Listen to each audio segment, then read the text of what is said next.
Chapter 1. The Green-Haired Baby. Sylphiette. I had a dream once. It was around the time that Rudy went to the King Dragon realm. In my dream, there was a child crying. Group of dark shadows surrounded her. They ganged up on the child, and threw pitch-black lumps of something at her. The child desperately tried to run away, but the shadows would always follow. The child ran toward a light. As she approached the light, it tossed balls of light at the shadows, and they dispersed. The light then gently enveloped the child as she drifted off to sleep. When I first had that dream, I thought it was about the past.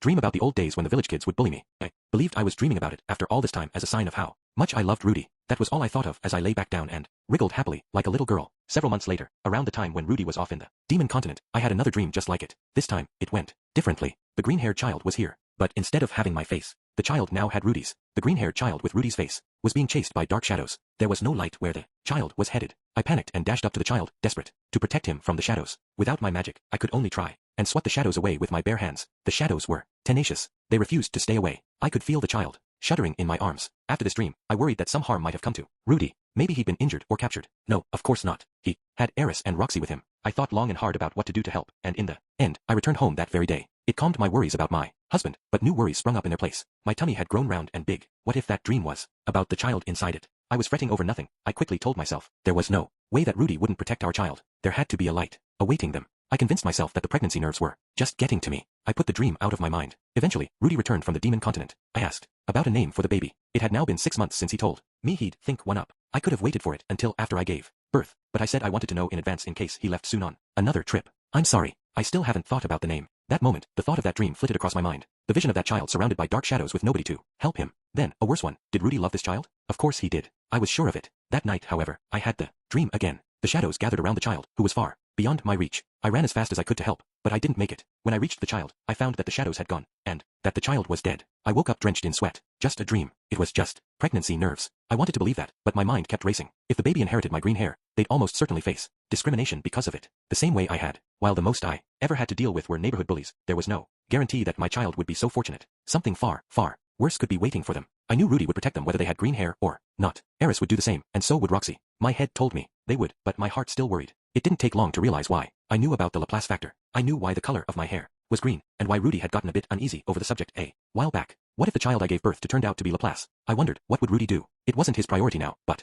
he was gathering forces to do battle with Laplace in 80 years. If my child really were Laplace, then, given what Rudy had done so far, well, I couldn't help but wonder. I believed in Rudy. I wouldn't doubt him for a second, but what would he do? What would I want him to do? My mind spun over these thoughts for so long that I didn't get another wink of sleep that night. I comforted myself with the fact that there was no way to know if the child's hair would be green. If their hair turned out to be any other color, we'd be fine. It was green. Rudius. I named the baby Sieghart. The names for my girls, Lucy and Laura, came from their mothers, while my son Aruz was named after a famous hero in history. I decided to take inspiration from the invincible hero in my old world, Siegfried. I considered leaving it at just Siegfried, but Renoa had a lot of names that went something Hart, so I tagged that on at the last minute. We'd call him Sieg for short. Sieg seemed like a perfectly normal child. He did all the crying, sleeping, peeing, and pooping you'd expect. Well, given that Laura barely cried at all and Aruz would bawl the second I held him, Sieg seemed plenty normal in comparison. As for being a reincarnation of a certain someone, well, there's no reason to be vague. I mean Laplace. And no, Sieg didn't look like him. Not as far as I can tell, anyway, I told myself. Seriously, though, what's going on with my kid? 3 days had already passed since Aramanthi appeared and told me about the summons from Perugius. Right now, it was the middle of the night. Sitting across from me was Orsted. Between us lay Sieg, who snoozed peacefully in his cradle. He'd been crying until just a moment ago, but now he was fast asleep. Orsted seemed a bit tuckered out himself. Eris was standing behind Orsted, showing far more caution than necessary. She held a hand on the sword hanging from her waist. Humph. Did you not understand me the first time? Oh, no. Of course, I absolutely understand, and I believe you. Laplace hasn't been born yet, so our child can't be Laplace. Right. Absolutely. I understand full well. But, you said it before, no? Now that Pax is dead, you don't know how Laplace would be born anymore. Meaning, maybe my presence threw a wrench in everything. Maybe Laplace will appear earlier, or maybe it's the man god's interference. And that, well, maybe that'd make it possible. I shrank into my seat as my begging continued. Orsted simply sighed. He looked exasperated at having to explain things again. Pax's death means that I no longer know where Laplace will be born, but the Laplace factors have yet to be fully gathered. It could happen in about 50 years' time, but Laplace wouldn't be born now. Not under any circumstances. I didn't recall hearing about the factors needing to be gathered. But for now, if I believed him, then what is my child? Simply your darling infant son, Orsted said while offering a hand out to Sieg. He pulled it back, however, after hearing the clink of Eris's sword being flicked up from its sheath. Come on, Eris, you could let the guy pat the baby's head. No need to be a helicopter parent. So, what about the green hair? I asked. Sieg's hair was green. It was a similar shade to what Sylphie's once was. The hair was still thin and fluffy on account of Sieg being a baby, but it was definitely green. It's simply green. It could be due to the Laplace factor, or it could be mere genetics, but there's nothing more to it than that. So, just a green baby, huh? This child is not Laplace, Orsted continued. That I can assure you. Got it. Thank you. I thanked him, but I still had room for doubt. Orsted wasn't infallible. It might not have happened in prior loops, but this loop had proven that there was a first time for everything. Orsted had made his share of miscalculations already. That was why I couldn't shake the possibility of Perugius examining Sieg, concluding he was Laplace, and deciding to kill him on the spot. That, or the possibility of Perugius making a mistake. There were no guarantees when it came to how people could act. Even legendary heroes messed up sometimes. If you wouldn't mind, I asked, could you perhaps come with us when we go to Lord Perugius's castle? And maybe protect us if he says that Sieg is Laplace. Very well, Orsted said with yet another sigh. He was irritated that the jackass he was trying to talk some sense into would propose something this pointless. I mean, to be clear, I knew asking Orsted to tag along to calm my own frayed nerves was out of line. Okay, as they say, to err is human. On the other hand, Perugius would know to be careful if I had Orsted backing me up. You don't want to mess with me if you know what's good for ya, punk. Anyway, that settled that. For now, at least. Quite the glum look. What, you're still worried about something? Well, a bit.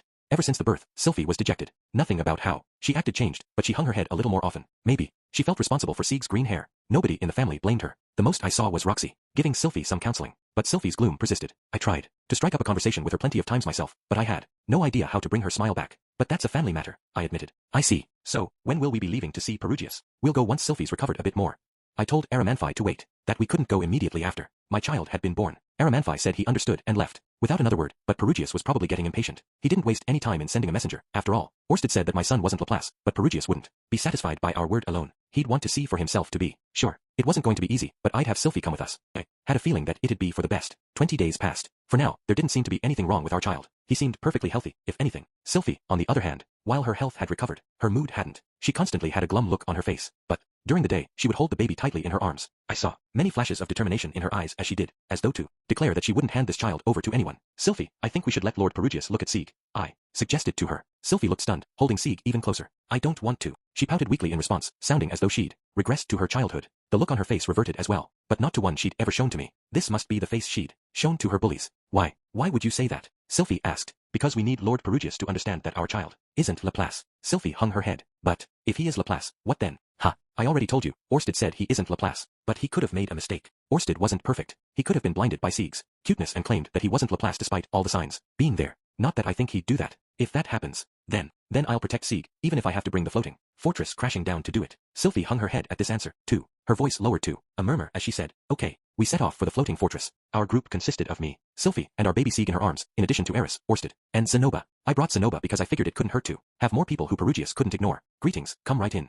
Silveral's response to our sizable party was the same as ever. The show of heartfelt respect to Zenoba, Eris, and Sylphie. The show of superficial respect to me. The attitude of downright disgust at Orsted. Yep, same as ever. I felt that she should really learn to make her opinions of others a bit less obvious, but had I said that out loud, she probably would have snapped at me and said that the floating fortress chaos breaker wasn't in the business of customer service. Now then, this way. Lord Perugius awaits. She guided us along the usual route to the audience chamber. There was no conversation. Sylphie walked alongside me, treading lifelessly as she clutched Sieg. To the other side of me walked Eris, who rested her hand on her sword's hilt, ready to defend Sylphie at a moment's notice. Zenoba walked behind me. He'd been told of the circumstances and looked mildly anxious as a result. Orsted walked with Zenoba and wore a helmet to keep his face hidden. Our party passed beneath the gate that Zenoba once breathlessly praised. Illusory beads of white light suddenly emanated from Sylphie and Sieg. They were probably coming out of me as well. The only thing I thought strange was that no such beads rose from Orsted. Maybe he didn't have that Laplace factor thing? Silveral looked our way but stayed silent. She swiftly led us inside. I took her lack of reaction as a sign. You see, Sylphie? I assured her. It's gonna be no big deal. Okay. No reaction was far from proof. Sylphie had hardly reacted, either. Silveral continued walking without looking back at us. We passed through halls lined with luxurious decor until we found ourselves standing before a grand, tastefully designed door. Maybe seeing castles all around the world had changed my perspective. I was starting to understand why Zenoba had such glowing praise for this castle back then. Saying any of that out loud here would probably come off as brown-nosing, though. Silveral opened that grand door. Enter, if you'd please.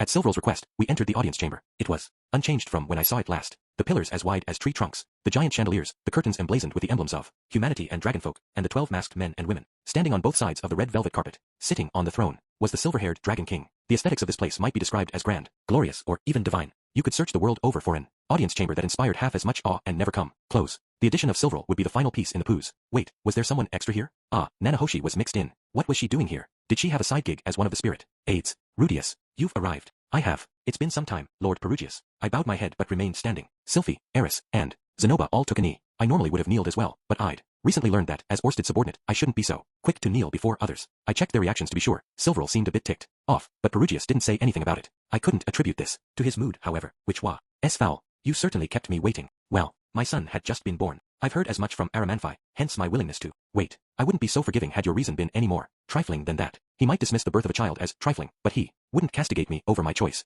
Truly a magnanimous monarch. He kept anxiously tapping on the dragon-shaped armrests of his throne. I take it from the look on your face that you know why I called you here. Yes, I do. And I take it from your party that you're prepared to fight, depending on how this conversation goes. Some commendable resolve. Yes, I am. Perugius glared bitterly at Orsted. I couldn't see Orsted's expression from beneath the black helmet, but I could guess that it was as intimidating as ever. Good ol, reliable Orsted. However, Lord Perugius, I believe it won't come to that. Well, now, it won't lead to a fight, you say? I see, so you have that much confidence in your position. We don't have any reason to fight. Now, then, Sylphie. I had Sylphie stand and show Perugius the baby she carried. Lay your eyes upon my fourth child. Well, what of it? Well, everything. Were you not the one who requested I bring the child born between Sylphie and me, Lord Perugius? Perugius stopped moving. His irritated tapping on the armrest stopped too. I continued regardless. I had Orsted look at him as well, and we can confirm that this child is not Laplace. However, I presumed that you wouldn't be satisfied unless you saw him with your own two eyes. I considered declining to show him to you, but to maintain our amicable relationship, I decided it best to allow it.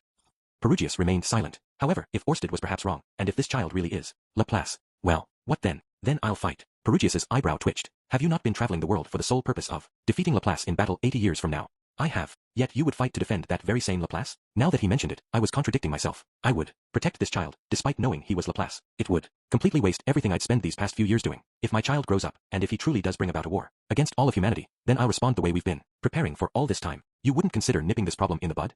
I would not. If my son were Laplace, a terrifying thought. I avoided thinking too deeply about it. In 80 years, Laplace would start a war. In response, I was negotiating with countries around the world to help ease Orsted's burden. If Laplace were to appear right this moment, I'd probably fight in the war myself. Stop for a moment and think it through. If a war never broke out, what then? If Laplace were to regain his senses and swear off of war, what then? Let's say Laplace had just been born. There should be plenty of time to make him see reason. His schooling could make a difference. If we taught Laplace about everything that happened, and everything that would come to pass, he might even become Orsted's ally. No, Orsted was clear. Laplace had to be killed. He must obtain the treasure of the dragonfolk, which meant that the day would come where Orsted took my child's life. Damn. No other conclusion. Hold on, Rudius. Calm down. If I took each thought one step at a time, I could find the path I wanted to take. My family will always come first in my priorities. I became a subordinate of Orsted's because there were forces at work to harm them. If Orsted were planning to harm my family, then he'd have to do so over my dead body. Even if the cause were your own son, my plan is to thoroughly teach him the difference between right and wrong. My children may be young, but while they're still children, that is, until they turn 15, I will protect them. If they were to turn away from my advice after that, then I'd own up to my responsibility and deal with them. Well, now, deal with them, you say. Might I ask how? I'll teach them again, as best as I can, as best as I could. For what I couldn't, well, being a child would be no excuse. Or, wait, so, you won't say you'd kill them. Everyone makes mistakes, so I'd like to give my children a second chance. That was the most I could say. I didn't want to put anything beyond that into words. I didn't want to think about a future in which Lucy, Lara, or Ruse made enemies of Orsted and were ruthlessly killed. But however lofty my lessons might be, there were times when that just wouldn't be enough. Children rarely grow the way their parents plan. Heck, my own life barely went the way I planned it. They might have been my children, but I couldn't expect them to live up to every hope I had for them. They were their own people. That's why I wanted to give them a chance, if nothing else. A compromise. I have no children. As such, I fail to understand these ideas of yours. Ideas of allowing the seed of misfortune to grow only to weed it out yourself. Perugius laughed at his observation. But you're a foolish enough man to pick a fight with death, for the sake of protecting your wives. Of course I wouldn't understand. I can't understand, but I can tell how strong your conviction is. Perugius descended from his throne and slowly walked toward us. He soon stood right in front of me, with his height demanding that I tilt my head upward. In light of this, I shall grant you a chance and a trial. What do you mean? Take your baby and travel to the shrine upon a loose hill, so that he may be baptized. A loose hill. It was a landmark I'd never heard of. I looked around. Almost everyone was tilting their heads in befuddlement. Orsted wasn't, but I couldn't make out his expression from under the helmet, either. Not that I thought that name was news to him, of course. Will that do, Nanahoshi? Asked Perugius while I was still processing the previous command. Curious as to why Nanahoshi's name would come up here, I looked her way. I still haven't wrapped my head around all of this, but I owe Rudius a lot, so I'll be fine. Nanahoshi sighed as she responded, like she was kinda let down. Maybe she had some other business here? She would need a good reason to stand among the familiars. Sorry, but I had to steal the spotlight here. Family came first. Lord Perugius, where is this a loose hill? Look for it yourself, is what I'd like to say, but I shall tell you. It's hardly worth keeping secret when Orsted surely knows. Ah, right. My apologies, but I appreciate the effort. In a clear, booming voice, he uttered the name of the one continent I had yet to set foot on. The Divine Continent. Chapter 2. Path to the Divine Continent. The Divine Continent. If you were to mark it on a map, it'd be on the northernmost edge, connecting the central continent to the Demon Continent. While it is called a continent, its land is adjoined to the central continent. You could even walk from it to the Demon Continent during the low tide. Why would this landmass be treated as separate from both the central and Demon continents? Its height. This continent perched atop a steep, vertical precipice about 3,000 meters above sea level. People did not travel through it as a rule. It wasn't impossible for those determined enough, but there were no roads worth mentioning. given the winged monsters teeming within the walls of that cliff. Any attempts at scaling it would be incredibly difficult. I'd heard stories about wanted fugitives from the central continent, traveling through the divine continent in the hopes of reaching the demon continent and escaping their bounty hunters. I hadn't heard any stories about them surviving the attempt. You'd think being able to fly would make being a fugitive easy, but in this world, the sky belonged to the dragons. Forget planes. This world's technology hadn't even developed hot air balloons. It was the height of recklessness for someone to go into the air, unprotected. And this was the place Perugius wanted me to bring a month-old baby? Absurd. I'd appreciate it if you could inform me of where I could find a teleportation circle linked to this divine continent. We were back at my company's countryside office. Eris was right behind me. Roxy and Sylphie were with Sieg in a different room. It didn't seem like we'd be fighting Perugius at the moment, so I had Zenoba return home. Orsted's expression was as fearsome as ever, but behind that fearsome face, he seemed to be considering how to tell me a hard truth. Maybe there wasn't a teleportation circle connected to the divine continent. Perugius wouldn't be satisfied if you used a teleportation circle. Oh, that makes sense. Come to think of it, Perugius did call it a trial. Perhaps giving Sieg a baptism at a loose hill on the divine continent wasn't the only part of the trial. The perilous path toward reaching it might be important. If that meant going from here all the way to the divine continent on foot, we'd be wasting a lot of time. Does that rule out teleporting to somewhere near the divine continent? It shouldn't be a problem if you're still outside of it. So, bring the baby to the foot of the divine continent, do some rock climbing, and get him baptized by the people living at the top. 3-course meal of tribulations. Forget the difficulty of the trek by itself. This was a 1-month-old baby we'd be traveling with. He could get sick at any point along the way. At 3,000 feet above sea level, altitude sickness could be a real possibility. Yeah, this would be rough. Guess that's what made it a trial, though. You know, maybe bringing the floating fortress crashing down wasn't such a bad idea. Orsted, do you think I can complete this trial? With a 1-month-old baby with me, that is. Sure. Your reasoning. Sieghart, was it? That baby's physique shows strong influence from the Laplace factor. Children like that have a resistance to typical illnesses and environmental stresses.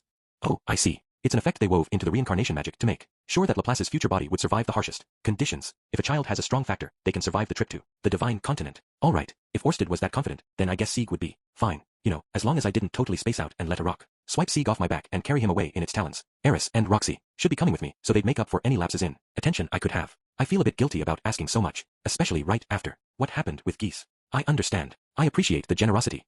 I still remember how you wiped a forest off the face of the continent to protect your family. I wouldn't put it past you to bring Chaos Breaker crashing down before Laplace's revival. That's an asset, and I will need it. Figures. To Orsted, both Perugius and I were combat assets. He didn't want his pieces taking one another out. I'm relieved to see you being so accommodating. We'll get into preparations right away. Sure. With our goal made clear, I looked behind me. Eris was there, with her arms crossed like usual. Is that all right with you, Eris? Makes no difference to me, said Eris. She then shot me a look that I hadn't seen much of lately, a piercing glare. Don't you think you should discuss it with Sylphie? I couldn't help but smirk, as it wasn't something I expected to hear from Eris, but the nod I gave her was sincere. You understood. Sylphiette. I was at a loss. I didn't know who to ask what to do or how. I didn't even know what I wanted to come of it. It was painful to be so clueless. When Rudy told me that he'd show Sieg to Perugius, I thought, for just a moment, about how much easier it would be if Perugius would simply take Sieg away. The thought shook me to my core. It was just a fleeting thought, but it confirmed something. The root of my anxieties wasn't the idea of Sieg being Laplace, but that begged the question, what was it I feared? Why was I uneasy? I didn't know. All I could do was hold Sieg in my arms and shudder. Even when we were told to go to the divine continent and give him a baptism, my mind was blank. It really was like I'd reverted to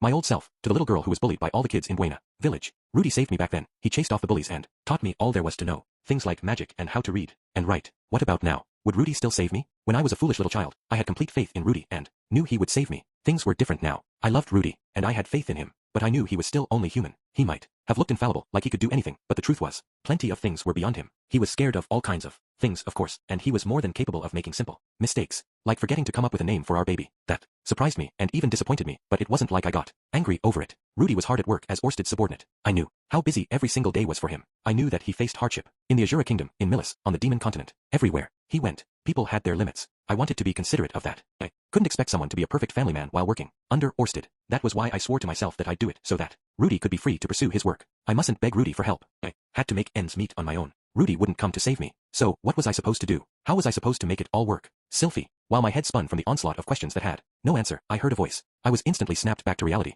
catching the person who'd spoken my name in the corner of my eye. It was Roxy. Sorry if I've got the wrong idea, Roxy began, asking with both hesitation and sincerity. But, Sylphie, do you think that maybe you're less concerned about whether Sieg is Laplace and more worried about how his hair is green? By the time I realized it, my eyes met Roxy's. Mine must have widened. What makes you say that? I heard from Lilia that you used to be bullied by other children for having green hair. Oh, right. Lilia. I wondered why I'd forgotten about her. A long time had passed since my hair changed colors. I reunited with Rudy, married him, and at some point, I'd started assuming Rudy was the only one around who still knew about the old me. Silly me, Lilia knew, as well. I never gave it too much thought, but there was no way she wouldn't have known. Why didn't I ever connect with her? No. Lilia did start conversations with me. I had just closed myself off and never tried to ask her. You probably don't remember, Sylphie, but back when I was in Buena Village, I met you once. I even spoke to your parents. About what? About the color of your hair. It seemed they worried about it, too. This was, well, a strange thing to hear. For as long as I could remember, my mother and father never said a word about my hair color, even when I got bullied and ran home crying and asked them why my hair was a different color from everyone else's. They couldn't give me a straight answer. They just looked sad or guilty or some other mix of emotions, and then they hugged me and told me it was all right, but it wasn't all right at all. What did you tell them? That I could guarantee you weren't a supered. I told them that everything would be all right if they explained it to their neighbors and raised you with love. So that was why my mother and father hugged me and told me that it was all right over and over again. Of course, they weren't all talk. I knew that my mother and father really did love me. They raised me as best they could. I might not have known it then, but I knew now. I thought you'd be all right since Buena Village didn't have a culture of discriminating against demons, but that attitude doesn't always reach the children. Roxy paused to pat my chest. Either way, if you have any concern about Sieg being treated differently because of his hair color, just leave it to me. As you can see from looking at me, I'm very clearly a demon. I've got plenty of experience with handling discrimination.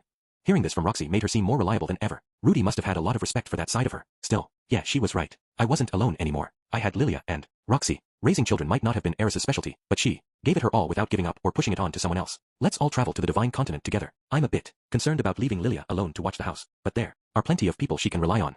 After making her suggestion, Roxy gently rubbed my back. I felt lighter, as if she was lifting a weight off my shoulders. Rudius. When I returned from my discussion with Orsted, I found Sylphie's attitude had changed a bit. She was no more talkative than before, but the light had returned to her eyes. Roxy looked even more determined than usual, so I wondered if she gave Sylphie a pep talk. Man, Roxy was reliable. I talked a bit with Sylphie, too. I told her Orsted said that Sieg's health was strong enough to withstand the trip, and that I'd do everything in my power to protect him. I also put in one last apology for forgetting to name him. Her response to that was tepid, so it didn't seem like she'd forgiven me yet. I considered telling her that she could rest at home instead of coming along for the trip, but I decided against it. It'd be a huge shock if I had suggested separating mother and child. We'd go on this trip together. She wasn't fully recovered from giving birth, but I knew it was better this way. Roxy and Sylphie were traveling to the Divine Continent with us, for sure. I figured Eris was a given as well. That left the house with just Aisha, Lilia, Zenith, and the children. Aruz and Lara were still small, but they were already a handful. I unloaded my anxieties about it once I returned home, to which Lilia responded with a heartening, "We'll be fine." Aisha was more practical, saying, "We'll borrow some hands from the mercenary band if we need to, so don't worry about it."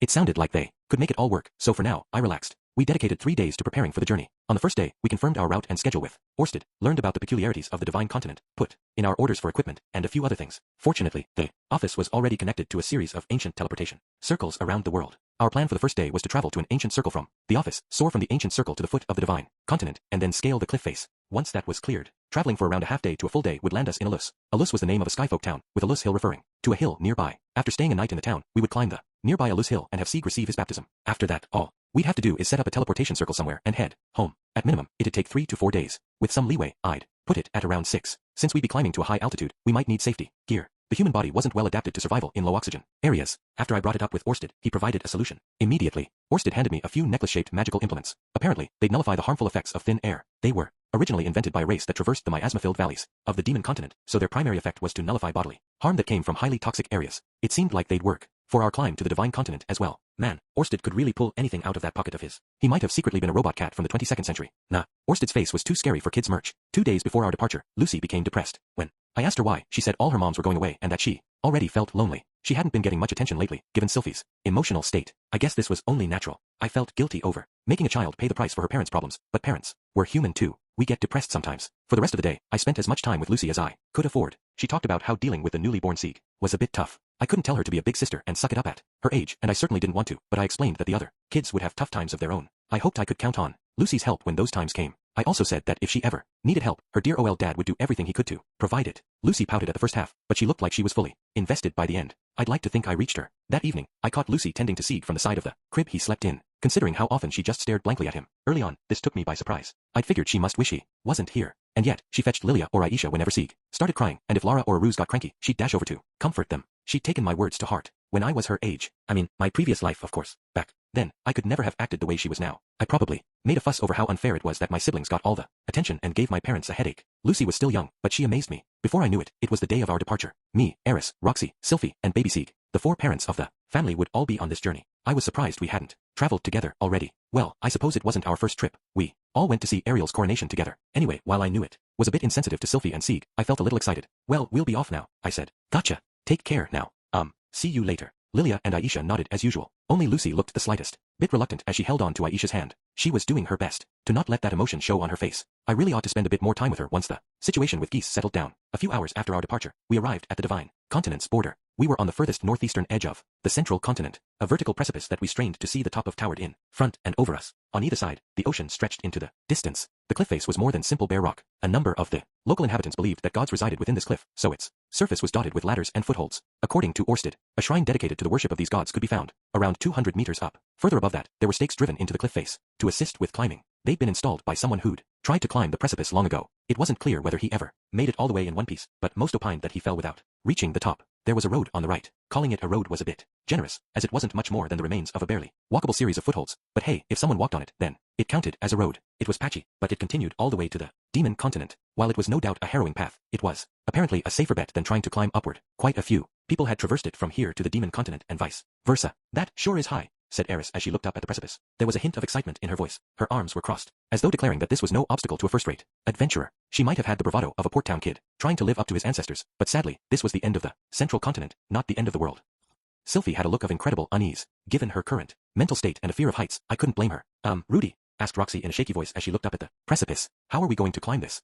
Her voice seemed to plead for me to have a plan, which, of course, I did. Come now, would I really go rock climbing with a newborn baby without a plan? This way, everyone, I said, leading the group toward a part of the wall that was relatively bare of footholds. Not that the presence of footholds would make a difference, but I didn't want to make life harder for any travelers coming after me. First, I used earth magic to create a box that could hold about 4 adults with plenty of breathing space, one that was heavy but sturdy. I then added an entrance, as well as some windows to let some light in and let us check our surroundings. All aboard.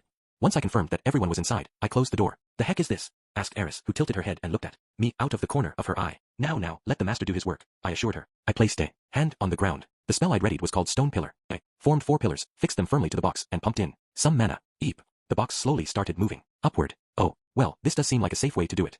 I felt a smug grin coming on at Roxy's praise. This was an original spell of mine, Elevator. I used it once before, back on the Bigarret continent. I put even more thought into passenger safety since then. The pillars lifting the box up were kept sturdy with plenty of mana, ensuring they wouldn't break on us. Creating pillars that could withstand the trip to 3,000 meters required a massive amount of mana, so I did a baton pass every 50 meters by creating new pillars. I figured we'd be fine, but in case I got tired or ran low on mana on the way up, I could also make a hole in the cliff face and slot the entire box inside it, giving me a way to safely take a breather. Sylphie glanced out the window while holding Sieg. A moment later, her face went completely pale. She walked over to me and plopped down by my side. Given how complicated things had gotten in the past few weeks, it warmed my heart to see she still relied on me. Man, talk about boring, said Eris, who had also sat down, but only because she'd grown bored of the view out the window. It's better this way. We can't go rock climbing with a baby on board, right? Humph. Eris turned up her nose. I took the fact that she didn't hit me as a sign that she completely understood. I wouldn't let myself hurt those two on this journey. Not a scratch. No amount of heroism was gonna make up for forgetting to name Sieg, though. Several hours passed. My plan of swapping out the pillars every 50 meters was making our ascent go without a hitch. Sylphie kept her eyes on Sieg the whole time. Roxy tried to lighten the mood with a little light conversation. Sylphie wasn't her usual self, but she managed to respond. It was small talk, Roxy's grumblings about her work, the latest happenings at school, the last prank Lucy pulled on her, asking about how Aruz and Lara were doing, that sort of thing. I would have liked to join in, but those pillars weren't exactly gonna form themselves, so I was stuck with that. As for Eris, she took position by the window and gazed outside. The scenery was lovely. As the ground steadily slipped away, we got a better view of the flocks of giant creatures flying between the gaps of the clouds. Were those blue dragons? I'd never seen blue dragons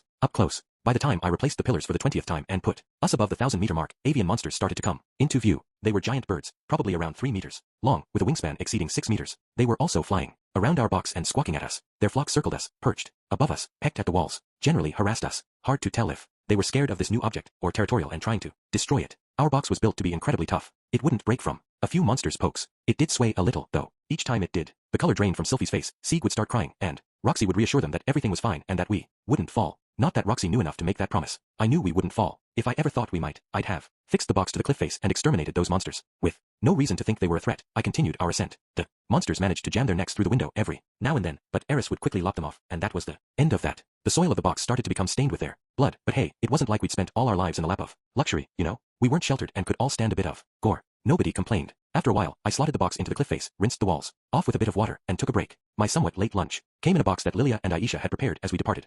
Was a sandwich, 2 hardened slices of bread with some meat and vegetables stuck in the middle. It had a simple taste to it, not far off from my usual fare, but having a bite while looking over the vast scenery outside wasn't half bad. It's nice to chill out like this every now and then, said Eris. She was gazing out the window while chomping on her sandwich sloppily, enough to get crumbs everywhere. Really, Eris, mind your manners, chided Sylphie. Yeah, I get it, said Eris, who clearly did not get it. It had been a long time since I'd seen this particular fight. Hey Whittle Sieg, it's Daddy, time to get you in the bath, champ. I was looking after Sieg while Sylphie ate. I changed his diaper, and then made a little tub with earth magic to bathe him in. This close, his hair really was green, and his ears were maybe just a bit longer than a human's. His face was the perfect average of mine and Sylphie's. Naturally, I would have been worried if he didn't have any of my features. He laughed when I brought my face in close and played peekaboo and stared off into space when I moved away. When I picked him up, he'd stare deep into my face. When Lucy was born, she looked incredulous at every movement she made, which made me worry that she might have been a reincarnation. I was on my 4th child now, so I'd stopped having those sorts of doubts. No matter how many children I had, I knew I'd love all of them. When I offered my index finger to Sieg, he gripped it tight. He was pretty strong. Babies are born pretty strong, huh? The moment after that thought crossed my mind. Ouch work. I heard a snap accompanied by a sudden rush of pain. My instincts told me to yank my hand away from Sieg, but I took a breath, and then calmly used my left hand to peel Sieg's hand off of my finger. When I took a look at the index finger that the pain was coming from, no way, it was broken. Come on, seriously. Sieg, shouted Sylphie as she sprang over in the next instant. When she saw my finger, her eyes widened. Ha, Rudy, your finger. Yep, it's broken.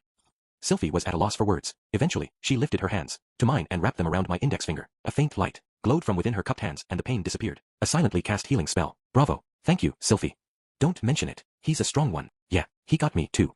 With that, Sylphie showed me her wrist. There was a vivid hand-shaped scar on it.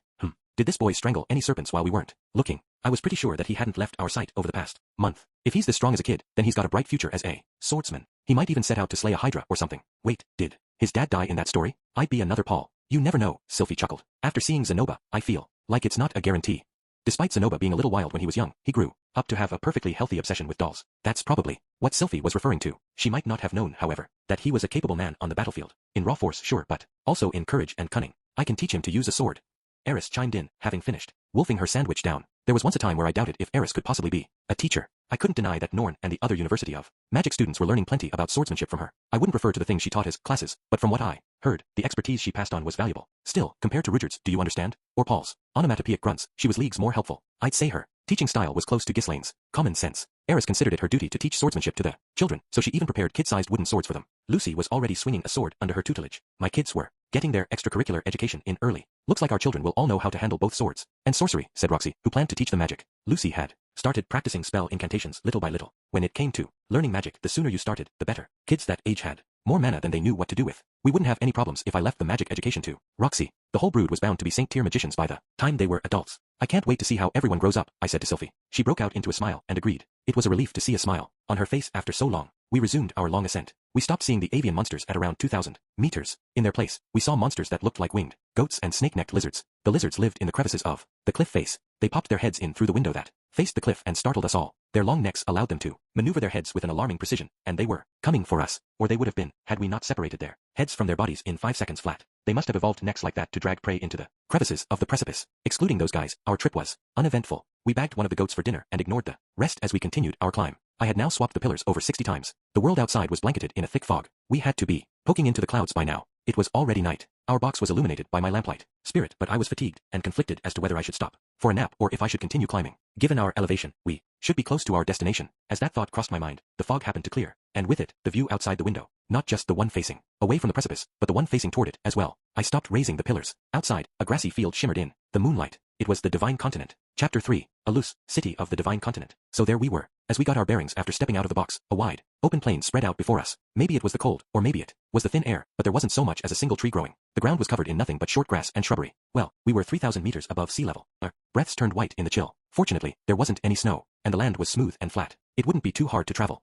Was looking like we'd make good time and reach Alus within a day. For now though, the moon was high in the sky. The stars twinkled brightly down upon us, possibly because we were that much closer to them. The night hid plenty of monsters, and it was easy to get lost in the dark. For now, we set up camp. We decided to eat the goats we'd hunted earlier. We made a campfire, heated up some water in a pot I made with earth magic, and tossed in some goat bones to make the stock. We added the meat once the water was boiling, as well as some spices we brought along. Voila, goat soup. It was Geese who taught me how to cook monsters like this. Now he was my enemy. You never know where life might take you. Anyway, it was cold out, so I moved the box onto the continent's shelf. We'd all huddle together and sleep inside of it. There wasn't any firewood lying around, but I'd brought a night's worth of our own stock just in case. We moved the campfire into the box, crafted a chimney in the roof, and slept in a warmed room. The adults here had done enough traveling to not mind a little cold, but we had to consider Sylphie's body and Sieg. Sieg's cheeks were bright red, but it didn't seem like he had a fever. He was doing fine. Just as Orsted had said, his body was built tough. Still, infants could easily get sick, so I had to keep an eye out. While the box we were in was sturdy, there was always the possibility that some boar-like monster could charge at us from across the plain and knock the whole thing clean off the cliff. We took shifts standing guard one at a time while the other three slept. Snuggling up with the ladies caused my little lad, the one not named Sieg or a ruse, to spring wide awake, but I controlled myself. Sorry, Sieg, a new baby brother or sister will have to wait a while. The next day, we trekked onward. The city of Alus was northeast of our current location, with nothing but wide, empty plains in between. It didn't look like there was a landmark in sight. At first, long ago, a hero came to this land and crossed the Divine Continent. In the era of the Laplace War, he climbed to the Divine Continent from the Demon Continent side, and then obtained a hidden skill that would prove invaluable to their victory. In case he met with an untimely demise, the hero left landmarks showing the path toward the technique he obtained. Incidentally, that hero went by the name of Perugius. Given that the land here had short grass and few trees, the markers stood out pretty blatantly. All we had to do was glance around once morning came, and what do you know? One was right over there. As we approached, we found that the landmarks were pillars. They were about 1.5 meters tall, likely made from earth. Magic. They were just thick enough for you to wrap your arms around. The upper part of the pillar was scuffed and worn down by time. If you took a cross-section, you could see that the pillar wasn't cylindrical, but instead shaped like a drop. The tapered tip of that drop pointed toward the city, so it was written in the legend of Perugius. This landmark doubtless only made sense to the people who read that book, as I'd expect from a trial given by Perugius himself. His book held plenty of hints. Not that I thought he wrote the thing himself. A few hours passed as we traveled. Maybe it was because we were on a plain and not a highway, but there were a lot of monsters around. They mostly fell into one of 3 types. The winged goats that first appeared at around 2,000 meters up, the heavens mastilas that looked like 4-meter-long weasels, and the giant bipedal birds of prey known as nidhogg ostriches. There didn't seem to be many amphibian or insect monsters, assumedly because it was cold all year round up here. In terms of strength, I'd put them on the same level as the monsters in the northern part of the central continent. They weren't as weak as those found near Azura Kingdom or Milis, but they also weren't as strong as those on the Demon Continent or the Bigarret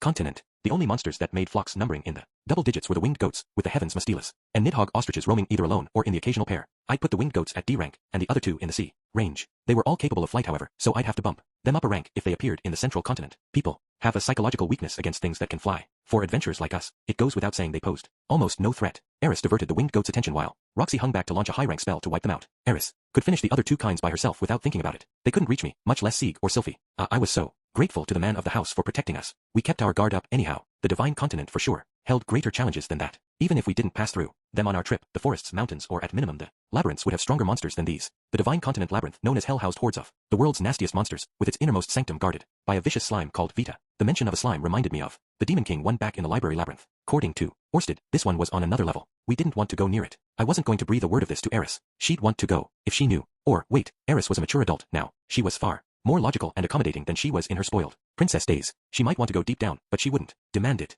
right? I overheard them broach the subject. Just small talk. Come to think of it, Eris piped up, the divine continent has a labyrinth called hell, right? It does, said Roxy. I hear it's quite dangerous. It's one of the 3 great dungeons, in fact. I wish I could go. Let's see. I think with our current members, we could get pretty far in. Rudy doesn't like labyrinths too much, though. He lost Paul in one, after all. Oh, right. Roxy shut her down for me. What about you, Sylphie? I turned my head to see that Eris tossed the question to Sylphie, who was playing with the baby in the carrier on my back. Are you into labyrinths at all?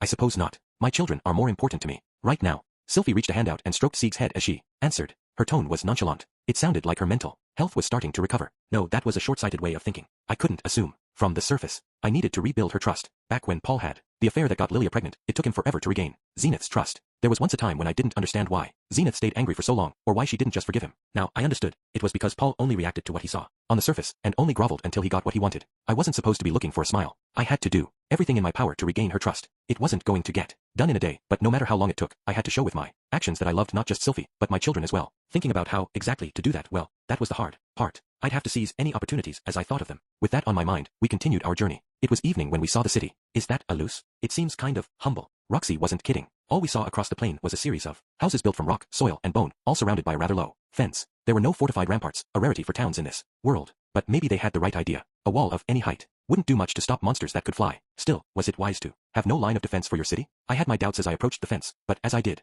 how to describe it? I felt as though a film had been placed over the town. It was like looking at the town through a sheet of glass. Looks like a barrier, a big one, at that. Upon hearing Roxy's words, my understanding finall. Why caught up with how the town was actually protected. Of course, there was no way it'd be left completely defenseless. Think they'll let us in? Sylphie asked. Hard to say, I answered, approaching the barrier. Orsted didn't say anything about this. Then again, not many of my acquaintances knew much about the Skyfolk to begin with. You didn't see Skyfolk on other continents, so I had no idea what they were like. Were they exclusionary, or were they friendly toward other races? Silverl was pretty much the only Skyfolk I'd met, and given that, she didn't seem to regard me with much favor. That colored my assumptions. On the other hand, she was plenty lenient with people Perugius held in high regard, like Zenoba. Maybe it wasn't as bad as I feared. Silverl's personality, that is, not Skyfolk as a whole. Anyway, if nobody thought to warn me beforehand, then there surely wasn't any danger. None of the suddenly getting attacked variety, at any rate. We came to an edge of the barrier alongside a fenced portion of the town. Barriers in this world typically acted like walls, cordoning off a specified area. That said, barriers could act entirely differently on the divine continent. Like, maybe they would deliver an electric shock on contact that fried you to a crisp.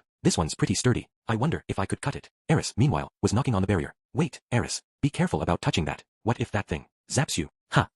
I know that. A shudder ran down Eris's spine. Talk about reckless, coming to who knows where and putting her hands all over who knows. So, what do we do? That's a good question. If we raised our voices from outside the barrier, would it reach anyone inside the town? From what we could see, the inside of the fence was just farmland. Hold on, did skyfolk even make farms? Well, I guess they did. It's not like people with wings didn't need to eat. Even that telepathic race that lived deep in the demon continent still farmed. Farming is key to life. Never mind agriculture right now. How were we supposed to get in? My gut feeling would be to walk around the fence until we saw something that looked like an entrance, but there was no gap as far as I could see. There was nothing that seemed like a road either, so no clues there. Actually, did a race of people who could fly even have the concept of making gaps like a gate to serve as an entrance? If you didn't walk on the ground, you wouldn't need to make roads. Did that mean we should have been looking for an entrance in the sky? I didn't prepare a way for us to fly.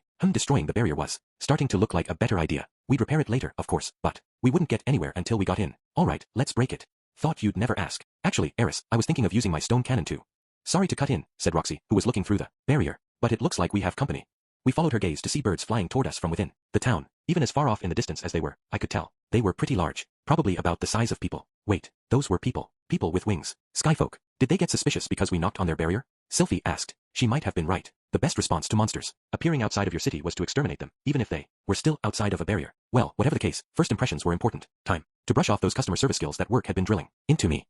The skyfolk descended upon us with no sound beyond the flaps of their wings. There were 3 of them. They wore simple robes of, well, it sounds strange to describe them as bird pelts, but something along those lines. They held spears in their hands. That was a bit unusual. The only race I'd seen use spears were the Superd. They eyed us with suspicion. I couldn't blame them. Humans pretty much never climbed the cliff to get up here. I, on the other hand, was beaming. I welcomed them with the O.L. Rudius smile. Ahem, do excuse us. I am Rudius Greyrat. I came because Lord Perugius demanded that I have my child baptized here. Would you perhaps be acquainted with him? I opened by speaking in human tongue, but they responded in a language that I didn't understand. I looked to my wives for help, while the skyfolk speaker looked to his 2 companions. Yes, that sky god tongue, said Roxy. What should we do? That made sense. The divine continent's default language was sky god tongue. Crap, I'm completely ignorant, is something that would have tripped up the old Rudius. But now, I was Orsted's subordinate. I was hardly unprepared for a little obstacle like this. Don't worry, I came prepared. I simply spoke in human tongue to start us talking. Even if my words couldn't get across, my intention to converse would. Our interaction should have quickly communicated that we had no hostility. Ahem. I cleared my throat. While I had certainly prepared, I didn't quite have the time to study the nuances of sky god tongue. This called for a signboard. I took out the bundle of paper from within my jacket, flipped to a specific page, and showed it to our receptionists. On it was a transcription of what I just said in sky god tongue. All that was left was to trust in their literacy skills. Ooh. The skyfolk's reaction was dramatic. They immediately pulled up a stake from in front of the fence, and then spread their arms and wings to welcome us inside. We entered the divine continent city of Alus. The city of Alus was a bit plainer than I expected. The houses were indeed crafted from bone, rock, soil, and hay. Many of the buildings topped out at 3 or 4 stories. If I had to pick one thing that was particularly unusual, it was that I couldn't see any staircases. I guess people here didn't need them when they could fly. The skyfolk tended to the farmland dressed in bird feather pelts, fashioned into jackets. The most startling difference here was that the people had wings, so they took flight even when moving short distances. A few had been flying in circles above us to get a good look at their new visitors since our arrival. Other than that, it was the sort of podunk farming village you'd find anywhere. Pretty similar to Buena Village, I guess. I was expecting a bit more, Romanish architecture. Or maybe something a bit more angelic or a heavenish vibe. But, hey, the skyfolk were people who had wings. No more, no less. Alus was probably a backwoods settlement on the edge of the continent, so it checked out. There was no lodging here, and nobody spoke human tongue. That said, there was one word we could both understand. Perugius. Given how readily they welcomed us, these people must have held a deep gratitude toward the man. We were led to some sort of meeting place. They brought us food, while a guy who resembled a village elder talked about something with a smile. Then he broke out the alcohol. One thing that I found a bit strange, all the locals wanted to touch Sieg's feet. I was suspicious early on, but the village elder started the trend. The locals followed one after another, and I accepted them without turning them away. He was the baby that came for Perugius's trial, so maybe they thought he had some good luck that would rub off on them. I might have felt a bit unnerved by such lavish treatment under normal circumstances, but they seemed to have good intentions, so I accepted their welcome at face value and lodged for the night at the gathering hall. That evening, after putting Sieg to sleep, I talked a bit with Sylphie. Turns out this place is pretty normal, said Sylphie. Yeah, I expected some kind of uncharted natural wonder since it's called the divine continent, but everyone living here is just a regular person. Outside of the flying thing, I've never left the central continent. Are the others normal, too? Hearing that reminded me of the wild splendor of the demon continent, the northwestern edge of Baigoya. The residents there looked differently, talked differently, and lived in houses unlike anywhere else's. Outside of that, yeah, they were pretty much the same. Yeah, I guess they are. Each place has some slightly different customs, though. Renoa and Azura have some differences there, yeah. Sylphie went quiet after saying that. Her face was tense, as though she was deep in thought. She didn't look depressed. Is something the matter? I was just thinking that nobody treated Sieg weirdly. Ah, yeah, they didn't. The skyfolk of the divine continent didn't participate in the Laplace War. Their isolation on the divine continent allowed them to be the one race to escape Laplace's invasion. Of course they wouldn't fear the Superd. That was why the warrior people of the village still used spears, and why they didn't show any reaction to Sieg's or Roxy's hair colors. According to Orsted, long ago, as in over 4,000 years ago during the time of the Second Human-Demon War, they despised demons. No matter how long-lived your race is, though, 4,000 years is a lot of time. Generations and generations. That hatred must have withered away. Wait, no, it was possible that hearing the word Perugius had made them careful not to show overt hostility. If only everyone could be like them, said Sylphie. I saw her lips draw into a smile that looked almost forced. Chapter 4, Christening. The next morning, the villagers happily guided us as we departed the village. For some reason, they gave us a set of packed meals for everyone, some bundles of leaves that may have been medicine, and a carved wooden charm figure. Though I call it a figure, it was nothing complex, just a simple wooden stick with plumage, I think from a skyfolk, stuck to it. Maybe it was the idol of this land's god, passed down throughout the ages, like the sky god. While it may have been simply crafted, its sheer pricelessness would have made Zenoba weep with joy. Thank you very much. I said my thanks, and while my words weren't understood, my gratitude appeared to be. They responded to my parting words by folding up their wings and crossing their fists in front of their chests. A loose hill was a tranquil place. The breeze billowing down its gentle incline was chilly, but the weather was clear, and its slope was decorated with a garden of white flowers. Sieg was sleeping soundly, thanks to all, and the rest of us had to fight off a wave of drowsiness. Ourselves. Fwa. Oh, right. All of us suddenly getting sleepy despite just waking from a good night's rest couldn't have been a coincidence. I gave everyone a kikara fruit that I'd prepared beforehand. I took another look at the garden of white flowers on the slope. The pollen released by those ferocious flowers had a strong soporific effect. When squinting even further, I could see a single creature lying in wait, camouflaged against the garden. It was a monster called the Heaven's Glider. It hid among the sleep-inducing white flowers and attacked anyone who fell asleep after venturing too close. It was rather small compared to other monsters, only about 2 meters long. It looked like a furry lizard. Its forearms were webbed like a bat's, and its tail had a venomous stinger. It was a more cautious monster than others and was known for never daring to move against prey that wasn't asleep. Yeah, you could call it a coward. Sieg was sound asleep, but the Heaven's Glider didn't attack. It let us pass. The sedative effect of the white flowers lasted for about 1 hour. According to Orsted, you'd never wake up from falling asleep in the garden, but the effects didn't last long if you got away from them quickly. Still, Sieg was only a month old. Once we were far enough away, I cast an antidote spell on him for good measure. The Kikara fruits had a strong stimulant effect, but giving that to an infant sounded dangerous. After a bit more walking, Eris gave us a signal, and we all crouched in response. Atop the hill, there was a giant bird. I could have mistaken the sight of it stomping about on its 2 legs for a dinosaur had it not been for the feathers. It must have been around 10 meters tall. Enormous. That's a big one. I think that was called Gigantic Jaw, if I'm not mistaken. This was the strongest monster on this hill. In terms of rank, it'd be about an A. The residents of the Divine Continent feared encountering this monster. If it appeared near a town, they'd have to send all hands out to fend it off, or in the case of a smaller village, potentially evacuate the entire population. Travelers were even given charms imbued with the sole prayer of not running across this thing. Oh, so that's what the charm was for. Oh, Rudy, look.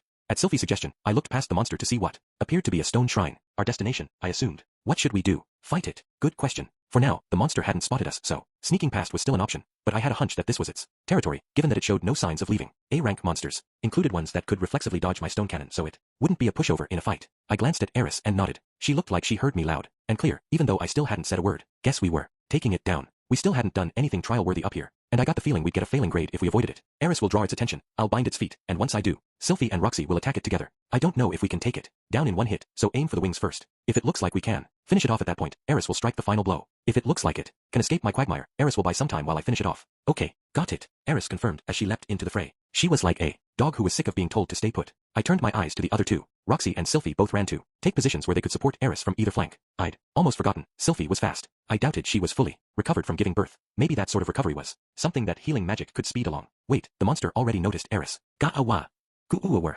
The monster met Eris's roar with its own. Its bellowing threatened to rupture a nearby listener's eardrums, but Eris showed no fear. She would not be stopped. She charged for the monster, barreling toward her, then halted for an instant. She'd sidestepped. The next moment, the monster's beak was digging into the soil that she was standing on seconds before. It spread its wings and kicked off the ground to charge at an incredible speed. Eris struck back as she dodged, and a spray of blood suddenly launched from the monster's maw. It had noticed her, so that failed to serve as a killing blow. There was another reason it hadn't done the trick. The monster was simply too big and its neck too high up. We'd have to stick to the plan and drag it down so we could beat the crap out of it. Quagmire. The monster swung around to face Eris, and while it lowered its body to charge, a quagmire formed around its feet. They sank beneath the soil in an instant. It tried to flap its wings to escape. However, majestic blade of ice, I summon thee to strike my enemy down. Icicle break. Sonic blast. The spells from the other two shot forth and crushed the beast's flailing wings. The monster thrashed about, even with its only means of survival now smashed. The final thing to flash before the creature's eyes was a single swordswoman, a red-haired warrior, who swung her blade high above her head. Humph. With one terse breath, she struck the Sword of Light, the hidden technique of the sword god style, created to defeat not just humans but any living being in a single blow. This slash was an instant kill in every sense of the word. There was no sound. Eris's blade simply cleaved the monster's head in two, straight down the middle. The monster's eyes rolled back in its head as its body twitched. It didn't stop moving. Its body spasmed, its neck twisted every which way like a hose spewing far too much water for it to handle. It mindlessly lashed out at everything within reach. One hit would have normally done the trick, but monsters start posing problems once they reach a certain size. Stone cannon. My stone cannon spell slammed into the monster's cranium. The attack wedged itself into the wound Eris opened, shredding the monster's brain before exiting through the back of its skull. Bone and gray matter spewed behind the monster with a resounding splat. The monster fell lifelessly, as though the strings pulling it had suddenly been cut. Its neck dropped into the quagmire with a thud. Eris watched with caution for a bit, but after deciding the battle was over, she turned to me and started waving. Roxy lifted her staff to signal that she was okay as well. Sylphie was looking toward the monster with great interest, as though she'd never seen one so enormous in her life. All right, that went well. We ganged up on it and emerged without a scratch. Things sure hadn't gone this smoothly back when I was traveling through the demon continent. Eris and I had grown stronger. Wah. Oops. Sieg woke up from his sleep and he started fussing around on my back. Ah, poor baby. Are you hungry? Or do you not like being on your daddy's back? Are you cold? If you are, sorry. We'll be back home safe and sound soon enough. Oh.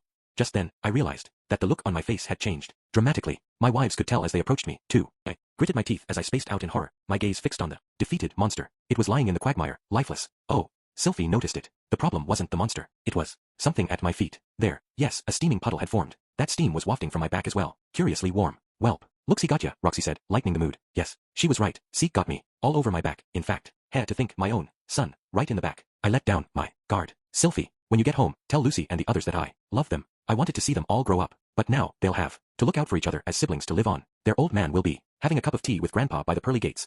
Rudy, quit being dramatic. Let's sit down and take off your robe and magic armor already. We've got to wash them before the odor sticks. Okay, fine. I didn't get to finish my monologue. The shrine was right in front of us. We'd arrived at our destination. It looked to be a bit small to call a shrine. It was about 1 meter tall and 2 meters wide. Its stone double doors were half ajar, wide enough to just barely let a single person through. On the door was an emblem I was familiar with. Yes, that same emblem that I'd been wearing as of late, the one that looked like a dragon from a distance. The emblem of the dragonfolk. These were dragonfolk ruins. I could see some sort of altar beside the ruins, but it was run down and covered in moss. Perhaps this was some sort of magical implement. Something to hide the ruins from view. Compared to the ancient teleportation circles I'd grown accustomed to seeing, this one had a different air about it. People long ago must have made pilgrimages here. The altar wasn't the only difference here. Some details about the shrine itself differed from the ruins that housed those circles. The ancient teleportation circles that I knew were single-story buildings, with a basement. From what I could tell through the half-ajar doorway, this shrine had stairs. Stairs that descended into darkness. When I tried knocking on the door with my gauntlet, the sound echoed for quite a while. It must go deep into the earth. I know I was told to get a baptism here, but did a place like this really have anyone living inside? There had been a monster waltzing around right its doorstop, one that the locals dreaded. Handling. Anybody home? I called out, to no reply. I turned around and gave the others a confused look, as though to suggest that we might have taken a wrong turn. All I got in return was Eris's curt command. Get in there already. Well, guess I'd peek inside. If we found the wrong place, we could always keep looking. Pardon me. Just in case, I made my entrance known before setting foot inside. I took out a lantern spirit scroll that I had equipped to a socket of my magic armor and illuminated our descent. The stairwell had built up a thin layer of dust, making me wonder if it had seen much use lately. I also had to wonder if someone was regularly cleaning it, as I found no moss growing anywhere. It might not have been homey, but it still had subtle signs of human life. One step at a time, slowly but surely, I descended the stairwell. Right behind me were Eris, Roxy, and Sylphie. I was still carrying Sieg on my back, so it might have been best to let Eris take the lead. Before I finished that thought, the staircase came to an end. There was yet another half-cracked door before me. Once again, it was only wide enough to let a single person through. This time, though, a faint light leaked through. Was there someone inside? Or was there a monster that used light to lure in its prey? I was getting a little nervous, but I'd have to handle it. I'll scout ahead, I declared as I gave Sieg to Sylphie. I'll go with you, said Eris. I nodded. The two of us slipped through the door into a large, wide open space. It was almost like a plaza, supported by a handful of thick pillars. I got a strange feeling, like I was walking into a sacred place.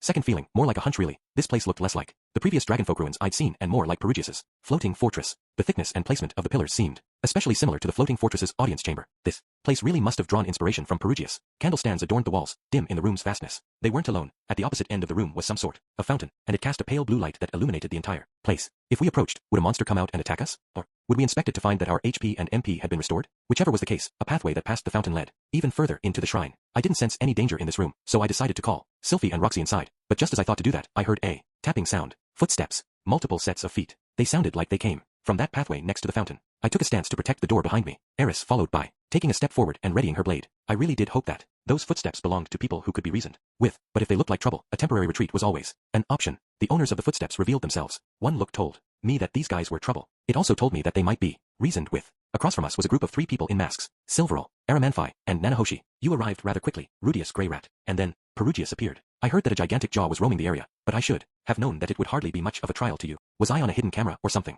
I came here assuming it was a trial, but the guy who told me to do it showed up at the finish line. Was someone going to point to a corner and tell me to smile? So, what are you dawdling for? Bring your baby inside already. Despite my confusion, Perugius commanded me as though this was no surprise. He stood waiting by the side of the fountain. What was going on? For now, at least, it didn't seem like we'd be getting into a fight. Nanahoshi was here, as though she were one of Perugius's familiars, but he wouldn't have brought her along if he planned to fight. Or wait, did I have that backward? Could he have brought Nanahoshi because he intended to fight? Maybe because I wouldn't want her to get hurt. No, that would be ridiculous. This was the great Lord Perugius. He wouldn't stoop to such a cowardly trick. Right. I decided I might as well allow Sylphie and Roxy inside. The moment Roxy entered, Perugius furrowed his brow for a moment. Lord Perugius, a demon. Silverol's tone was disapproving. This was something I'd hoped she could overlook. This wasn't the floating fortress, after all. Humph, very well. Such a magnanimous monarch. A real magmo. Anyway, the fountain looked just large enough for a grown adult to bathe in. Actually, after getting right up on it, I saw that it was less a fountain and more of an oval-shaped stone bathtub. A magic circle had been carved into the bottom of the tub, and that was the source of this fountain's light. The light diffused through the water, lending the entire room an eerie glow. It had the surreal beauty of a nighttime pool, but it was clear that this pool was some sort of magical implement, or maybe not quite. This magical implement appeared to be incomplete. There were some more magic circles carved into stones within the tub, but those weren't lit up. There were also a few recessions around the tub that seemed designed to hold something, but nothing occupied them. It was probably missing a few parts. What is this? This is the baptismal font, Silverl answered. I see, the fountain for baptizing. Just then, Silverl strode up to Sylphie. The baby, Silverl curtly commanded as she offered both hands to Sylphie. A shiver ran through Sylphie's body. She looked back and forth between Silverl's hands and me. What, is Lord Perugius gonna baptize my son himself? I asked, half jokingly. Yes, she shot back. Is that a problem? Oh, not at all. Perish the thought. Did that mean Perugius had us come all the way here, beat us, and then made a grand entrance, just so he could perform a baptism? Well, he had no other backup here. If Perugius wanted to do anything to Sieg, it would have been easier to get away with it back in the flying fortress. I didn't think he'd choose to strangle him or drown him. Then again, taking me on in the flying fortress would have broken some furniture, so it was possible that he lured me to the divine continent so we could metaphorically take this outside. No, Perugius had done so much for me until now. I had to trust him here. Sylphie. I gave her a look. Sylphie gasped for a moment, but she soon took a deep, determined breath and handed Sieg to Silverl. Silverl gently wrapped Sieg in her arms and wings, walked toward Perugius, and took a knee. She reverently offered Sieg to Perugius. Perugius settled down on the altar, then looked closely at the baby before him. Green hair, slightly pointed ears, eyes like a piercing flash of light, yet he appears gentle overall. A good kid. I mean, I agreed, but I was getting nervous. Could this baptism show that Sieg was really Laplace and then get him killed on the spot? It wasn't like I didn't trust him, but oh, this was scary. I couldn't bear to watch. I had to peer at it through my demon eye of foresight. In the vision my demon eye showed me, Perugius scooped some water with one hand. A second later, that came to pass. Perugius lifted the water between tightly cupped hands. He proceeded to cross his arms, push his fists into his shoulders, and hold that pose in silence for a few seconds. Then, slowly, he opened his hands and brushed Sieg's cheek. In the name of the Dragon King Perugius, I grant my blessings to this baby, this egg of mankind. By my hand, I baptize thee, and in my name, I christen thee, so that this child may break out of his shell and grow strong, wise, and gentle. I bestow upon him the name Saladin. Perugius's hand, or rather, the water than Perugius's hand was drenched in, glowed a faint yellow. The water continued to glow for some time. Once Perugius saw that the light had faded, he lifted the baby up and handed him back to Silverl. The kneeling Silverl reverently accepted him and carried him gently as she stood. Slowly, Silverl returned to Sylphie and offered her the baby. Sylphie looked a bit dazed as she accepted Sieg into her arms. I tried peering into Sieg's face, but he didn't seem any different. He looked at Sylphie and me with a blank expression, just like a month-old baby normally would. His hair was still green, too. What just happened? So, humph. Perugius rose with a grunt and casually walked toward me. He uttered something right to my face that shook me to my core. I don't know what's gotten into your head, but I've long known that that baby isn't Laplace. It took me 5 full seconds to understand the words that came out of his mouth. Why you have Aramanthi is my eyes. I would never mistake the sight of Laplace. The hue of green in his hair is entirely different. His eye color differs, too. His mana fails to impress, and he lacks that abominable curse, that which makes one shudder from the bottom of their heart. Did that mean Perugius knew from the moment Sieg was born that he wasn't Laplace? You seemed to pay it too much heed, so I called you to this shrine. This water is made to change color if certain people make contact with it. If that person had been Laplace, it would have glowed red. Boo. It changed to yellow, right? He's no blessed child, but the Laplace factor he carries is strong. Have you not noticed his vigor or his unusual strength? I have. I did think it was strange how strong he was. That explained it. And hey, good health is hardly a bad thing. Still, he wasn't Laplace. What a relief. But wait, doesn't that mean you had Aramanthi crash Sieg's birth for absolutely no reason? For that, I apologize. Though by coincidence, it appears I summoned you at a poor time. Though it would have been an excellent time if your child really had been Laplace. Really wish you could have mentioned that earlier. Seriously, what the heck? So, what did we come all this way for? For the baptism. Long ago, Azura Kingdom had a tradition in which the person tasked with granting a child their name would give that child a baptism and christening in the land of their birth. In addition, the parents would journey with their newborn to that land, though it's a long-forgotten tradition by now. Granting their name. Don't give me that dumbstruck look. You once promised me, did you not, that you would bring your son for me to name. You may henceforth call this child Saladin. I did. Actually, wait, I got the feeling that I might have. When he told me to bring him, I think something to that effect did indeed get said. By someone. Me, maybe. I meant it as a joke, though. But, this child.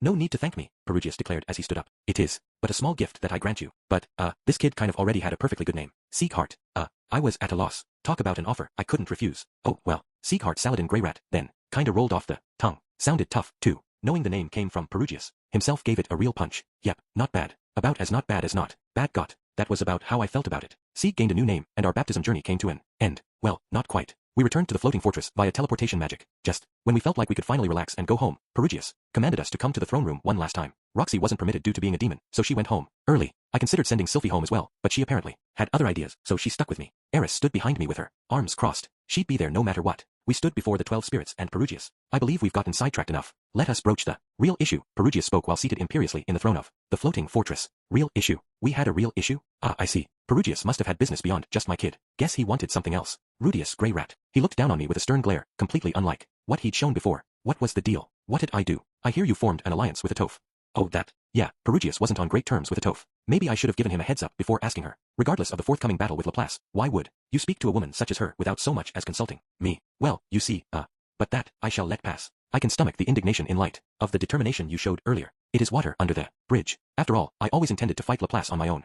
So, we're cool? There is one more matter. Perugius signaled something with a jerk of his chin, and a single girl stepped forward. She was a girl of about 16 in a white mask. She was a girl who, as time passed, didn't age. She now looked younger than both Sylphie and me. Nanahoshi Shizuka, the girl among 12 vassals, stepped forward and removed her mask. Then, with a conflicted expression, said, I completed the magic circle to return home. I see. Finally, The response came from Orsted behind me, who seemed to materialize from nowhere. Nanahoshi looked at Orsted as she clenched a fist in front of her chest. Yes, Orsted, after all this time, though it might not be perfect. Well done. Orsted spoke warmly. They were just a couple of short words, but their brevity emphasized how they clearly came from his heart. Yeah.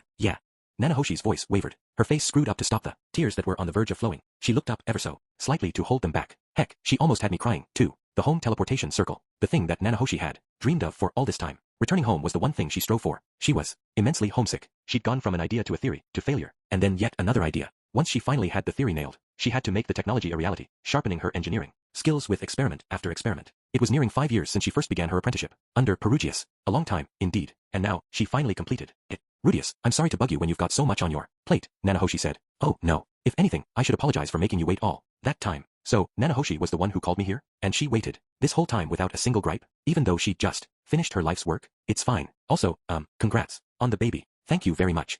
I was kinda surprised, actually. Guess you had a lot of stuff to consider. Consider, huh?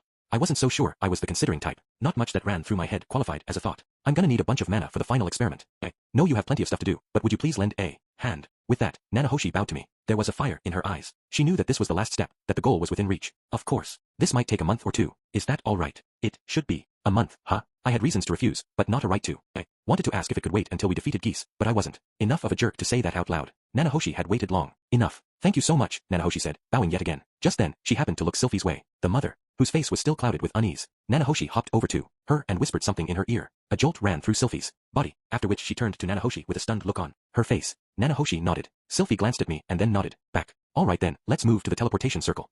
I had no idea what they discussed, but Nanahoshi declared that we were moving on. Sylphiette. I think I got trapped in my own head. I worried all on my own, convinced myself I had to solve it all on my own, and overwhelmed myself into a sort of paralysis. But had I thought about it, I would have realized that I wasn't alone anymore. I had a family I could rely on. Rudy might have been half joking at the time, but he did say something about looking out for each other like siblings. I never had siblings, but Sieg did. Lucy was doing her best to be a reliable big sister. It was hard to say I relied on her. She was still just a child, but I had the feeling she would grow up into someone I could trust. Knowing she had my blood in her made me doubt that a little, though. Aruz and Lara would grow up someday, too. Sieg wouldn't be alone. I had support outside of my family. Nanahoshi told me that if I had any worries, I could talk about them with her. I didn't expect to hear something like that from her, so I was a little surprised. If I asked Queen Ariel, or Luke, or Zenoba, or Cliff, they'd likely lend me an ear, too. I always thought that the way my hair color changed was a cowardly way out, and some part of me thought that people like Queen Ariel or Luke wouldn't have befriended me if my hair had stayed green, but now, I knew that none of that was true, that they surely would have befriended me all the same, just like Rudy did all those years ago. Well, sure, they might have been a bit more shaken at first. Maybe they would have caused a fuss about my hair, about my demon heritage, about how I had to be a superd.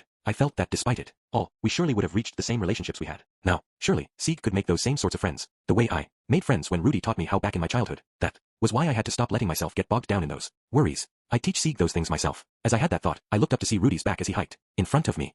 For whatever reason, I decided to grab the hem of his sleeve. Rudy turned around. He had the same look as ever, gentle, yet a tiny bit apologetic and concerned. I guess I inspired that in him. Rudy. When I called his name, he looked around, signaling the others to go on ahead with his eyes. Everyone left, and once we were alone, Rudy wrapped his arms around my shoulders and held me, softly, gently, so as to not crush Sieg. Rudy's slender, yet muscular body enveloped mine. His armor made him feel a bit stiff, but it comforted me. Rudy, I'm sorry, I think. It looks like I made you worry. I saw his green hair, and I remembered it, my past. I thought about it, about where it'd all lead. I thought that maybe this child wouldn't have a place in this world. It's not your fault. Everyone gets worried sometimes. And hey, it's on me for forgetting to think up a name. Yeah, but also, you've been traveling with just Roxy and Eris lately, right? I got the idea that I'd have to protect the children all by myself.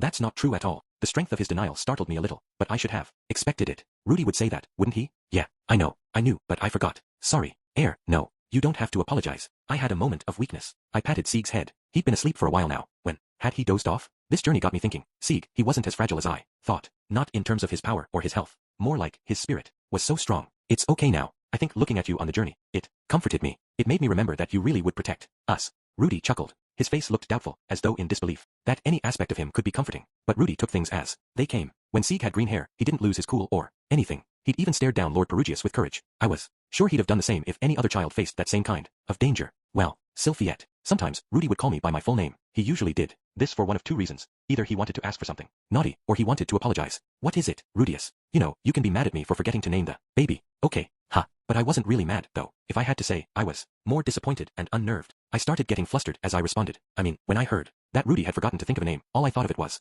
that my child might not be loved by Rudy or anyone else in the world. When I explained that to Rudy, he turned white as a sheet. It was a huge shock. Oh, but that's right. That made sense. Being disappointed without being mad must have been even harder on him. Oh, I see. Got it. I'll be angry next time. Don't forget about me, or our children ever again, Buster.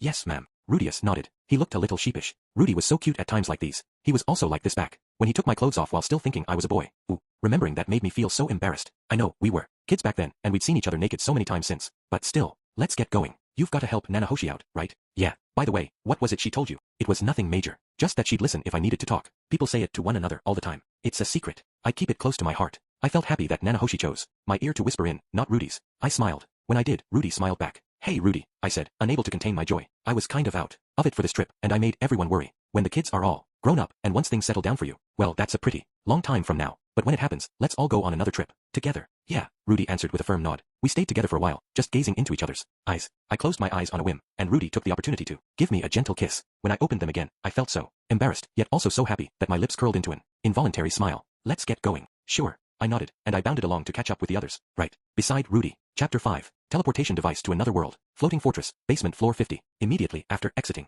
the staircase, we found a wide entrance hall, and in the middle of it, a magic circle. The teleportation circle. While it was similar to any other teleportation circle I could remember, something about it seemed off. To start with the obvious, it was enormous. Probably 50 meters in diameter and about a meter tall. It was composed of stone tablets about a square meter in area and 10 centimeters thick. Any given point on the circle had 10 of them stacked atop one another, and these comprised the outline of the circle. An enormous arch stretched over it, and the underside had been etched with cramped markings. These presumably formed part of a magic circle. It was a remarkably three-dimensional magic circle. The two-dimensional name no longer fitted. It was more of a magical device or apparatus. Cliff would be distraught if he saw this. That was Zenoba's input. I'd gone back and retrieved him since. This involved magic circles. This was far beyond something that Zenoba or I could draw. It would have been tough even for Roxy, who'd recently taken up studying everything she could about magic circles. Perhaps Cliff could, but he had no experience drawing something of this magnitude. A work of art, remarked Perugius. He held his head high as though he himself had built the apparatus. Perhaps it wasn't entirely selfish. It must be very gratifying for someone you mentored to create a masterwork. Not to mention, Perugius was probably involved with its design and construction. What say you, Orsted? Perugius asked. This is a great deal of progress. I'm surprised. Orsted was back again out of the blue. When had he gotten here? A three-dimensional magic circle made up of 25,000 stone tablets. This was something that even Orsted, in all his lifetimes, had never seen before. The automatons that the maniacal Dragon King left behind were composed of maybe 50 parts at most, none of them terribly large. Nanahoshi built this magic circle as if size limitations weren't a consideration. As I thought, look up, toward that arch. Is that part of it? Doesn't look connected. Oh, but it is. That is a device to confirm a successful teleport. You're aware that teleportation circles leave trace amounts of mana behind after use, correct? Yeah.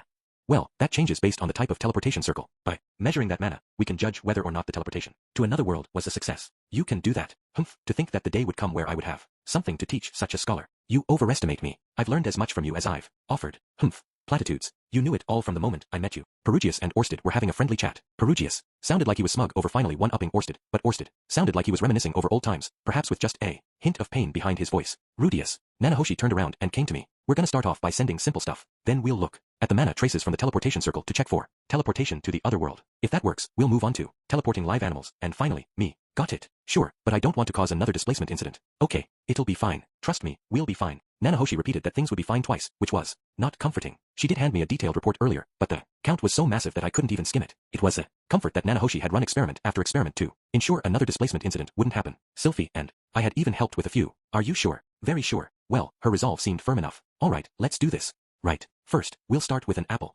Nanahoshi must have prepared it beforehand. She picked up an apple from a basket in the corner of the room. She then climbed the apparatus, trotted to the middle, and placed the apple dead center. Lord Perugius, if you'd please. Very well. Perugius moved to the opposite side of the magic circle. He wasn't alone. His servants spread out to surround the perimeter, each one an equal distance apart. Silverl headed toward the base of the arch. Rudius, over here.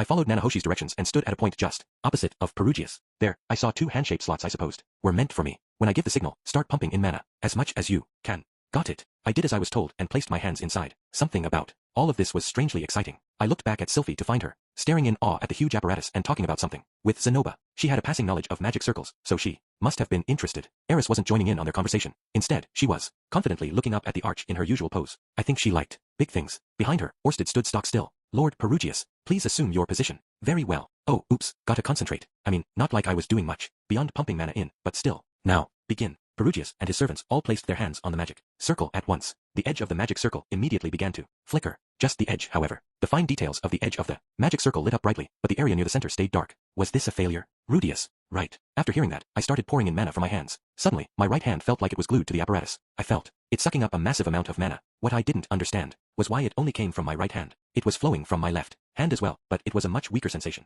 Was I supposed to strengthen the flow from my left hand? The moment that thought crossed my mind, the amount of mana that it was sucking through my left hand drastically shot up. Conversely, the amount from my right hand decreased. Right, left, left. The strength at which it sucked mana switched back and forth. If I focused on the sensation, I could feel how the output of mana differed for each palm and fingertip. It didn't feel mechanical. I could feel something human in its extraction. Who was controlling it? Perugius, huh? His expression didn't show it, but I guess there was more to his role than just booting the thing up. He also directed his assistants. This magical machine wasn't automatic once it booted up. It needed to be operated. The lines of the magic circle slowly came to life. It changed colors from blue to green, and then to white as its luminance overwhelmed the room. Soon, it was too bright to keep my eyes open. Was it only the magic circle lighting up the room like this? I'd never seen anything like it. No, I had. Once. This was just like the displacement incident. Blip. With that sound, the light vanished. Not all of it, though. The arch. Only the arch continued to dimly light the room and the area directly below it, the center of the magic circle, the place where the apple once was. There, something remained. Something. Pale blue. Pale blue specks were now floating upward from the circle, like bubbles before breezily vanishing into the air. Experiment succeeded, Silverl said.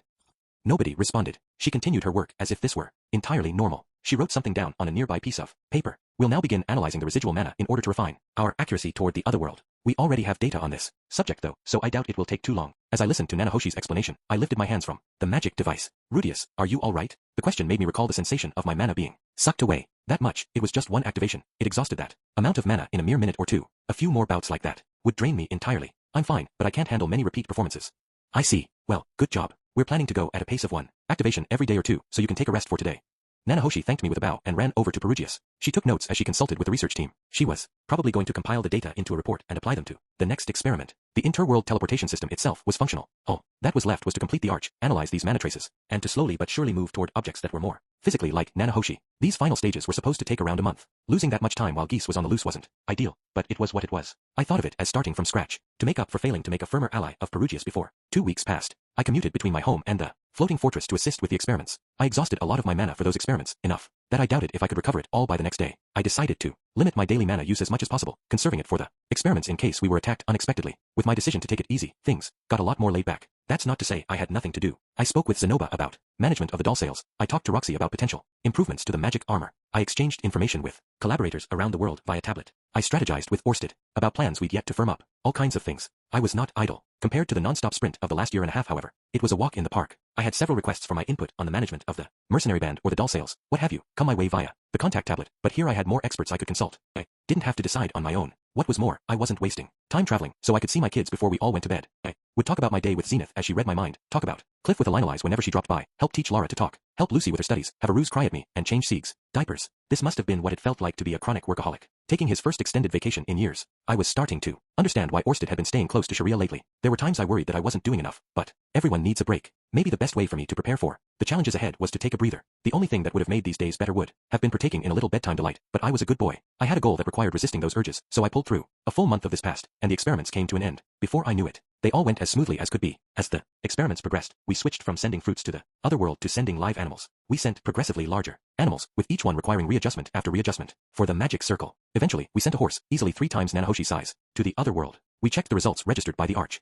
Said that the horse was sent to the other world on a landmass between 10 and 30 meters above sea level.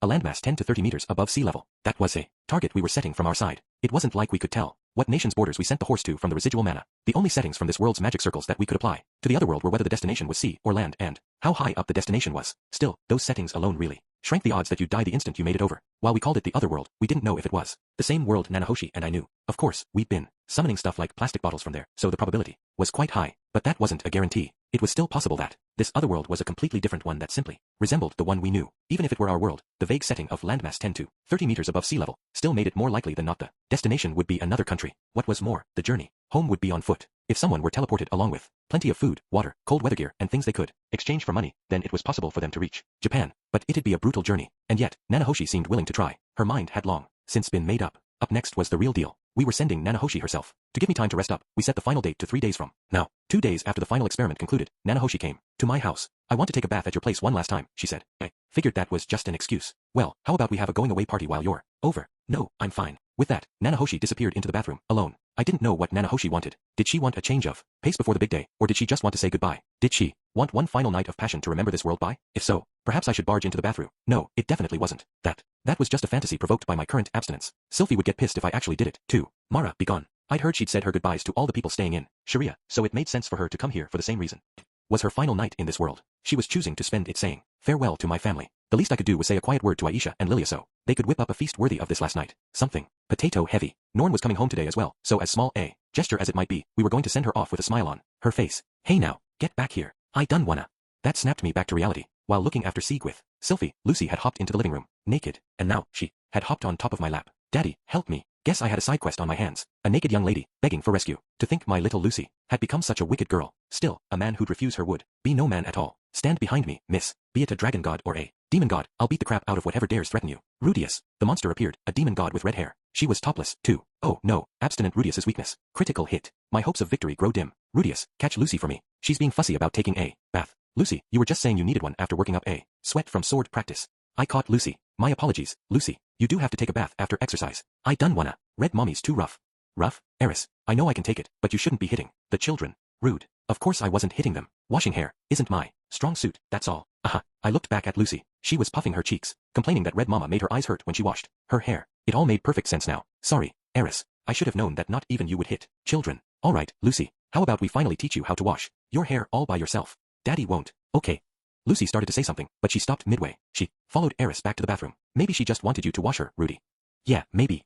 But Nanahoshi was taking a bath right now, so I couldn't possibly go in. Wait, that's right, I hadn't told Nanahoshi. Maybe there was still time to barge in. No, she probably knew. My house had a custom of letting groups into the bathroom since it was built. It was too late to complain about people barging in. Roxy and Norn returned home sometime later, bringing Laura into the bath with them. Nanahoshi, Eris, and Lucy stepped out to give them some room. They emerged steaming hot. The long bath left them all bright red, too. Hey, Daddy, Miss Nanahoshi taught me how to wash my hair.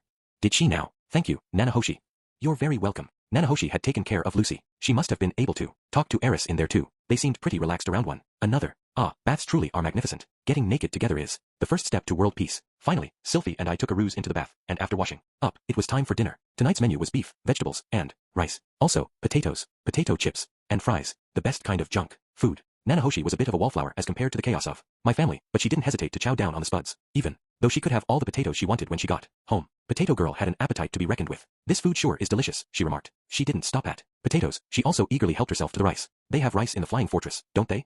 Yeah, but this rice is tastier, maybe. Is it now? Our rice was Sharia-grown Aisha rice. Maybe I could change the brand name to Hot Maid or something. Ah, a virgin maid still in her teens tilling the rice paddies, using the beefy muscled-up men she hired to create my own personal delicacy. What else could satisfy a Japanese appetite? Hey, now, this is the last of this world's food you'll be able to eat. Make sure to chew, okay? Are you my mother or something? After snapping back, Nanahoshi ate in silence for a bit. At some point, her gaze settled on not me, but my family. Lucy chattered animatedly about her recent escapades while Norn listened on. Roxy talked to Sylphie about everything related to magic. Circles. Eris fed Lara, Aisha fed Aruz, and Lilia and Zenith watched over them. It was a livelier sight than the old me could have ever imagined. Nanahoshi watched it all hungrily. It must have reminded her of her own family. As I wondered about that, dinner drew to a close. Nanahoshi played with the children for a bit afterward. Lucy had warmed up to Nanahoshi quickly, probably because of their earlier naked hangout. Aruz spent a little time burying his face in Nanahoshi's breasts, and was grinning from cheek to cheek as a result. And Lara was, well, the same as ever. Nanahoshi, you should stay the night. At Sylphie's suggestion, she stayed over. A natural end to the night. Unfortunately, our one-time guest bedroom was now full of kids. With no place for a guest to sleep, we eventually lent her Sylphie's room. That night, I talked with Nanahoshi. The house was quiet. Everyone else was sound asleep. We sat face to face in the living room, lit only by moonlight and the fireplace, as we sipped glasses of wine. We kept it light. Perugius's hobbies, how devoted Silverl was to Perugius, stuff like that. How Orsted and Perugius weren't on great terms but seemed to acknowledge one another. Barely more than neighborhood gossip. In the middle of our light conversation, Nanahoshi shifted to something more serious. Rudius, you've really grown into a fine man. Have I? You were like a grade school kid when I first met you. The next time I saw you, you were sort of a middle schooler. There was a time when I thought you were younger than me, but now, you're a real adult. You're married with kids and all that. Come on, those things don't make someone an adult. I didn't really get all the child this and adult that stuff. I'd been an overgrown child in my last life, and I'd been fully grown. Yeah, but lately, you just seem like more of an adult than me. Do I, now? Yeah, you think about all this other stuff like your children, your family. By comparison, I've hardly grown at all. Now, that's not true. Nanahoshi had changed plenty from how she used to be. Before, she hadn't let people get close to her. She was the invincible silent 7-star. The old Nanahoshi wouldn't have played with my kids. Maybe, but part of that is because you helped me. Until then, I didn't feel any urge to get involved with the people of this world. Would you have looked after toddlers in your old world? Probably. No, I guess I'd have thought they were getting in the way of studying. Entrance exams were coming up at the time. Entrance exams and tests, huh? Those words had a nostalgic ring to them. I wonder how many years have passed over there. Ugh, I don't want to think about it. Oh, sorry. It had been about 15 years since she came here. If 15 years passed over there, it'd be like the Urashima Taro folktale. Maybe Nanahoshi would instantly age 15 years the moment she teleported back. Honestly, I get the feeling that not a lot of time has passed over there. Why's that? I explained my tipsy reasoning to her. You and I got hit by that truck on the same day, right? But I got to this world nearly 10 years earlier. Maybe time flows differently between here and there. You'll be fine, I bet. Ha, you think so? Nanahoshi looked for a moment like she was thinking about something. Wait, hold on a second. What do you mean when you say we got hit by that truck on the same day? Oops, are you saying you were there? Well. Hold on, wait, I need a minute. Nanahoshi pressed her fingers to her temple and closed her eyes, as though trying hard to remember. Suddenly, her face shot back up. That fatso. What have I done? It must have been the alcohol, and after I'd been so careful all this time. Also, rude. Where do you get off calling someone a fatso? I mean, sure, I may have been fat, but, phew, so that was it. That was you. To think that dude turned into Rudius. Wait, so you actually turned out hot, huh? Nanahoshi put her hand to her chin as her eyes opened wide. Oh dear, she was wide awake now. I thought she'd be disgusted, but now she seemed kind of happy. Pardon, Miss Nanahoshi, but could you, well, keep this a secret from the others? I'd appreciate it. Why's that? I mean, I don't think anyone would stick with me if they knew. I don't think they all chose you for your looks, you know. Still, I have stuff I'd rather keep secret. Fair enough. Nanahoshi reseated herself on the sofa. I wasn't sure if she really got it, or if she just worried that I might not cooperate tomorrow if she pressed the issue. Because unlike me, you're a reincarnation. Yeah. That's right, I was a reincarnation. I couldn't go back to what I was before. I didn't intend to bury everything about my past, but I certainly wasn't going to talk about it if I didn't have to. Besides, my old self was embarrassing. Being that piece of crap in the past was what made me the person I was today, but that didn't make me proud of him. Got it. I'll keep it to myself. Thanks. Please do. That reminded me of one more thing about my old life. That's right, I almost forgot. What is it? Because you know my secret identity. Well, not because of that, but anyway, I'd like you to deliver this to my family in my old world. With that, I placed a single envelope on the table. The somewhat bulky letter contained everything I had to say to my siblings. It had been 20 years since I'd come here. I'd been through a lot. I felt like I could hold my head high and say that I was different from the person I was then. Emphasis on different, mind you. I wouldn't call myself respectable by any means. I'd packed the letter with apologies for my mistakes, memories of the times we shared, what I was doing now, and more. It might come off as gibberish if Nanahoshi landed right in Japan after less than a day had passed in that world, though. Well, I could live with that. The letter wasn't just for them, it was also for me and what I needed to say. Understood, Nanahoshi said as she lovingly placed it in her pocket. I'll make sure it gets there. Thanks, I'm counting on you. There was no guarantee that she'd teleport to Japan or make it back to Japan after teleporting. The journey could take years. My brothers could have moved for all we knew and be impossible to find. She nodded despite those uncertainties. Also this, I said, handing her one more letter, far thinner than the one before, just in case years have passed in that world, and if you have nowhere to go and nobody to rely on. I wrote this letter to tell my old brothers to look after you, even if it's just for a little bit. Nanahoshi accepted this letter with shaky hands, but I couldn't. Well, hey, I was nothing but a nuisance over there, so they might just refuse you outright. But you know, you were a nuisance. Yep, a jobless leech. Might as well hear it from me. If she did meet my brothers, they'd let her know. Nanahoshi looked deep into my face as if she were inspecting it. For signs, I was a loser. Kinda hard to believe that. Maybe that disbelief was proof of just how hard I'd worked. Wasn't that a happy thought? Well, if you're offering, I'd be honored to accept, Nanahoshi said, cradling the letter to her chest and bowing her head. I can't thank you enough for everything you've done. Nanahoshi would be returning home tomorrow. The experiments had gone perfectly. There wasn't the slightest error in that magic circle. But even still, an anxiety coiled around my insides that I couldn't shake. We'd made every possible preparation, made every calculation. We could. Nanahoshi seemed confident. Not a soul thought it would fail. There was still one last cause for concern. One that I had no intention of spreading further by daring to name aloud. One that, in her heart, Nanahoshi surely knew herself. One that, if she did know, she also wouldn't speak about. Maybe she already had it under control. So, I left it at that. Tomorrow, let's get you home. Yeah. If your convictions were strong enough, everything else is just details. Chapter 6. Nanahoshi's Fate. It was finally the day for Nanahoshi to return home. The only others present in the hall of teleportation were Perugius and me. Nanahoshi insisted she didn't want a crowd here to see her off. She said she'd already bid her farewells, so she must have seen them exactly the way she wanted to remember them. Our formation was the same as before. I was the mana tank, powering everything while Perugius and his spirits directed and maintained the flow. Nanahoshi stood at the center of the magic circle. She faced me, dressed in traveling attire with an enormous rucksack on her back. It was stuffed with a vast array of items to prepare her for what she might find on the other side. Neither one of us had ever ventured outside the borders of Japan before coming here. That was why she'd also packed some items she could trade for. Local currency no matter where she ended up, along with her ID, magic crystals, and scrolls. Who knows if those last two things would work where she was going. All she could do now was rely on her wits and courage to get her through the rest. Nanahoshi and I traded last glances. We said nothing. Whatever words needed to be spoken had been spoken last night. Rudius, Perugius bellowed, his voice booming through the room. Are you prepared? It felt more like a command than a question. I pressed my hands to the teleportation apparatus. Same routine, no changes. I had practiced this numerous times by now. I couldn't claim that they had all been successful, but whenever we failed, we located the issue and refined the process so that the mistake wouldn't happen again. Perugius and I were veterans at this. Okay, let's not go overboard. I'm just the battery here. Ready, I said. Nanahoshi, I assume you are prepared? Perugius asked, his booming voice once again rendering the question more of an imperative. Nanahoshi nodded. Yes, Lord Perugius, thank you for everything. Your gratitude is unnecessary. You've taught me a few amusing trifles. Their parting words were short and succinct, and once finished, they tore their gazes away from one another. Nanahoshi directed her attention back toward me, and Perugius directed his subordinates with his eyes. Very well, let us begin, he said. With his signal, the apparatus began to power up. The process was exactly as it always had been. Perugius and the rest of his spirits pressed their hands to the magic circle. Once the edges began to glow, I began pouring my mana into it. It eagerly gulped up the power I offered, but I was used to that sensation by now. The circle responded by glowing brighter and brighter, cycling through an array of colors, first blue, then green, then white. Blinding though it was, I forced myself to keep focus, to ensure I made no mistakes as I supplied it with mana. My experience during the experiments came in handy here. I knew the intervals when it needed power by heart. I was careful to ensure a sustained constant flow of mana with no dearth or excess. Exactly as before, the circle's glow turned black. Wait, what?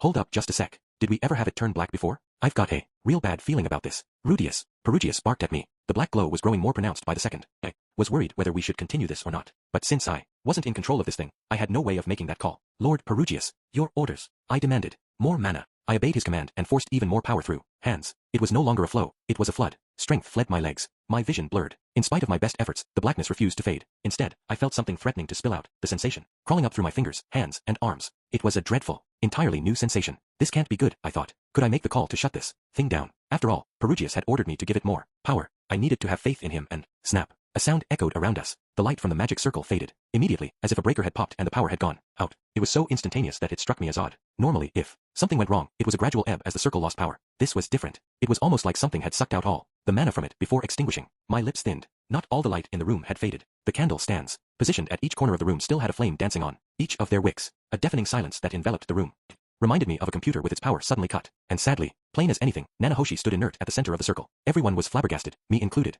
I couldn't see the spirits' expressions beneath their masks, but the air of confusion hung heavily. Why? Perugius howled. Why? Rudius Grey Rat. Ha, me. What did I do? Why did you cut off your supply of mana?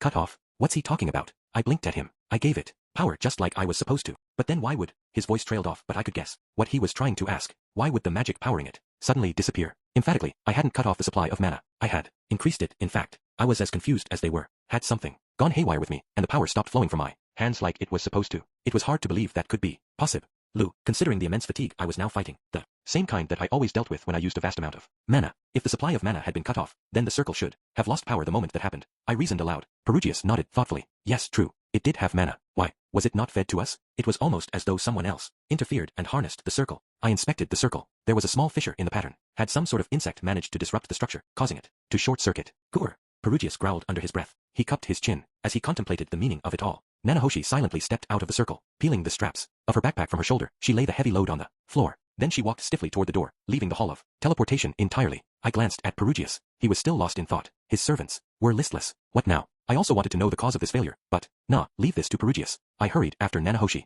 Nanahoshi was in her room, sitting on her bed. Her shoulders were slumped, her head hung. It was hard to make out her expression with her face turned downward. The atmosphere radiated exhaustion and resignation. In stark contrast, I wasn't all that shocked. I couldn't shake what my future self had once told me, that in the end, it would fail. I had no way of telling whether this was the failure he referred to, or if there was another one still awaiting us further down the road. Part of me wished I had asked him more about it so I would know, but there was little point in lamenting it at the moment. My future self also told me about how I'd failed to comfort Nanahoshi in that moment. What happened to her after that? My older counterpart had tiptoed around a direct answer, which seemed to indicate it was a wretched ending. Just like this, I had to do a solid job of comforting Nanahoshi this time. The problem was how. I could say, everyone experiences failure. Let's put it aside and hope for a better result next time. Too cliché. Sounds like the sort of thing my future counterpart probably said. Or maybe not, I thought, reminding myself. He was so shattered. After what happened to Roxy, he might not have managed anything like that. It was possible he instead said something much worse, driving Nanahoshi even further into despair. From what I knew of my future self, he seemed like enough of a degenerate that I couldn't rule out the possibility he exploited her vulnerability. Maybe he'd said, if you can't go home anyway then, be my woman. Kinda wish I knew what screw up my future self pulled. Then I'd have some idea what to do. No, I needed to think about this myself. There was a wrong option here, and I had a burning curiosity about what it might be. Life wasn't normally like that. It wasn't a video game. I had to find my own words to console her with. I racked my brain. How do I normally go about this? The first thing that came to mind was when I consoled Sylphie. Right. That's it. First I take a seat beside her. Then I wrap an arm around her shoulders. Is that how you seduced those three? Nanahoshi interrupted. She lifted her head and gave me a hard stare. Oh, guess she has a point. This is kinda sexual. Huh. My bad. I hastily removed the hand that had been hovering right above her shoulder, ready to pat it. She'd cut me off before I could even make eye contact. I folded my hands in my lap. So, Madam Nanahoshi, if you would permit me a moment of your splendid attention. What? I'm busy. Come on, don't be like that, I said. When you feel like you're all alone in the world, it's important not to bottle it up. You'll feel better. It won't fix the problem, sure, but it can put you in a better mindset to tackle the problem more effectively once you're ready. 2. My voice trailed off as I glanced at her and noticed she had a notebook spread out on her lap. Japanese was scrawled on the pages. At the top, it read, tentative theories about why the teleportation failed at the final stage. It's a good thing you told me ahead of time about this failure, Nanahoshi said as she traced the Japanese characters on the with her finger. If I didn't know, my first assumption might have been that there was something wrong with the magic circle itself.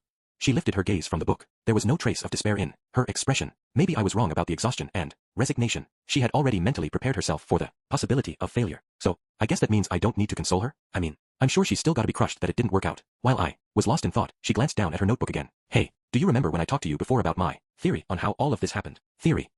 Kinda rings a bell, doesn't it? Pretty sure it was something far out and wild, but I don't quite remember it. After mulling it over for a moment, I shook my head. Sorry. Mind giving me a refresher? Again, she gave me that cold judgmental look. Geez, sorry. Fine, but I'm only going to summarize. With that preface she began to launch into her explanation, which was essentially her reading straight from the notes in her book. First of all, the Fit Toa displacement incident which resulted when I was summoned here should never have happened originally. That raises the question, why would something so irregular have occurred? When I heard that your future self had traveled back through time to speak to you, I deduced that someone in the future must have sent me here, to the past. No, since I'm not originally from this world, perhaps it'd be more correct to say the person responsible placed me in their past. History changed the moment someone who should never have existed suddenly appeared out of thin air, like dropping a rock into a tub already filled to the brim with water. My presence displaced the total amount of mana in the world, and as a consequence, the Fit Toa region was wiped from existence. Oh yeah, this sounds familiar. I think I was so preoccupied with other stuff at the time that I didn't really pay attention. It was still an absurd theory to be sure, but if she was so focused, then it seemed she really wasn't hung up over the teleportation failing. Nah, she's gotta be torn up. This whole nonsense spiel is probably her just trying to distract herself.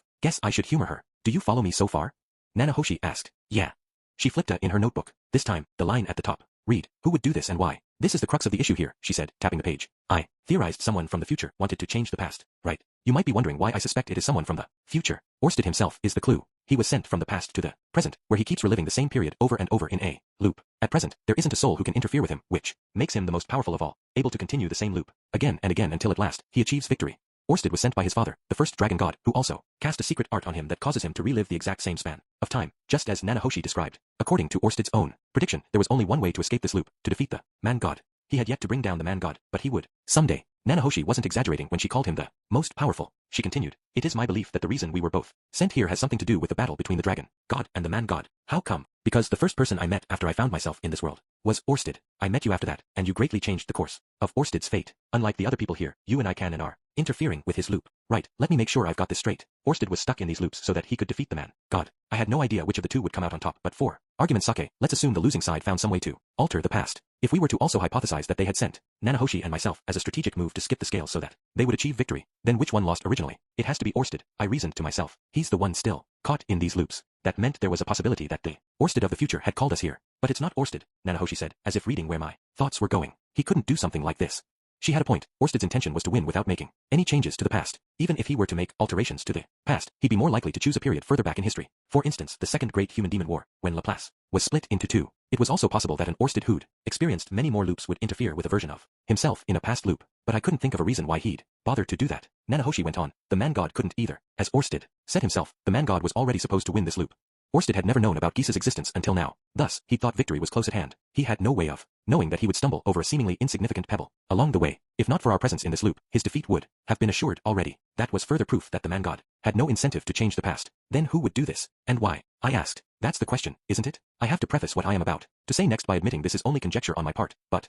Again, she tapped her finger on the book, pointing to a name that was written on the page. Shinohara Akito. Immediately below that was the name Kuroki Seiji, but she had crossed it out, penning yet another name beside it, Rudius Grey Rat. Yesterday, when I learned your true identity, I remembered something. When the accident happened, Aki, Shinohara that is, wrapped his arms around me. You saved Kuroki Seiji, so he was outside the truck's path. I suspect he probably wasn't sent here. There were only 3 of us that were hit in the collision, and 2 of us are here together right now. The last remaining person is nowhere to be found. You appeared in this world 10 years before I did. I have to think that means the 3 of us were sent to different time periods. Here. Well, to be more precise, I was reincarnated, not sent. Not that. It makes that big of a difference, I guess. And if you came here before I did, then there would be nothing. Off if Shinohara came here at an even later date. Much, much further. Into the future, where he met Orsted. Let's suppose that was the first time anything had ever changed in that Orsted's loops, and that he and Shinohara became companions. However, Orsted realized, afterward, that he had no way of defeating the man-god, so he took other steps to ensure his victory. Thus, someone from the future changing the past. Huh? Wait, I interjected. You're saying that this has to do with why the Fit Toa region was totally obliterated? Because this Shinohara guy is some kind of esper with super abilities that allows him to change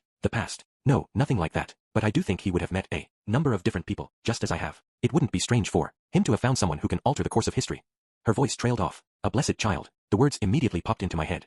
Never occurred to me when I saw Zenoba's superhuman strength, but the blessed child in Millis could see into a person's memories, simply by looking into their eyes. It didn't seem terribly far-fetched to assume there could be a blessed child out there with the ability to alter the past in some way. Heck, if I hadn't met my future self, I would have probably lived the miserable life detailed in his diary. Didn't that mean the past had already been changed once already? It didn't feel real to me that such a thing was possible, but on the other hand, I couldn't rule it out. After all, I had somehow reincarnated here and Nanahoshi had been sent here from our world. Was altering the past so far-fetched in comparison? I stroked my chin in thought. Did Orsted say he had any clues about who this person could be? Yes, he did. He said there's a blessed child who can reverse the time of an object. That wasn't quite what I had in mind when I asked the question, but it fit with Nanahoshi's theory about a blessed child with time manipulation abilities. However, Nanahoshi went on. He also said that blessed child's fate was so much weaker than anyone else's that they died without ever being able to do anything. And you think Shinohara Akito stepped in and saved them? I guessed. It felt like the puzzle pieces she had given me were starting to click into place. This Shinohara guy would have met with the blessed child as well as Orsted. We could infer, then, they had somehow developed a magical implement which allowed them to extend the parameters of this blessed child's powers. That would make the most sense, given it aligned with our own experiences.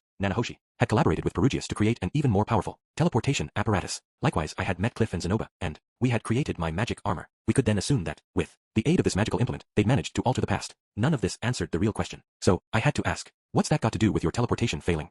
I was hoping you would ask that. Nanahoshi turned to the next page. This time, the top was headlined with the words, my future, assuming I'm unable to return home. I thought to myself, wouldn't he have searched for me just as I've searched for him? I whistled low and nodded. Seemed logical enough. Well, this is again only supposition on my part, but what if the reason I can't return home in the present is because I return home with Shinohara Akito in the future? Or rather, what if there's a stipulation to me being able to return? Like, I have to meet some condition or fulfill some purpose before I can leave. Maybe both are true, even. Okay, so, hold up a sec. I've got to make sure I'm following. The basic gist was that, for some reason or another, this Shinohara guy was summoned here into what would be our future. One thing or another happened, and he became companions with Orsted, and the two worked together. They learned that, as things stood, they couldn't beat the man-god. When THEY tried to look into the root of the problem, the cause was in their past. So they found a way to extend the range of that blessed child's abilities to alter the past. That's when I was initially summoned here. Except, the moment I appeared, the man-god foresaw his own death at the hands of my descendant. With their help, Shinohara and Orsted were able to finally take him down. However, there was a problem. Shinohara had no way of returning home to his world. Thus, he once again used the blessed child's powers. This time, he summoned Nanahoshi to the past, knowing how fiercely she would want to return home. Her passion for going back spurred her to invent better teleportation circles. I could only guess that when they summoned her, perhaps they were a bit too reckless in how they altered the past, thus destroying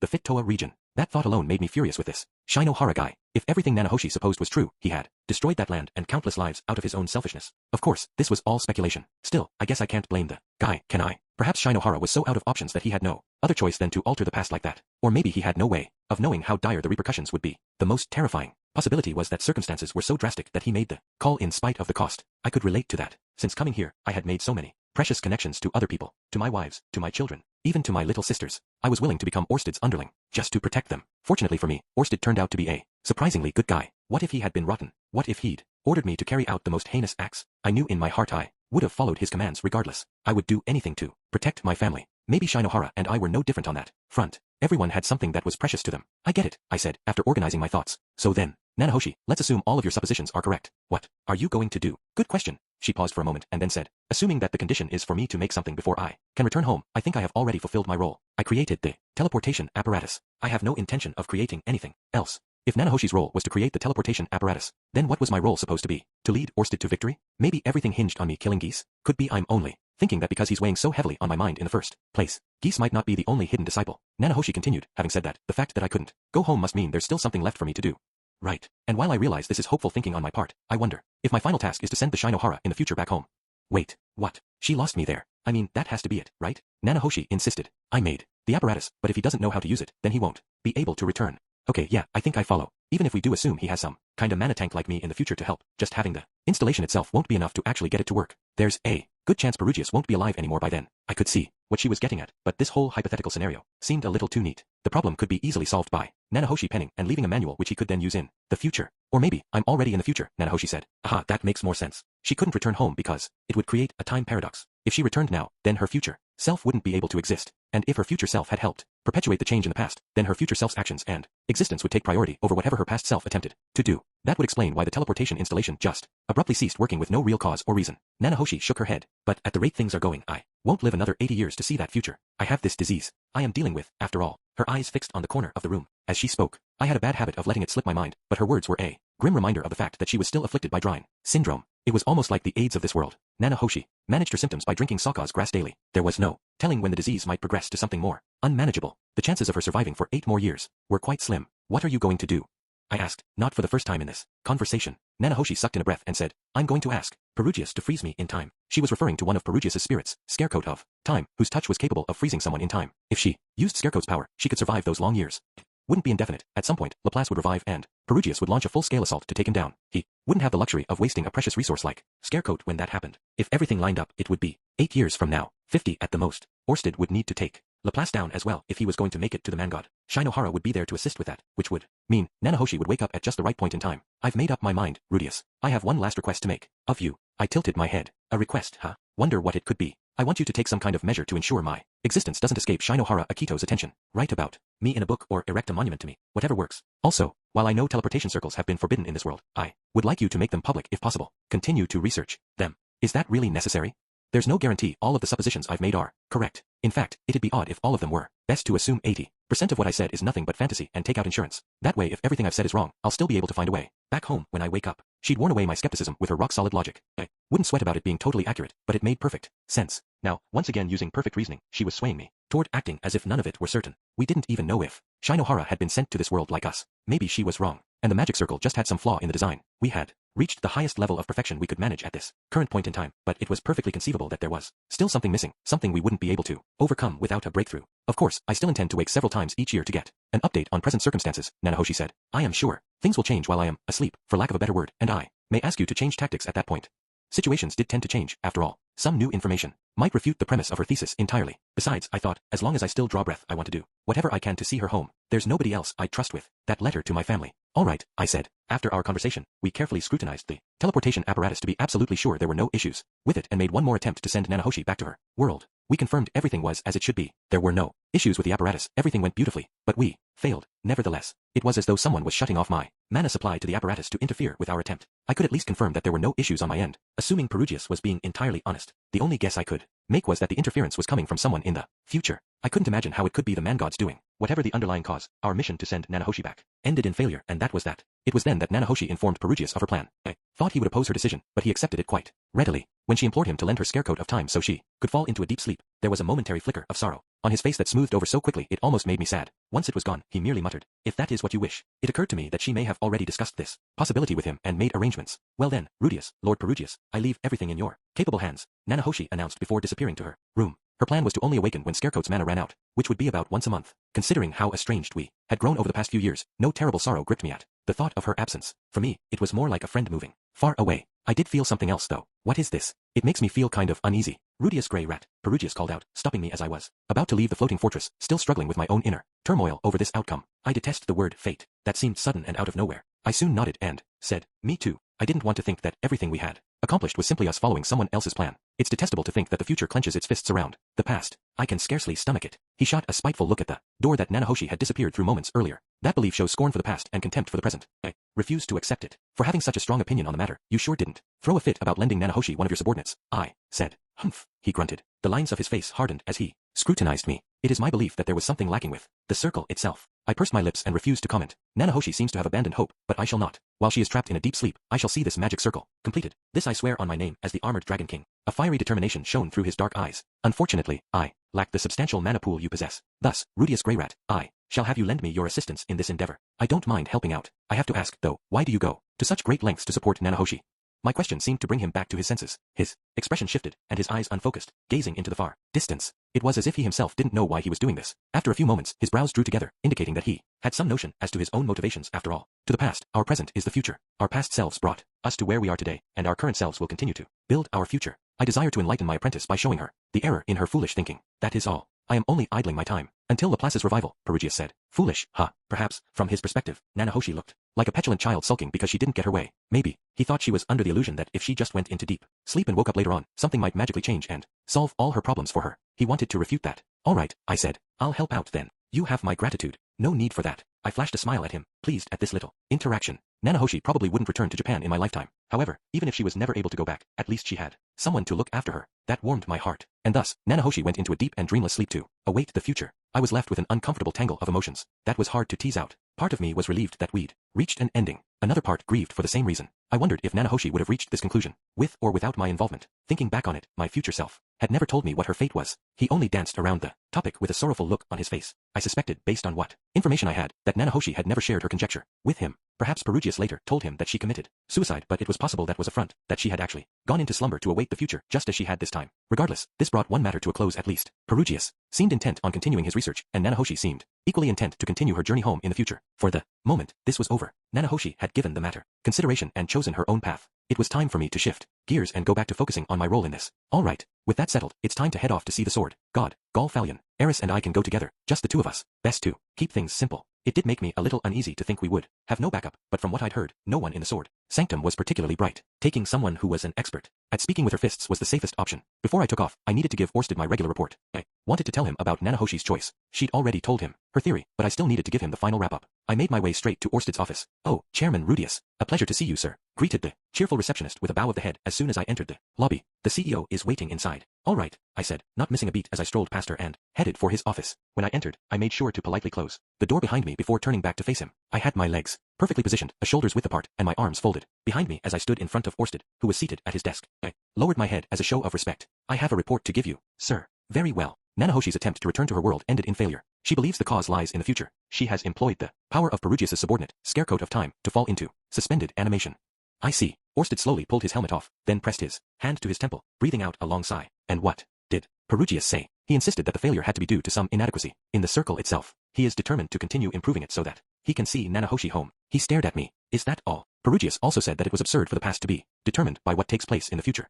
Of course he did. He would say that. Perhaps it was my imagination, but his voice was unusually full of emotion, although his expression is just as implacable and his tone just as flat as ever. Now that I have heard about Nanahoshi, what do you plan to do? Orsted asked. I'll give it some more thought, but my present plan is to go to see Sword God Galfalion. As always, I would appreciate as many details as you can provide. Very well. I have already compiled my knowledge on the man. He reached into his cabinet and produced a bundle of documents. He was well prepared, as ever. While I appreciated his thoroughness, I got the feeling our roles were kinda reversed here. Wasn't I supposed to be the one providing such materials, since I was his subordinate? Not that it matters. We've come this far doing things this way. Not like it's gonna change now. Thank you, sir. I will gladly make use of them. I wrote in here as well, but just for emphasis, avoid fighting. Galfalion. Yes, sir. While one curtain closed on Nanahoshi's story as she sunk into her torpor, another opened. My somewhat bizarre break came to an end. It was time for me to resume my battle with geese. Chapter 7. The Mad Dog's Old Stomping Grounds. It felt like an eternity before I finally arrived at the Sword Sanctum, a bitterly cold place eternally blanketed with snow. Even amid the vast swath of land that made up the northern territories, this place was unique. By any traveler's first impression, it was a normal town. There were houses made of stone, columns of smoke sprouting from their chimneys, and the enticing scent of dinners roasting over the fire, filling the air. The people were all bundled up warmly, though they still shivered from the sub-zero temperatures as they went about their business. These were typical sights here in the north. It was only once one traveled past the little town that they would discover the sword training hall. Its grounds were more extensive than any found in Azura Kingdom. From here rang the endless echoes of wooden swords clapping against one another. Here was where the leading pupils of the sword god style gathered to practice their art, and it was this which earned it the name Sword Sanctum. Swordsmen the world over traveled far to make their way here. When, at last, they dragged their tired feet the final few steps to their destination, no doubt they thought, at last, I have arrived. Once they had finished their long apprenticeship in these halls, they would look back at the sight I was gazing upon right this very moment and think to themselves, and now my real journey begins. Excerpt from Wandering the World by the adventurer Bloody Kant. Eris and Rudius had made their way to the Sword Sanctum. I remember the Sword Sanctum showing up at the end of Wandering the World. That must mean it was the very last place Bloody Kant visited. The way the land here was described was way different from the other places in the book. That really stuck out to me. Rudius chatted absent-mindedly, his face devoid of emotion as he strolled along. Eris could tell immediately, however, that he had his guard up. Guess you walked around this area regularly when you were training here, huh? Eris cast her gaze about their surroundings, thinking back on it. Now, she didn't actually visit the town too often when she lived here. She dropped in a couple of times at the sword god's bidding, but she wasn't the leisurely stroll type. I didn't have time for that, she said gruffly. The town here looked to her like any of the others in the northern territories. Given the size and population, it was more accurate to call the place a village rather than a town. When she lived in Roa, back when everything felt new, she often wandered around. The same was true when she moved to Sharia and took up the daily habit of going for walks with Leo. This town, however, inspired no urge to roam in her. This simply wasn't the place for it, at least not in her mind. There sure are a lot of smithies and weapon shops, Rudius mumbled. Yeah. The only people who bothered to take up residence here were swordsmen. Regardless of age or gender, most people here had a sword at their hip. That wasn't to say each and every one of them were practitioners of the sword god style, but it was still common practice for the townspeople to be armed. Watch where you're going, would ya? What's that? You ain't even worth paying any attention to. So you wanna settle this with swords, huh? A squabble had broken out in the middle of the street. 2 people had whipped out their blades and were glaring daggers at one another. A second later, they each made their attacks. Those around them spared barely a glance before shuffling away, as if they were all too used to the sight. No cheers, no jeers. Routine. Eris could tell neither combatant was particularly skilled. They were probably intermediate tier at best. Their postures were abysmal and they jerked clumsily, heavily as they smashed their blades together. One quick glance told her neither had the intention of taking the other's life. What the? Rudius gawped, his whole body trembling. He fell a step behind Eris, as if trying to hide behind her. He looked like he'd been dropped somewhere in Johannesburg. Stand up straight and walk properly, Eris barked at him. Rudius would have no problem taking those two out, or anyone else around, for that matter. Eris knew that his magic was faster than an average swordsman, even at close range. Besides, Rudius was intermediate tier in swordsmanship himself. Perhaps that kept him humble. He was currently wearing such heavy armor that he would find it difficult to inflict harm on even the most trivial swordsman. If a close-range battle were unavoidable, he'd choose evasion over going on the offensive. He wouldn't take the gamble of seeing who could move fastest. It's just, I don't want to get into it with anyone, Rudius explained. Getting into spats like that will only have a bad effect on later negotiations. Times like this, it's almost a guarantee that I lure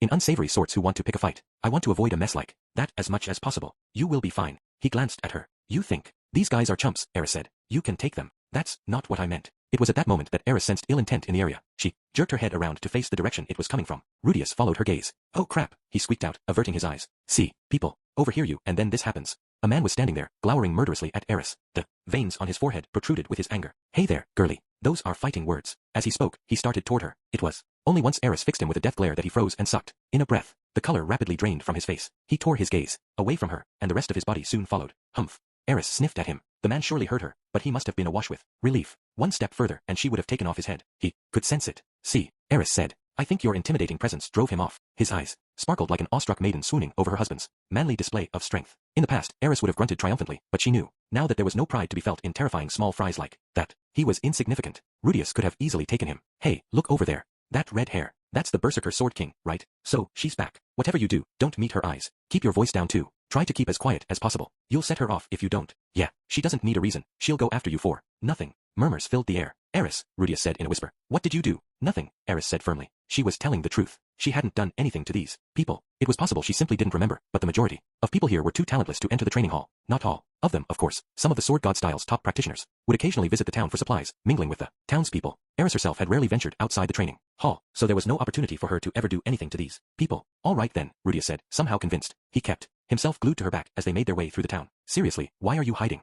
It's not that I'm hiding. It's just, you look really dashing from behind, you know. It's not like I think you've pummeled each and every one of these townspeople with your fists and now they're thirsty for revenge. Nope, not at all. I really haven't done anything to them. Eris snapped. Eris knew that if the situation called for it, Rudius would leap out and come to her aid. He just didn't handle open confrontation with strangers well. You'll be fine, Eris insisted again. Now, let's go. As she marched along, the people cleared a path for her, like Moses splitting the Red Sea. She moved forward, her head held high, not the least bit bothered. Rudius, the vastness of the sword sanctum surpassed my imagination. Whoa, this place is huge. The buildings were constructed of stone and wood, and somehow bore a close resemblance to a Japanese martial arts arena. The state of the complex suggested its construction was more ancient than the nearby town. The view at the front entrance was hardly adequate enough to get a sense of the place's size, but I could tell there were quite a few buildings. It had likely been expanded and altered over the years, culminating in the sprawling structure we saw today. Oh, I spotted my first resident of the place near the gate, a young man clad in a simple uniform. He carried a shovel, which he was using to clear the snow. A student here, I assumed. He looked chilled to the bone. I had to wonder if the rules forbade him from wearing a coat. I glanced at Eris. He looks like he's going to freeze.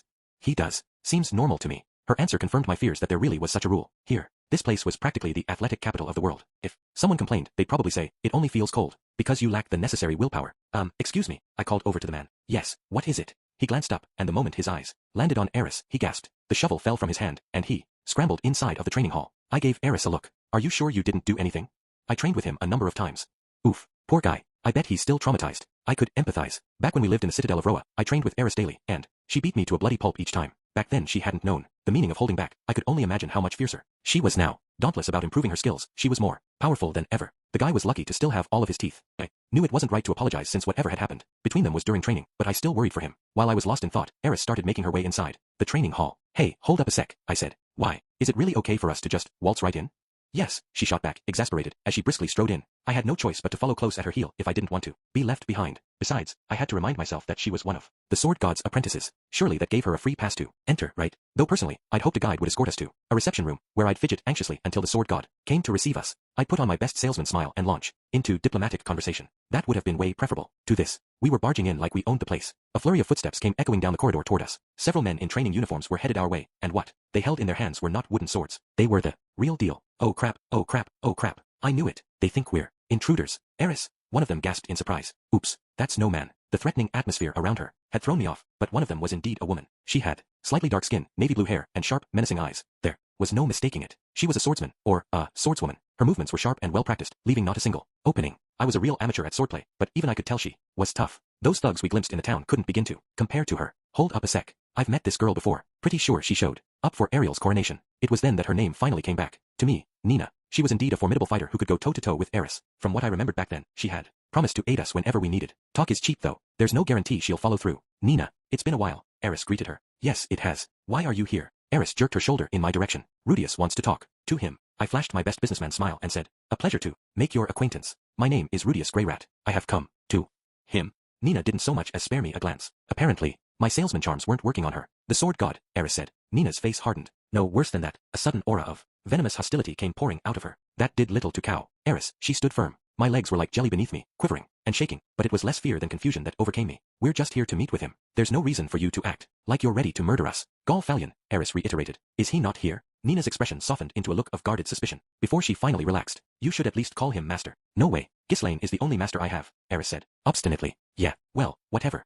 Nina breathed a deep sigh. I could tell. She'd dealt with Eris's petulant refusal to adhere to norms many times before now. The rest of you, go on ahead. I'll explain things to Eris. But Lady Nina, now isn't the time to. This is Berserker Sword King Eris we're talking about. Startled, the men stared at Eris. I had no idea what mayhem she had been up to during her stay here, but her name alone convinced them to back down. Very well. The men bowed their heads respectfully and rushed back down the hall, deeper into the complex. This time I heard no footfall. They hardly made a sound, and their posture was impeccable. None of them seemed particularly memorable, almost like background characters in a video game, NPCs, and yet from the way they held themselves, I could guess they were sword saints or higher. That's terrifying, I thought. Those were the exact people I did not want to start stuff with. All right, this way. Nina motioned with her chin, and Eris followed after her. I obediently fell in line. We were guided to one of the complex's main training buildings, apparently called the drill hall. The room had wooden flooring with a number of wooden swords hung up on the wall. It reminded me of a Japanese kendo hall. Curiously, I noted a speckled pattern all over the floor. They were stains, which raised the question, what had they been spilling here? Ahaha, I tittered awkwardly in my head the moment it clicked. This is blood. Nina strode forward until she arrived at the middle of the room, where she suddenly plopped down. Eris followed suit. They each sat with their left leg folded and their right knee raised. I thought it was a bit of an inappropriate posture for a girl to take, but on reflection, Ghislaine had taught me to sit the same way. The posture made it easy for a swordsman to get back to their feet and draw their weapon. This meant that, if the urge struck Nina, she could take off my head in an instant with a dangerously real blade at her side. Nina, Eris said, Rudius can't sit this close. It would put him in the range of your blade. Really? Your husband is a coward. He's a mage. He's practical. The atmosphere around us was tense. Well, maybe I should just pluck up my courage and sit close. Anyway, I did come here to meet the sword god, so I'm resolved to take some risks. Excuse me, I meant no disrespect. I was merely overwhelmed by the air in this place, I said as I took a seat beside Eris. I activated my eye of foresight to be on the safe side. Nina finally rested her gaze on me. So, why have you come? There's a certain individual I will be going into battle with, and I was hoping to enlist the sword god's aid. Her eyebrows knit in confusion. I thought you weren't going to need help with any battles for several more decades. Oh, I see you remember our conversation in the kingdom of Azura. Thank you for that, I said, genuinely impressed. She sniffed. Of course I remember. I'm not Eris. The hard and fast rule for communicating with sword god style practitioners was to keep things frank and easy to understand. They weren't as erratic as a Toph, but they did have a tendency to whip out their sword the moment their mood began to sour. Even someone with delicate features like Nina was no exception, or so it was safe to assume. What I said back then hasn't changed, but I am here about a different matter. I will be fighting a man named Geese, see. I continued. I'm sure the sword god must be very busy indeed, but if you could kindly put me in contact with him. Nina pulled a face. I assumed that she didn't want someone she didn't trust, like me, to meet the man. Anyway, I also brought a gift to present to the sword god, something I am sure he will like. It wasn't a magic sword I had prepared for the occasion. Nothing like that. I brought a minor blade forged by the master smith Quelkin 100 years ago. According to Orsted, the sword god was a sword connoisseur who had collected no small number of blades. This one in particular was special to him because it was one he had desperately longed for, as a youth to no avail. Over several decades, this blade had been passed around to new owners until finally landing in the hands of a middling nobleman in Azura Kingdom. This nobleman lived a life that never required him to use a sword. It may have remained there forever, decorating the man's parlor, had no one taken notice of it. Tragically for him, I had used Ariel's name to cozy up to the man. I visited his house and peppered him with compliments for his good taste in his parlor decorations. In exchange for some favors, he relinquished the blade to me. All I had to do now was hand it over to the sword god, and negotiations would hopefully go smoothly. Let me clarify one last time. The person you want to meet is Galfalion, correct? Nina asked. Puzzled, I knitted my brows. Well, yes, that's right. She phrased it as if there was another sword god around here besides. Gall Fallion. Then he's not here. Oh, I see. I nodded thoughtfully. So, where has he gone? And when might I expect him to return? Nina shrugged. Who knows? I doubt he ever will.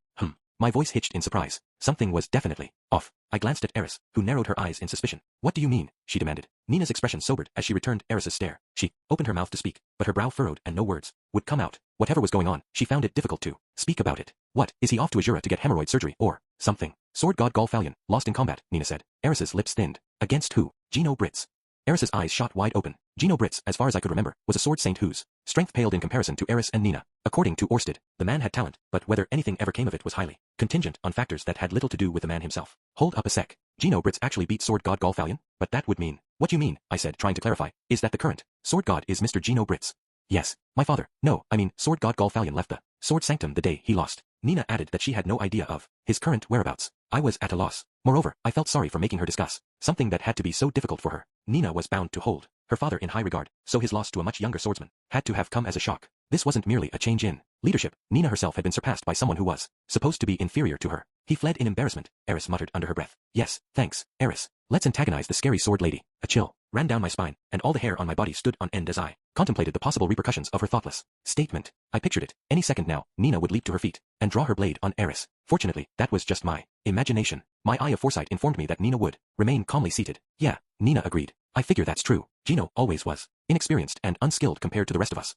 Eris was quiet for a moment before saying, but he's not now? No, not anymore. Gino is stronger than anyone else out there. Of that much I'm certain. A mixture of emotions played across Nina's face as she spoke of him, some part fear and the rest admiration. Gino's strength had to be the real thing for her to react like that. My target had shifted. Perhaps it was rude of me to give up on Fallion so readily, but maybe allying with Gino Britz was the better option at present. The only issue with that was Orsted hadn't given me any data on him, nor did I have a gift which might bring him around. It would be great if he'd accept this sword, but I doubted it would bring him much joy. It only held personal significance to Fallion. Otherwise, it wasn't all that impressive. What to do? If he's strong enough to climb his way to the top and claim the title of sword god, I can bet he's got a violent disposition. Considering that negotiations might fail, it'd probably be safest to pull back for now. On the other hand, we've come all the way here. It seemed best to at least meet and speak with him. I had no idea whether he'd like the gift, but at least I did have one. Nobody hates a present, right? Eris, do you feel like fighting Gino? Nina asked. What do you mean? Right now, you could become sword god if you beat him. Eris shrugged. Not interested. Nina breathed a sigh of relief. Okay, yeah, right. I figured. That's good to hear. Come to think of it, I had heard something from Orsted before. He said that there were people who became sword god only to disappear as time marched on, lost to the annals of history. It wasn't a system of hereditary succession, after all. Sword god was a title bestowed upon the strongest of the style's practitioners. That was why the moment the reigning sword god lost a battle, they lost their position as well. For most, defeat spelled death. It wasn't just a loss of status but of life. All you had to do to become sword god was beat the previous one in battle. If the sword god fell to someone outside the sword god style, his strongest pupil would take his place. Whatever the case, there were a number of sword emperors and subsequently sword kings who were no less skilled than their higher-ranked counterparts. That made it easy to guess what a regime change like that would lead to chaos within Sword Sanctum. The same had happened when Gall Fallion succeeded the title. Those of roughly equivalent strength from sword emperors to sword kings decided to challenge the newly appointed sword god in hopes of stealing the title for themselves. There were sword gods who only stood for a single day before being stripped of the title and falling into obscurity. This same thing could easily happen to Gino Britz. What about you, Nina? Not going to try for sword god? Eris asked. I can't even consider that as an option, Nina said, stroking her belly. She's acting kinda cagey about it. Could she be on her period, or something? Is that it? Nah, not like women only rub their bellies because they're on their period. It's not good to make assumptions. I bet she's constipated. I glanced at Eris. She looked shocked by Nina's answer. Apparently, it had caught her off guard. Oh, Eris's face fell, giving way to disappointment and despondency. I didn't know too much about the relationship between these two, save for the fact that they were the same age and that there weren't many who could stand as Eris's equal and befriend her. Their connection to one another seemed decidedly different from the one Linnea and Persina shared. I had no idea how Eris felt toward the woman. There was, however, one thing I could tell. Nina was Gino Britz's ally. She had become a sword king before Gino had and was older than him, but that hadn't stopped her from recognizing his strength and legitimacy as the new sword god. The way she had spoken showed that, until she heard Eris's answer, she was worried that Eris was yet another who had come to challenge Gino for the title. Had that been Eris's intention, Nina might have wanted to challenge her to a duel first. It was only now that we had established Eris had no interest in the position that Nina lowered her right knee, tucking both legs under her. Would it be possible for us to pay our respects to the new sword god? I inquired hopefully. Nina shook her head. Not right now. He already has his hands full. I had a feeling you would say that. No doubt there were swordsmen from all over the world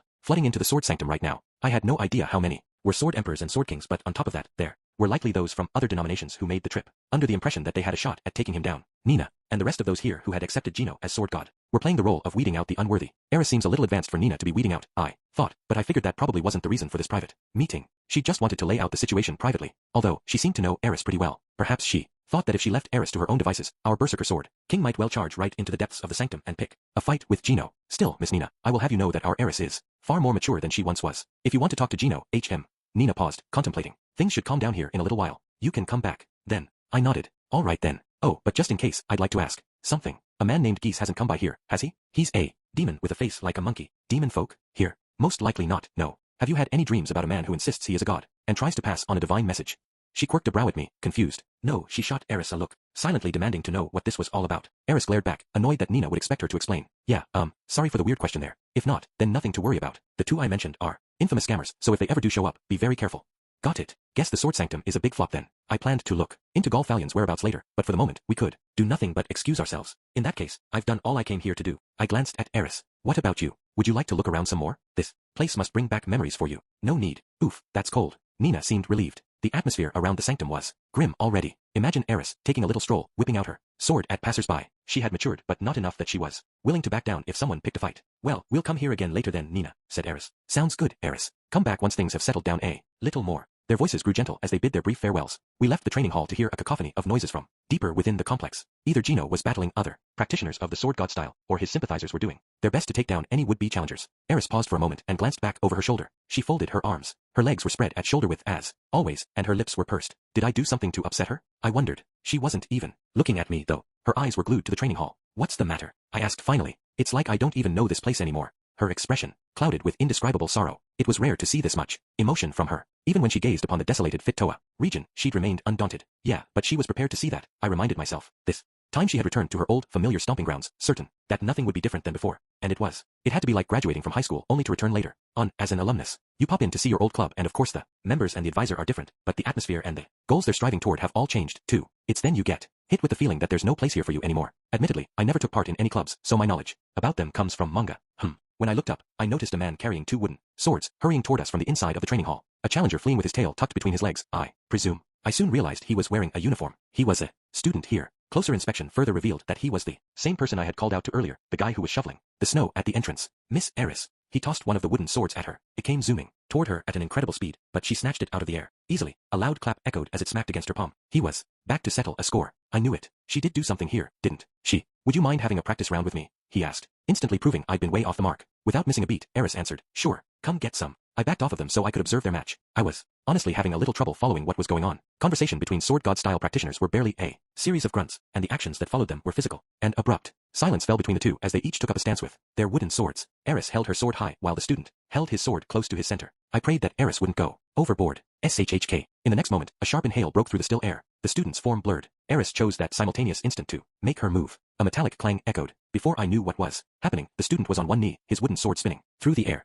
In the space he'd occupied scant seconds earlier, a puff of air curled, his lingering breath, which disappeared as his sword came crashing down, stabbing into the snow. It all happened in a flash. I was only able to follow what happened thanks to my eye of foresight. The student had unleashed his sword of light and Eris had returned the technique in kind. The really scary thing here is that this young guy who was shoveling snow moments earlier suddenly came at her with a technique like the sword of light. I'm still here, right? My head's still connected to my neck. It's not like they lopped off my head when I was walking down the corridor inside the complex and I'm just having some crazy dying dream, right? Your grip with your left hand is weak at the end of your swing. Eris said, wah. That's why your sword went flying. There were a few seconds of silence before he said, incredible, thank you very much. He had already picked himself out of the snow, but upon receiving her feedback, he lowered to his knee and bowed his head. Humph. Eris grunted at him and tossed her wooden sword to the ground before starting toward me. What? She pursed her lips and glared at me when she noticed me looking at her. Oh, nothing. A significant weight had been lifted from her shoulders. Her expression said what she would not. Yeah, this is how this place is supposed to be. The place is in a bit of disarray with everything that's going on. I'm sure when it all dies down, it'll be exactly how you remembered it. I said. Whatever. I don't care. In spite of her protests, she looked relieved to hear it. We'll be back again, provided we live through our battle with Geese, of course. Our visit to the sword sanctum came to a close. It was a bit of a dud, but such was life. Even if Golfalion was no longer the sword god, he would still make a formidable ally in battle. I would leave, tracking him down to my mercenary band and preoccupy myself with locating someone else. Next up, North God Kalman III. Chapter 8. A North God, an adventurer, and more. North God Kalman was one of the 3 heroes who cooperated to slay the demon god Laplace during the Laplace War. That said, North God Kalman I, so called to distinguish him from his successors, was rather boring when compared to his fellow heroes, Armored Dragon King Perugius and Dragon God Eurupan. Naturally, he was also less famous. If an exam required students to name the 3 Godslayers, no doubt the one the student would struggle to remember would be North God Kalman. It wasn't until North God Kalman II that the name became famous. The holder of that title was Alex Ribok. He traveled throughout the world, leaving tales of his heroic deeds in his wake. These stories were later recounted by troubadours and novelists, who spread the legend even farther. With so many people telling them, the stories took on a sort of life of their own. Point being, the North God was only famous because of the second guy to bear the title. North God Kalman the first made an appearance in Legend of Perugius, but he was still more of a supporting character than anything else. In it, North God Kalman was portrayed as a swordsman with incredible techniques. How incredible! He was able to defeat Demon King Atofertov single-handedly. Those sword skills saved Perugius on multiple occasions. He and his 7 companions triumphed on their dangerous journey and survived the Laplace War. Sure, North God Kalman was impressive in his own right, but he couldn't manipulate an entire floating fortress like Perugius. He didn't encroach on Laplace's territory with 12 subordinates, face Laplace one-on-one like Dragon God Eurupin, or have any other notable episodes to make him memorable. Instead, his subtle strength supported the 2 more renowned members of their trio. From the shadows, there was more to his story than just that, however. In the wake of the Laplace War, the demon gods remaining forces continued to resist across the lands their master had conquered. That was when North God Kalman went on all by himself to face Demon King Atoph. After a protracted battle, he at last claimed victory over her. None knew what happened in the immediate aftermath. What we did know was that he wound up marrying Atoph, forcing her to back out of the battles she was still fighting. The loss of an esteemed warrior like Atoph dealt a heavy blow to the remnants of Laplace's forces, and so the world was soon at peace once again. Kalman was truly responsible for putting an end to the entire war. Granted, what he did was positively insane. How else could you classify riding into battle against Atoph alone, beating her, and then marrying her? Perugius's legend had painted him in a dim, reserved light, but the facts suggested he was nuts, to put it bluntly. Still, his power was the real deal. I could understand why he'd won so much of Perugius's hard-earned respect. This North God Kalman had already passed away long ago. He was a child of man, and human men had a comparatively short lifespan in this world. Atoph, on the other hand, was an immortal demon. She had lived significantly longer than Roxy, Sylphie, or me, and her children inherited that same characteristic. Thus, Kalman's children enjoyed long lifespans. The aforementioned Kalman II was still alive and well. He was wandering the world, spreading knowledge of the North God style. The name Kalman didn't end with him, either, for there was a North God Kalman III. He was also known as Alexander Rybak. He was the son of the second generational head and had only recently inherited the name, still being a very young swordsman. Unlike with the Sword God, there was no rule in the North God style saying that only one person could hold the title of North God at a time. Thus, 2 currently held the title. The second generational head was semi-retired at the moment. Kalman III was the one listed among the 7 great powers, and he was the one researching fighting styles that used other types of weapons besides the sword, among other things.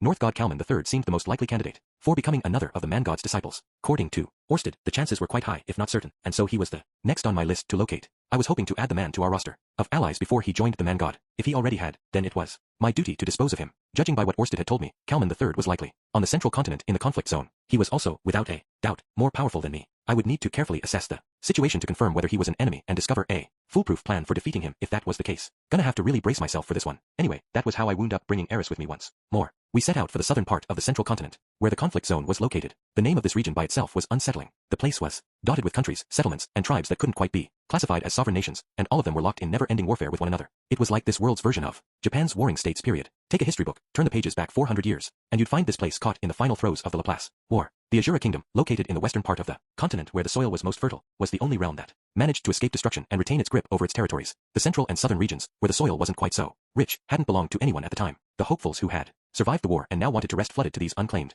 areas and began setting up countries of their own, desiring to turn the areas into bountiful lands of their own. For a while, there was no strife between them, but as each realm gained more power and their borders became established, they clashed. The situation changed. It began with small skirmishes that ballooned, pulling in every nearby nation. This was the opening act of the period of conflict. The King Dragon Realm was the first nation to extricate itself from the chaos of war in that period. Its capital was planted in the bowels of the continent's southern region, a less than ideal location. Real estate value aside, its borders encroached on the lair of the king dragons from which the realm derived its name. The King Dragon Realm formed an execution squad to drive the king dragons out and successfully claimed the mountain where they had resided. This allowed the realm to get its hands on mineral resources, and in an instant, they became the strongest of the countries in the southern region. Like the Oda Nobunaga of the southern provinces, I thought. At any rate, the King Dragon Realm hoped to use that momentum to claim the territories in the south and began invading its neighbors. They occupied a number of countries along the coast. Their names now lost to history, and claimed Sanakia Kingdom, Kika Kingdom, and Chiron Kingdom as vassal states. Using Chiron Kingdom as a foothold, the King Dragon Realm was poised to move in on the conflict zone and conquer the entire area to add to its expansive territories. Their plans were thwarted by 2 countries who intervened, the Azura Kingdom and the Holy Kingdom of Milis.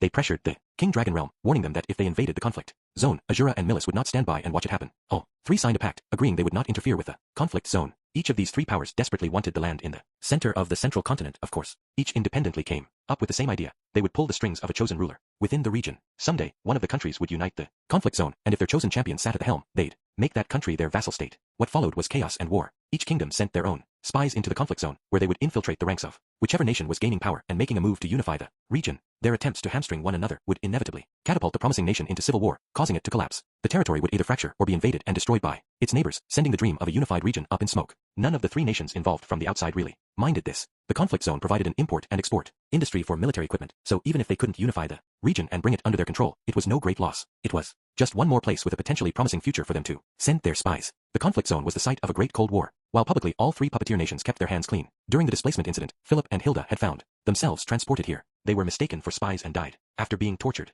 It made sense in the context of the history of the place. I'd have to be careful. I had already laid the groundwork ahead of time with Melissa's blessed child and received a passage permit from Melissa's missionary knights. With this, I could easily slip through each country's borders. Few would be foolish enough to pick a fight with Melissa's overseas expeditionary forces. It would still be very foolish to let my guard down. If someone were to claim my permit was a counterfeit, people would likely believe them regardless of the truth. It was all too common for outsiders to be the puppets of foreign powers. They'd dispose of me in an instant if I seemed suspicious. The backing of a power like Azura or Milis in the conflict zone wasn't a surefire asset here like it was elsewhere. That was why I had decided to pass myself off as a simple adventurer for this trip. Eris and I made up a two-man squad, a swordsman and a magician. An A-rank duo who had come out this way to adventure into some labyrinths. That was our cover story. North God Kalman III was also an adventurer from what I understood, so it was the perfect excuse for making contact with him. With all that decided, Eris and I made our way to Gardenia, Kingdom's town of Kaid. It was a beautiful place, blessed by the fertile soil so common to the central continent. Beautiful Gardenia was only one of many countries nestled in the conflict zone. The architecture here was far more primitive than what you would find in either Azura or the King Dragon realm. The town lacked an underground sewer system, so the smell of excrement hung heavy in the streets. Meanwhile, the townspeople milling about had a dead look in their eyes, and a group of men in unusually heavy armor kept an inordinately sharp eye out as they went on their guards rounds. It wasn't somewhere I wanted to stay for very long. According to Orsted, North God Kalman III kept a headquarters around this area at the moment. Why would he choose such a dangerous place? I wondered. The man aspired to be a hero. Perhaps so he enjoyed staying in such volatile places, where things were liable to take a sudden, violent turn. He was already famous among adventurers. There were few in the world who could count themselves among the SS rank, and he was one of them. That was the pinnacle of the Adventurers Guild. Despite all of his success, North God Kalman III didn't have the humility of a master. He boasted and stuck his nose where it didn't belong. Like, what was he, the protagonist of a light novel or something? Thankfully, that meant it ought to be fairly easy to get information on him if I visited the local Adventurers Guild. Kaid's Adventurers Guild was a tired, shabby place. The building itself was old, with noticeable signs of repair throughout, and it was filthy. It made no attempt to varnish the fact that it sat at the center of war and death. To me, it looked like an isolated figure in a desolate waste, almost too tired to carry on. That's why I'm saying we should get moving now while we've got the chance. Once we passed through the rickety old door to the entrance, a woman's voice suddenly boomed around us. It was uncannily familiar. I was sure I had forgotten it, but the moment it hit my ears, it came with a rush of nostalgia. Yes, that's right. That's what she sounded like. This was more laid back than I recalled her being, and despite her shouting, there was something more rational about the way she spoke. There's no way. The front lines are too close. We'll get swept up in it. But you understand the reality of it, don't you? When I followed the sound of the voice, I found a familiar face to match. Her blonde hair had grown down to her shoulders, and she was a little taller, too. Wait, actually, maybe she's the same height. Her face certainly looked more mature than I remembered. She had become an adult woman. Her attire looked more expensive and more practical, but her armor was covered in scratches. A bow and quiver, a rare weapon for any adventurer to choose, hung at her back. At first, I thought it was the same primitive one she'd used in the past, but closer inspection revealed it was an impressive composite bow. When I first met her, she was only a fledgling who maintained a brusque facade so that nobody would speak down to her. Our second chance meeting was in the magic city of Sharia, where she'd accepted a job as Ariel's bodyguard. The two of us had just happened to bump into one another. Back then, she'd struck me as the backbone of her party. If we move right now, the army's definitely gonna find us at the border. Whether that's Gardenia's army or Nakrina's, the outcome is the same. I shouldn't have to spell it out. You know what'll happen to us, don't you? But if we don't move, then Nakrina's army may storm this town. Or maybe not. Same could be said for us making a move now. They might not find us, either. This woman looked much more like a veteran after all this time. She was trading opinions with a woman I presumed to be the party leader. Sure, the word sounded argumentative, but her voice was too steady for it to be a serious fight. The other people around them, I assumed other party members, didn't strike me as overconfident. They weren't deathly pale and overcome with despair, either. They were simply standing there, waiting for their leader to come to a final decision. Each of them were calmly listening, assessing the circumstances and how best to overcome them. I had seen a party like this once before. Pretty sure it was an S-rank party discussing stuff before heading into a labyrinth. Perhaps Fangs of the Black Wolf had been the same way. Not that Paul was anywhere near as laid back as the members of this party. Parties that reached S-rank weren't anything like those cobbled together haphazardly. These people had a choice, and it forged a sense of solidarity. While I was lost in my reverie, one of the members turned her gaze this way, twirling a strand of hair in her fingers. She was a mage, and she wore pigtails. Did I know her? Pretty sure her name was Elisa, or something. She was really attached to Roxy, I remembered. It was hard to forget someone who liked Roxy that much. Elisa was about 15 years old when I met her. She'd called all of the members of her party elder sister, if I recall right. There was nothing childish about her anymore. She, too, had a veteran air about her, even as she simply sat in a chair. No longer was her clothing youthful and cutesy. This was a seasoned mage. If you stood the two of us side by side and asked which of us seemed the more reliable choice, she'd be the safer bet. Maybe that's only natural. It has been 5 years. It's Sarah's old fling, Elisa blurted out. Her abrupt exclamation jolted the other women into looking up at me. I had gotten used to women looking at me like that. Wonder why. I guess my wives glared at me a few times a day. This went double for the one immediately behind me, who was standing with her legs spread out shoulder width beneath her. Eris, please don't glare daggers at me. I'm not the same man I was back then, and we didn't even go all the way. In fact, my old fling, if I have one, is you. Rudius. Sarah gasped. In my younger years, or, to be more specific, the years when I was suffering from erectile dysfunction after Eris left me, there had been an archer in the adventuring party who'd looked out for me. Her name was Sarah. It's been a while, I said. Yes, to this woman, I was the one who got away. Sarah and her party, the Amazons, had come to this town having accepted a request from the mission board. It was simple. All they had to do was bring a letter. Pretty common request for the Adventurers Guild. The rank associated with it would change, depending on the distance and difficulty of delivery, but in general, the reward for it was measly. Sarah's party had lucked out. This delivery request had a relatively impressive reward with the first half paid up front. She and the other women had hesitated because the destination was located within the conflict zone, but they were short on cash, so they decided to take it on. It turned out to be as simple as they'd hoped. They had spent 5 days traveling to get to their destination, where they delivered the missive successfully. It proved to be little trouble and a good break from their regular work. What happened afterward was what caught them off guard. Just as Sarah and her party arrived at this town, the war between Gardenia Kingdom and Nakrina Kingdom suddenly heated up. The borders were promptly sealed off for travel, and Sarah and her companions were trapped. A country at war wasn't a great place for an adventurer to get stuck. Public safety plummeted, fewer missions were posted, and the adventurers in the area were practically conscripted by the guild to act as mercenaries. Sure, the pay wasn't half bad, but the fatality rate was ridiculous. No adventurer would willingly partake in such work except for specialists who did it routinely. The Amazons were a veteran party, but they weren't killers. They were eager to get out of Dodge, so to speak, as quickly as possible. There was one little problem with this. If they tried to forcibly bypass the border, they risked one of the two armies finding them. Adventurers were a veritable treasure trove of information. The Gardenia army would be none too eager to let information about their own country slip, and the Nakrina army would be chomping at the bit to get their hands on any piece of enemy intelligence. If either army discovered them, they would be caught, and the Amazons were a party of only women. It was easy to imagine what would happen to them afterward. So there you have it. Damned if we go, damned if we don't, Sarah said with a shrug. She was currently acting as the party's second in command. One of their leaders had been killed since I last saw them. Sarah had been the most veteran party member at the time, which was how she landed her current position. It was heartrending to lose a party member and comrade, but being an adventurer meant walking the thin line between life and death. Such was the nature of the job. Here, in the present, Sarah and her friends were in a serious bind. I wasn't against the idea of helping them. Are you kidding? If I were to turn a blind eye to an old acquaintance like this when they needed me simply because I was busy with my own work, I'm not sure I could live with myself. What if something horrible happened to them because of that and they all died? If I heard about it later, it'd tear a deep, dark void open inside me. I think I can help you out, I said. Keep this on the lowdown, but I've got a passage permit from Millis. It can get you across the border if that's what you need. The women's faces lit up at my offer. You sure? We don't exactly have much money on us at the moment, so we can't really repay you for helping us. I don't need your coin anyway. You can pay me another way. I flashed a mischievous smile at them, and every woman's face instantly hardened. Even Sarah was giving me an intimidating look. However, after a moment, her grimace crumbled and gave way to a strained smile. Fine, but there's a lot of girls in our party who've got a real hatred for men, so make do with just me, okay? Though, who knows if you'll even be able to get it up for me. No, that wasn't what I meant. I want information, okay? Why were you all looking at me like that? I guess my mischievous smile had been more of a leer, and here, I thought I'd gotten better at it. I've got 3 loving wives, thank you. I don't need any more women. Oh, too bad. I was thinking we could finally have a do-over of that day, teased Sarah. She was the only one who seemed to understand I'd been joking. Not that I'd intended it as a joke. Don't tease like that, least of all in front of my wife, I said. Right, Eris. I glanced back at her to find her in her usual pose. Eris grunted. Rudius won't even touch my breasts right now. There's no way he would mean it that way. Aha, see, this is the kind of trust you build by being an all-around decent guy. Eris was exactly right, too. I wasn't exactly short on willing women. If I needed to, I could wait until bedtime, feel up Eris's breasts all I wanted, and wake up the next morning relieved and refreshed. Wait, would that mean she'd lose her faith in me again? Having heard what Eris had to say, the women of the Amazons looked very relieved. That settled one problem, and another immediately cropped up. Sarah's face had grown dark. Eris, she asked. What? Eris snapped at her. Eris, as in the woman who abandoned Rudius. Oh, I didn't abandon him. Oh yeah, Rudius said you did, though. I guess he forgave you for it and let you marry him, then. That hostility was obvious enough that both me and Eris picked up on it. Eris's face scrunched, annoyed at the other woman's audacity. This really isn't good. You'd better knock it off, Sarah. This is the one person you seriously don't want to pick a fight with. She's not gonna let you play this off as a joke. Sarah, drop it, Elisa said with a teasing tone. Bickering with the wife isn't how you win a man back. No, that's not what I'm after. This elicited a light chuckle from the crowd. The tension broke, and I let out the breath I was holding. So, Sarah, about that whole thing. There's some pretty delicate circumstances involved. I tried to explain. The two of us had a sort of misunderstanding, or to be more precise, I got the wrong idea. Yeah, I figured. If there weren't some extenuating circumstances, your other scary bodyguard wife would never have gone back to you. Other scary wife? Ah, she must be referring to Sylphie. Sarah did have a point there. Sylphie had forgiven me for marrying other women, yes, but she was also very picky about who she was willing to accept into our family. She had allowed Roxy and Eris in, but whatever rigid criteria she kept had ruled Nanahoshi out. I was equally remorseful for how I'd handled things, but grateful for her graciousness through the whole situation. Well, I'll let you fill me in on the delicate details later. Now, what info is it you're wanting? Sarah asked. Finally, she let us get to our actual business here. This whole situation had been tying my stomach in knots, and I hoped the subject wouldn't come up again. Right, see, I'm actually looking for North God Kalman at the moment. We heard he was using this area as his base of operations.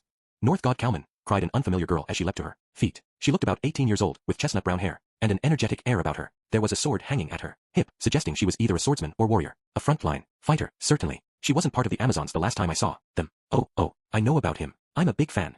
So you are, I said. He's got himself some fans, huh? Guess that's to be expected. He is an SS rank adventurer. He was in this area about 3 years ago. I've heard rumors that he's moved to Hammer Polka. 3 years ago. Awfully old info for someone who considers themselves a fan, but I guess that's how it goes. Unlike my previous world, this one didn't have the benefit of the internet to track your favorite celebs. Hammer Polka is in the Markian mercenary country. That's directly south from here. Oh, can you believe it? That's in the exact opposite direction of Nakrina Kingdom, and we just happen to want to cross the border and head to the safer southern region. This is practically a godsend, isn't it?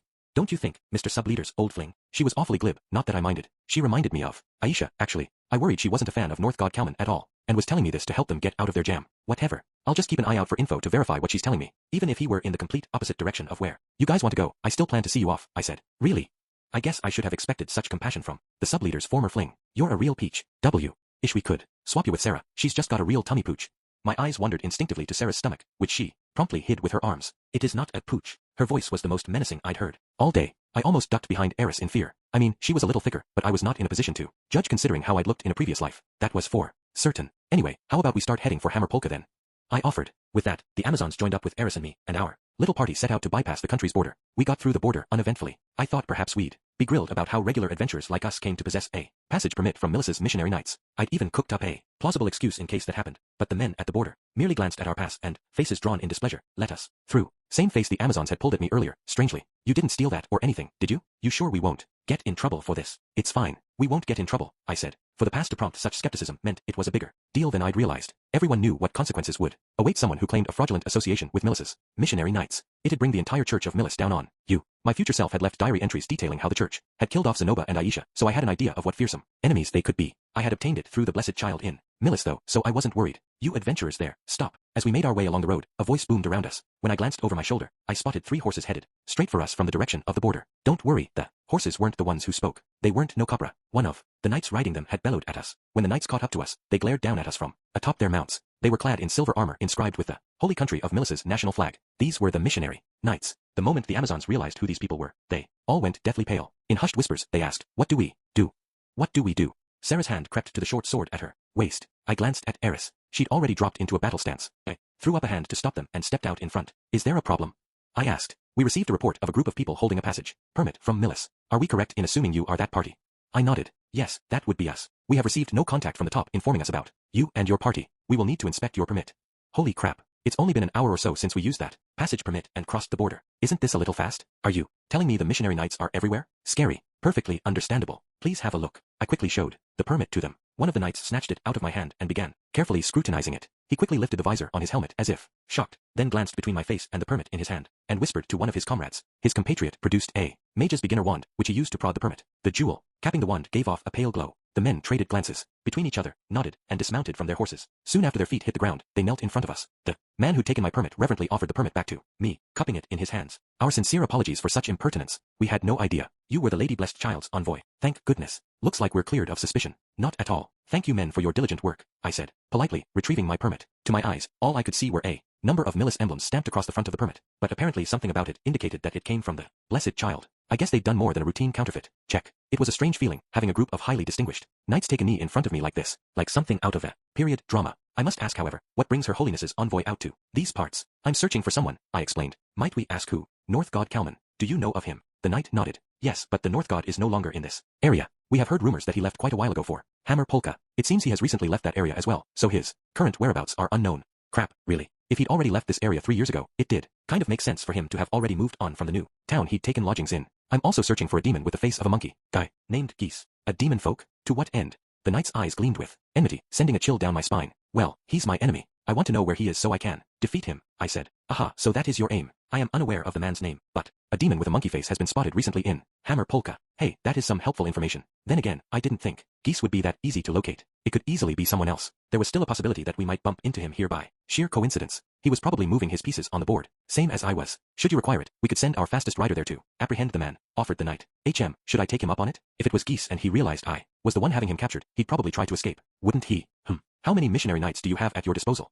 I asked. In Hammer Polka, 10. I see. Please capture the man. Yes, sir. The leader of the group jerked his chin, giving a signal to one of the knights beside him. Having received his orders, the man immediately climbed back up on his horse, racing off in the direction we were already headed ourselves. I felt a little bad asking them to do this. What I was doing wasn't official church business, after all. Well then, said the leader, we will be returning to our mission then. Of course. Thank you so much. Certainly, sir. Though, while I realize it is improper of me to bring this up if you are a follower of Millis, I question how appropriate it is for you to be traveling with so many women like this. Oh. From an outsider's perspective, it probably looked like I was dragging a whole harem with me. There was actually only one woman in this bunch I was allowed to put my hands on, and that same one would give me a swift punch to the face if I tried it. On the other hand, if I admitted that I wasn't a follower, things would only get more complicated. I have merely hired these women as bodyguards. The knight nodded thoughtfully. I wouldn't assume otherwise. However, if neither party is inclined to engage in intimate relations, then their sex shouldn't matter, should it? And for those who are so inclined, being of the same sex would not necessarily stop them from partaking in such acts either. Or am I mistaken? The man sucked in a sharp breath. Yes, as you say, sir. My humblest apologies. There were many men in Azura Kingdom who were gay, after all. Beautiful men who surrounded themselves with those of the same sex to form a gay harem. So really, the gender of your party didn't matter, did it? Fortunately, Millis wasn't so closed-minded as to forbid homosexuality. Harems were a total no-go, though, for any sex or orientation. At least they were egalitarian about that. Please excuse us then. The two knights climbed on their mounts and left, looking surprisingly pleased with the answer I had given them. I was simply glad I had managed to dodge any further trouble, at least if they did later discover I wasn't a follower of Millis. I hadn't lied to them about that. This shouldn't cause any problems down the line at least. I hope. What? I asked, noticing the look Sarah was giving me. Nothing. Just, it was real after all. What, you thought I would use a counterfeit and expose everyone to danger? Sarah shrugged. I mean, it's not something people can get their hands on that easily. Well, I'm in the line of work where this is typical. The Orsted Corporation was nothing if not focused on the future. Thus, to protect the well-being of his employees, our CEO had established some impressive connections. Yeah, guess you've moved up in the world since I met you. Real big shot.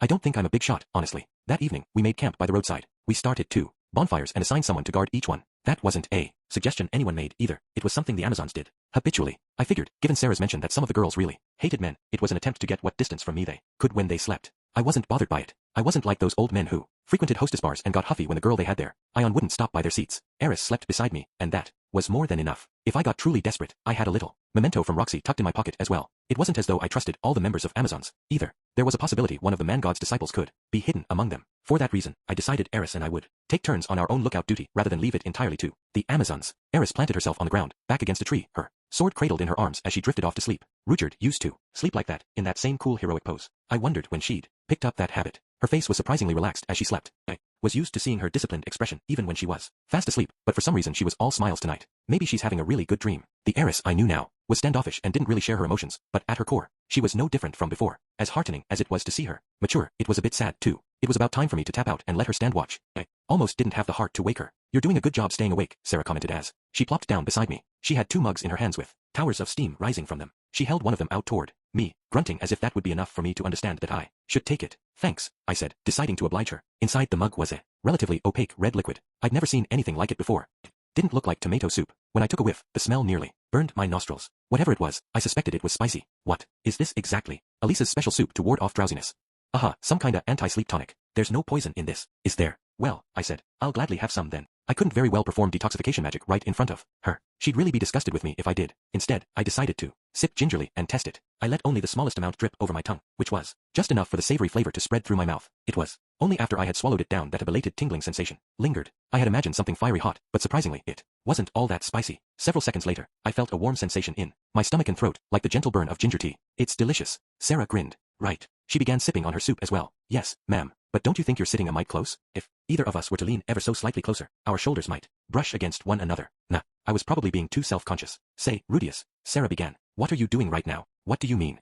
At the moment, I was experiencing heart palpitations because I was sitting super close to a girl. Okay, come on, get it together. Yes, I had 3 wives already. I fully understood how inappropriate it would be to commit adultery. I was also trying to keep a vow of celibacy at the moment. Could anyone genuinely blame me for feeling a little flustered over a beautiful woman sitting so close? I shoved my hand in my pocket, squeezing the fabric inside as I prayed, God, give me strength. I mean, I figured you were still in Sharia doing research with the Magician's Guild or something like that. Or that you were working as a professor, teaching people magic. Me, a professor? You were good at teaching magic, remember? Was I? Had I taught Sarah any magic? I couldn't remember. Sarah went on, or I figured maybe you were in Azura Kingdom, working as Princess Ariel's bodyguard alongside your wife. Wait, I guess she took the crown a couple of years ago, huh? I wasn't in Azura for all of that, so I've got no idea. Yes, I did help her succeed the throne. So, you did help, but it's not like you're serving directly under her or anything. Oh, so that's what she meant when she asked what I'm doing. Right now, I'm serving under someone else, I said. Someone else. Dragon God Orsted. Dragon God. One of the 7 great powers. Oh, I guess she knows about them. They're not all that famous among adventurers, in my experience. That's surprising. I nodded. That's right. I work as his underling, supporting his goals around the world. So you're his servant? How in the world did you wind up in that kind of position? Did you submit an application or something and win him over? Like, I swear I'll be of use to you, so please make me your subordinate. Something like that. It's a long story. We've got time. You're not going to sleep yet, are you? I'd intended to switch off with Eris here pretty soon, but, oh, well, I guess not. Well, where to start? From there, I launched into my story. I began by telling her about the man god and how I'd taken his advice as I traveled. That one day, the man god had advised me to go check my basement. How that triggered my future self to come stop me, telling me it would ruin our entire family if I did as the man god bid. But it was already too late. The man god threatened my family's safety, forcing me into a direct confrontation with dragon god Orsted. I did everything I could to take him down, but I couldn't beat him. I was instead left to plead for my life, imploring him to at least save my family. He had refused me, but then Eris swooped in to my rescue. I was nearly dead when Orsted proposed I join his side instead, and I agreed. That kicked off my career as High secret operative. I did my best to help put Ariel on the throne in Azura, took part in the war in the Chiron Kingdom, kidnapped the blessed child in Milis, and became a princess on the demon continent. What about that geese fellow you mentioned this afternoon? Sarah asked. He's one of the man god's underlings, I explained. Right. Now, I'm trying to cobble together enough offensive power to take him out. One part of that is recruiting North God Kalman. I hadn't noticed when, but I drained the rest of the soup in my mug. I had water magic at my disposal however, so my throat wouldn't go dry. Sounds like it was a good thing for you, meeting up with Orsted. I nodded. You're right. I sure am glad to have met him. What kind of person is he? The way you talk about him, he sounds like a really nice guy with an open mind. Well, if I were to describe him in the most succinct way possible, I thought back to all my memories of Orsted, of when we first established our office, when we ventured to the kingdom of Azura together, when Cliff and I worked to find a way to combat his curse, or rather, created the helmet to contain it. Above all, the one thing that stood out in my memory was, he's got a scary face. Sarah burst into laughter. It was true, though. Yes, Orsted was kind, magnanimous, and broad-minded, but no one could deny he had a scary face. The constant in every memory I had of him was that permanent scowl. Hee hee. Ahaha. What the heck? This guy's really looked out for you, and all you can say about him is how scary his face is. I frowned. I mean it, he really does. Everyone hates him, because of his curse, too. Bwahaha. Sarah must have found this truly hilarious because for the next few minutes she continued cackling, arms wrapped around her stomach. The only reason she stifled it at all was to avoid waking those who were fast asleep around us. Oh man, she said at last when she'd calmed down. The whole reason I was able to patch things up with Eris was thanks to my fight with Orsted. In a way, Sir Orsted's kind of like my own personal Cupid. Sarah quirked a brow at me. A Cupid with a scary face. You got it. Sarah was racked by another fit of giggles that left her choking and coughing. Is it that funny? I don't understand these kids and their newfangled humor. Phew, she breathed out at last, having recomposed herself. She turned her gaze toward me. Perhaps it was only the light of the bonfire dancing on her cheeks, but it looked as if she was blushing. Maybe she's about to admit to having feelings for me. If she does, I'll have to let her down. Suavely, of course, like a proper man. I already have 2 wives and a husband, after all. Despite cracking jokes to myself to ease my tension, my whole body froze up in anticipation. You sure have changed, Rudius, Sarah went on. Even more than since you were the princess's bodyguard. Her eyes misted over. Wow, she was bewitching. My breathing quickened, beads of sweat trickling down my forehead. I shoved my hand into my pocket again, clenching the holy relic within in a tight fist. Oh, would you look at the time? Sarah said suddenly, interrupting the moment. Looks like we got lost in conversation. It's about time for me to tag out with the next watch. Yeah, right. She immediately pulled away. I breathed a big sigh of relief. For some reason, the moment the atmosphere around us shifted in a more intimate direction, my whole body seized up. Lingering trauma from my failure to perform, perhaps. Someone suddenly plunked themselves on the log beside me, on the opposite side of where Sarah had been moments earlier. I could tell instantly who it was without even glancing in her direction. I'd felt her gaze on me for a while now. Eris, how long have you been awake? I asked. Since you said that stuff about Orsted being Cupid. What would you think if he really had been our matchmaker? Gross. Oof, that was blunt. But maybe it was a given for someone, under the effects of Orsted's curse. But if he's why we got together, then, I guess I could be grateful to him, she admitted reluctantly, leaning her head against my shoulder. I can feel the love. Eris, what? It sounded more like a statement than a question. Typical Eris. Let me rest my head in your lap. Fine. I adjusted my position, placing my head on top of her thighs. The stiffness I'd felt in my body moments earlier disappeared. I was no longer covered in a cold sweat, either. Maybe Eris had sensed I was being driven into a corner and swooped in to rescue me. I'll keep watch until morning. You can sleep until then, Eris said. Thanks. Eris's thighs were a little firm to make a good pillow, but they brought me comfort. My little man down south seemed to sense the danger had passed and eagerly lifted his head. But danger or not, he wasn't going to see any action. Behave yourself, I scolded him, as if he weren't me. With that, I fell fast asleep. As we made our way down the highway the next morning, we spotted a monolith jutting up into the sky, large enough we could see it even from a distance. As we grew closer, the smoke that curled up from the base of it came into focus. A town. This was Hammer Polka, which lay on the edge of the Markian mercenary country. When we approached the entrance, we spotted a metal sign standing beside it. It read, Hammer Polka, the smithing town. Indeed, Hammer Polka's smithing industry was thriving. Beneath the towering monolith lay deposits of top-quality minerals, which the townspeople processed into ore. With this, they did a healthy trade with other countries. As we entered the town, the banging of metal echoed all around us, much like you'd find in a dwarven settlement. Despite this, few referred to this place as a smithing town in practice. They called it Hammer Polka, the mercenary town. If it wasn't obvious from the name, an enormous mercenary band founded this nation. They'd worked as merchants of death, selling their services to or practicing them on their neighbors. In this economy, Hammer Polka was responsible for the production of military equipment. It was a great place for the mercenaries of the country to get suited up. Eventually, foreign mercenaries also came here for the same purpose. Almost all of the world's most famous mercenary bands made their headquarters here. Ruckwag's mercenary band was an exception to that rule, as you might expect. What, you think we have a way to go before we're world famous? Well, maybe. but with Aisha handling it and subcontracting work out, we would get there eventually. As expected of a town that outfitted mercenaries, a bunch of rough-looking people walked its streets. The atmosphere wasn't nearly as oppressive as the Sword Sanctum, though, perhaps, because this was a relatively safe area, or it could be because I considered mercenaries to be more level-headed. Not to say I think sword god-style swordsmen incapable of basic human conversation, just so we're clear. It's just, they have a tendency to use their swords before their words. Many of the men we saw on the street stole glances at Eris. She would glare back at them, but rather than interpret that as a challenge and pick a fight with her, they would smirk and walk off. We were safe for the moment, but there was no telling when someone would be stupid enough to provoke her. I was terrified. We'd have a massacre on our hands if that happened. I was worried you were too confident about how smoothly our trip would go, but it looks like we're here safe and sound. Sarah stopped walking suddenly. You've brought us far enough, you know. You really saved our asses. You sure this is as far as you need me to take you? I could see you out of the conflict zone if you want.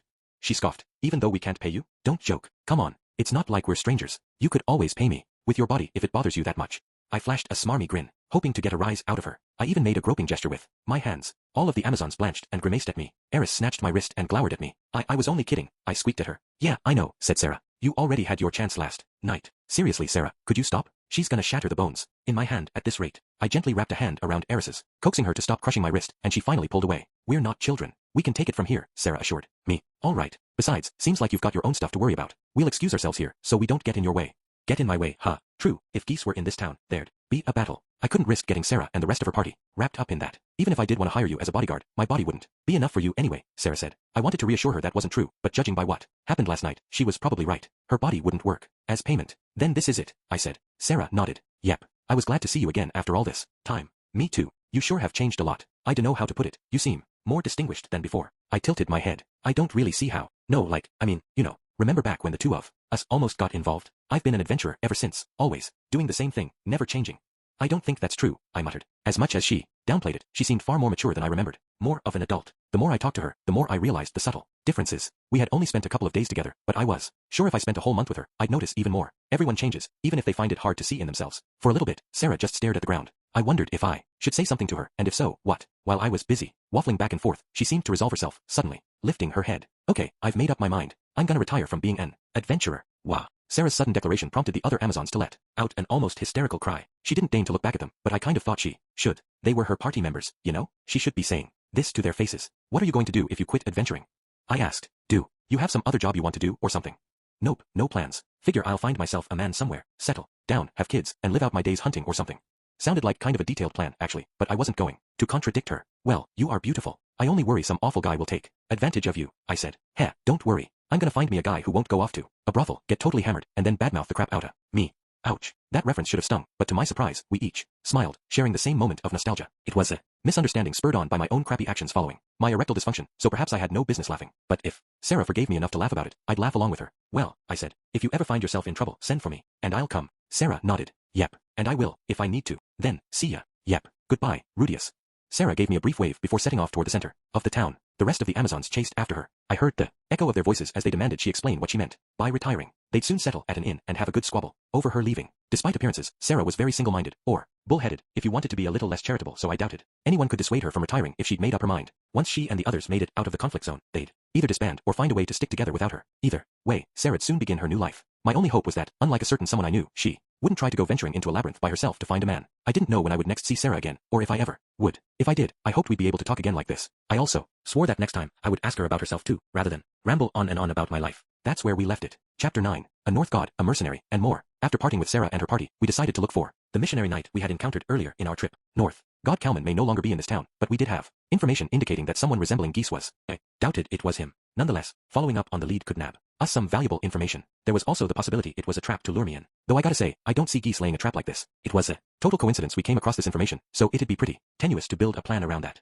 I wouldn't expect him to try something funny when the North God already had a high chance of being one of the man god's disciples, meaning I was braced and ready for a potential fight. No, he'd wait for a moment when I was more relaxed. He'd want me to have my guard down before coming at me. Nah, I told myself, that's more the man god's style than Geese's. Whatever the case, the missionary knights herein Hammer Polka should have already apprehended the individual who supposedly resembled, or was, Geese. Our first order of business was to find them. The problem was I had no idea where their offices were. I sure screwed up there. I should have asked where I could meet up with them when I arrived. Should I just look for something that resembles an office? Or ask a passerby to see if anyone else knows? I already told ya, I'm not selling out my pals. As we wandered the streets, I happened to overhear a voice up ahead. It was a low, almost bestial growl, full of resolve. I swear I've heard this voice somewhere before. I have no intention of paying you. In the name of Millis, I am demanding you hand this demon over, echoed another voice, righteous and self-assured. As I got closer, I realized there were two groups squared off on either side of the street, glowering at one another. One side, I assumed, was a group of mercenaries. There was no uniformity in their armor or weapons, with each person outfitted according to their own personal style. On the other side, everyone was clad in the same silver armor, engraved with the Millis emblem. The knights had only 10 people. The mercenary band outnumbered them 2 to 1. In spite of this, the missionary knights showed no intention of backing down. I figured part of that was their unwavering confidence in their own strength. Moreover, they had absolute faith in the righteousness of their cause. Yeah, then let me spell it out for you a different way. I don't backstab my pals. Standing on the side of the mercenaries was a man who looked like a regular street thug who'd slid into adulthood without any change in lifestyle. He had sharp, narrowed eyes and a familiar face. It looked older than I remembered. He'd even grown a mustache, too. Mr. Soldat, I cried as the realization hit me. Yes, this was most definitely Soldat Heckler. Hard to believe that, after running into Sarah, I would find another familiar face. I owed him a heck of a lot. When my ED problem first reared its head, he'd done a lot to look after me. It sure brought back memories, seeing him and Sarah. Soldat grunted at me, narrowing his eyes. Hooer, hey, hold it. I recognized that face. It's been a while, I said. Yeah, but I'm busy, kid. Save it for later. With that, he turned his attention back toward the missionary knights. Not satisfied at being waved off, I pressed him. Explain. What's going on? These guys just suddenly showed up out of nowhere. Demandin', we hand one of our own over, even though we ain't done nothing. I nodded thoughtfully. So that's it. If you haven't done anything, what is the issue with handing him over? The missionary knights aren't going to threaten anybody without a good reason. You dummy. Course they would. These are Millis's missionary knights, and they want us to hand over a demon. Even if they don't kill him, I wouldn't put it past him to take 1 or 2 of his eyes. So that's what's going on. These missionary knights were here under my orders then, and the other side was refusing to abide by their demands. Soldat did kinda have a point. If a group of demon expulsionists dragged off their comrade, he might not come back in one piece. Perhaps I'd been too hasty. It hadn't even occurred to me. Or maybe it had crossed my mind, but I thought I didn't really mind if they gave Geese a beatdown. I never imagined it would be one of Soldat's companions. Though, I guess if Soldat and Geese are in cahoots, I'll have to face him as well. I didn't like that idea. Who's the demon they're trying to take? I asked. Him, over there. Soldat motioned by jerking his chin. I looked, and there was a demon there with the face of a monkey. What the hell do you want? The man in question snarled at me. Nah, that's not him. Their faces are similar, but this guy's way more ripped than Geese. He was more of a warrior than a swordsman. He resembled Goliath way more than Geese. Given the tense situation, I could see some fear in the man's eyes. He knew they were up against the missionary knights, but he stood his ground with a weapon in hand, ready to fight. He was the exact opposite of Geese in every way. Geese was lanky and unassuming, the type to flee at the first hint of danger. This guy was a gorilla. Geese was more of a chimpanzee. I wonder if they're from the same tribe, although pretty sure. Geese is supposedly the only surviving member of the Nuka tribe. You, I said. What's your name and tribe? I'm Glands of the Rocket tribe, and I ain't afraid just cause you guys are the missionary knights. Dude, don't kid yourself. You're so terrified your knees are knocking together. Never mind, it'll be okay. We'll clear all this up in a second. And you have no affiliation with Geese of the Nuka tribe? Glands pulled a face. Geese? Well, yeah, guess I did used to be in a party with the guy, but hold it. Don't tell me he's gone and started crap again. I'm so sick of this. Just cause the two of us look alike, how come I gotta be mistaken for him all the time? The Raka tribe's not even a demon tribe. It's a beast tribe. Well, anyway, he wasn't Geese. If anything, he was a fellow victim of his trickery. Finding Geese here would have been too easy. Alright, I understand. Allow me to speak to them, I said. Speak to em. Soldat scowled. They ain't the type to listen to hey. I turned away from him and toward the missionary knights, scanning their faces. Which of them was the knight I had encountered earlier during our trip? It was impossible to tell since they were all wearing helmets with drawn visors. Pardon me, but which of you did I meet with recently? That would be me, said one of them. Pardon, but are you acquainted with this man? I nodded. Coincidentally, yes, I am. And if I might add, the demon they have with them is not the one I am looking for. He's not. The man seemed puzzled, as if he couldn't comprehend how that could be possible. He was a demon, right? Demon or beast, whatever the man is, he's not Geese. He claims he's not a demon but a beast folk anyway. Regardless of the misunderstanding, I appreciate your assistance in this matter. I said. There. Problem solved. Satisfied, I pressed a fist to my chest and lowered my head to the man. He and the rest of the missionary knights did the same before taking their leave. Looks like you've become more charming since I last saw ya.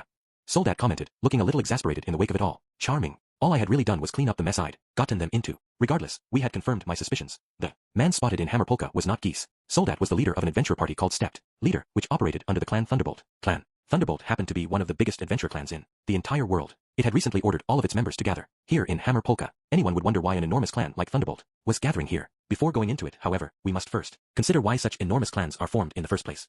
Was pretty simple, really. Mercenary companies were one of the few stable, secure business ventures in this world. Most clans were formed to provide mutual support between parties. What requests one party couldn't complete on their own could be shared between affiliated parties. This method also presented less danger for those involved. Thunderbolt's founding began when 3 S-rank parties, operating in the 3 magic nations, decided to join hands with one another to conquer a labyrinth. This venture was wildly successful, catapulting their new clan to fame. They continued to work seamlessly together, growing their numbers until they could start clearing multiple labyrinths at once. I'd been through a labyrinth or two myself. I could say from experience that if you wanted to tackle a particularly difficult labyrinth, you'd need a highly experienced S-rank party full of warriors with trained good judgment, equipped with the best possible armor and weapons, and with backup waiting in the wings. Having said all this, it wasn't always possible to be perfectly prepared for those labyrinths. There weren't enough hours in the day for each individual adventurer to carry on their regular lives, while maintaining their equipment, planning their daily schedule and subsequent forays, and do all the elaborate preparations required for dungeon venturing. A party could only reasonably expect to go into labyrinths once every couple of months. I say that, but there were those who managed to conquer labyrinths with the bare minimum, subpar equipment, a haphazard plan, and sloppy preparations. If they were fortunate, they could